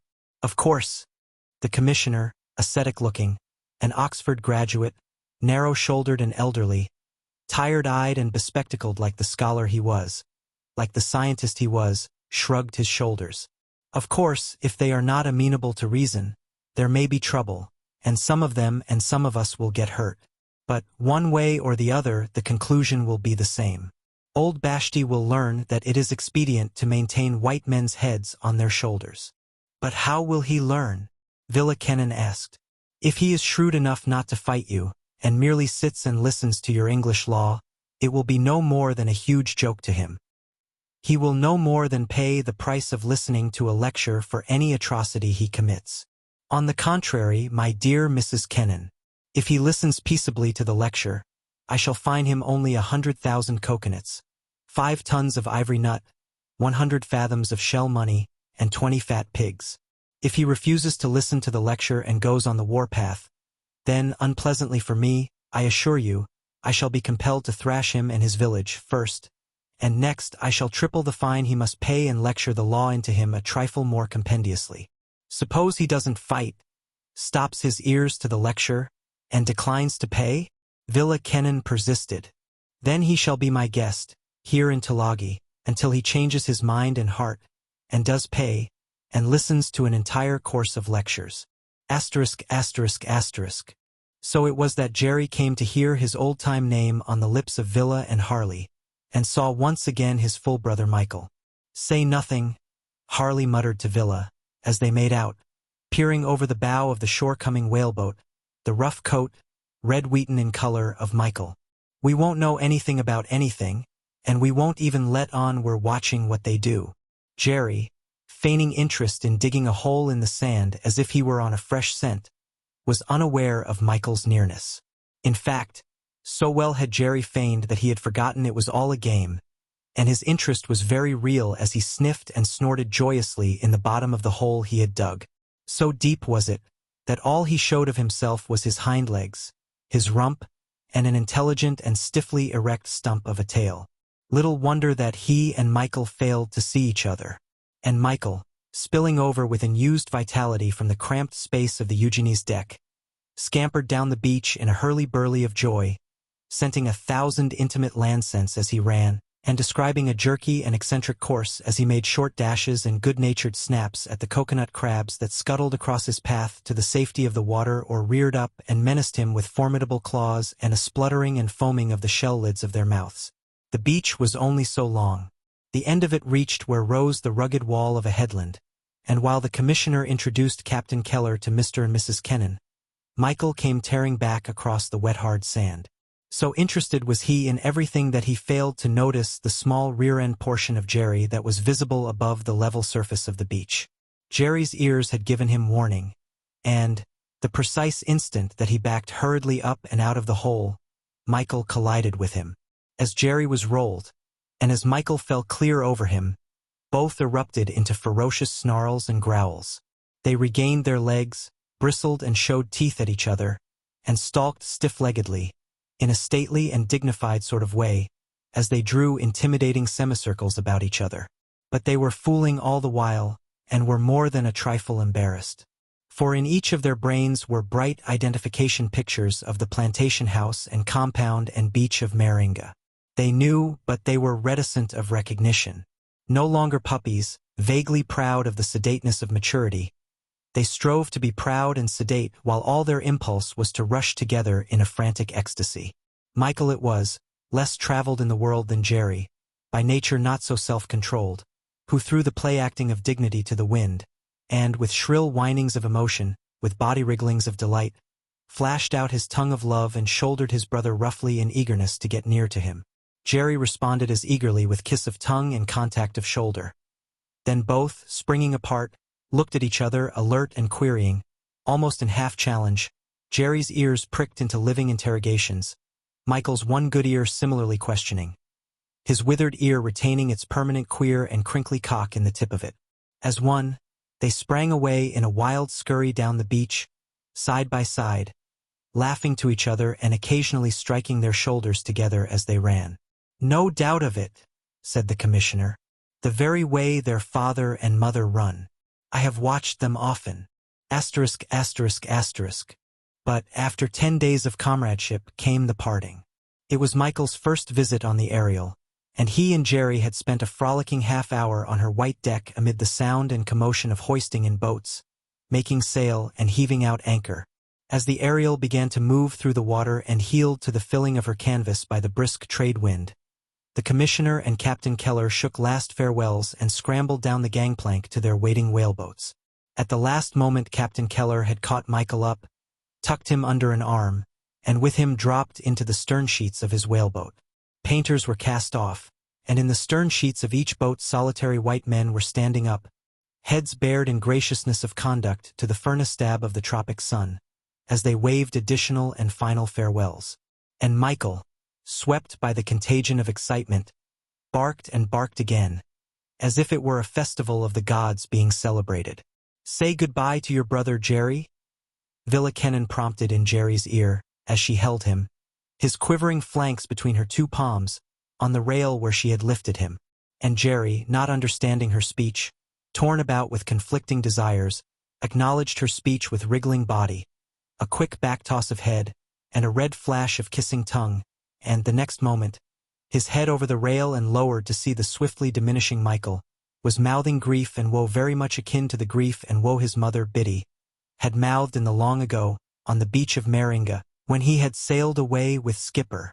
For Jerry had learned partings, and beyond all peradventure this was a parting, though little he dreamed that he would again meet Michael across the years and across the world, in a fabled valley of far California, where they would live out their days in the hearts and arms of the beloved gods. Michael, his 4 feet on the gunwale, barked to him in a puzzled, questioning sort of way, and Jerry whimpered back incommunicable understanding.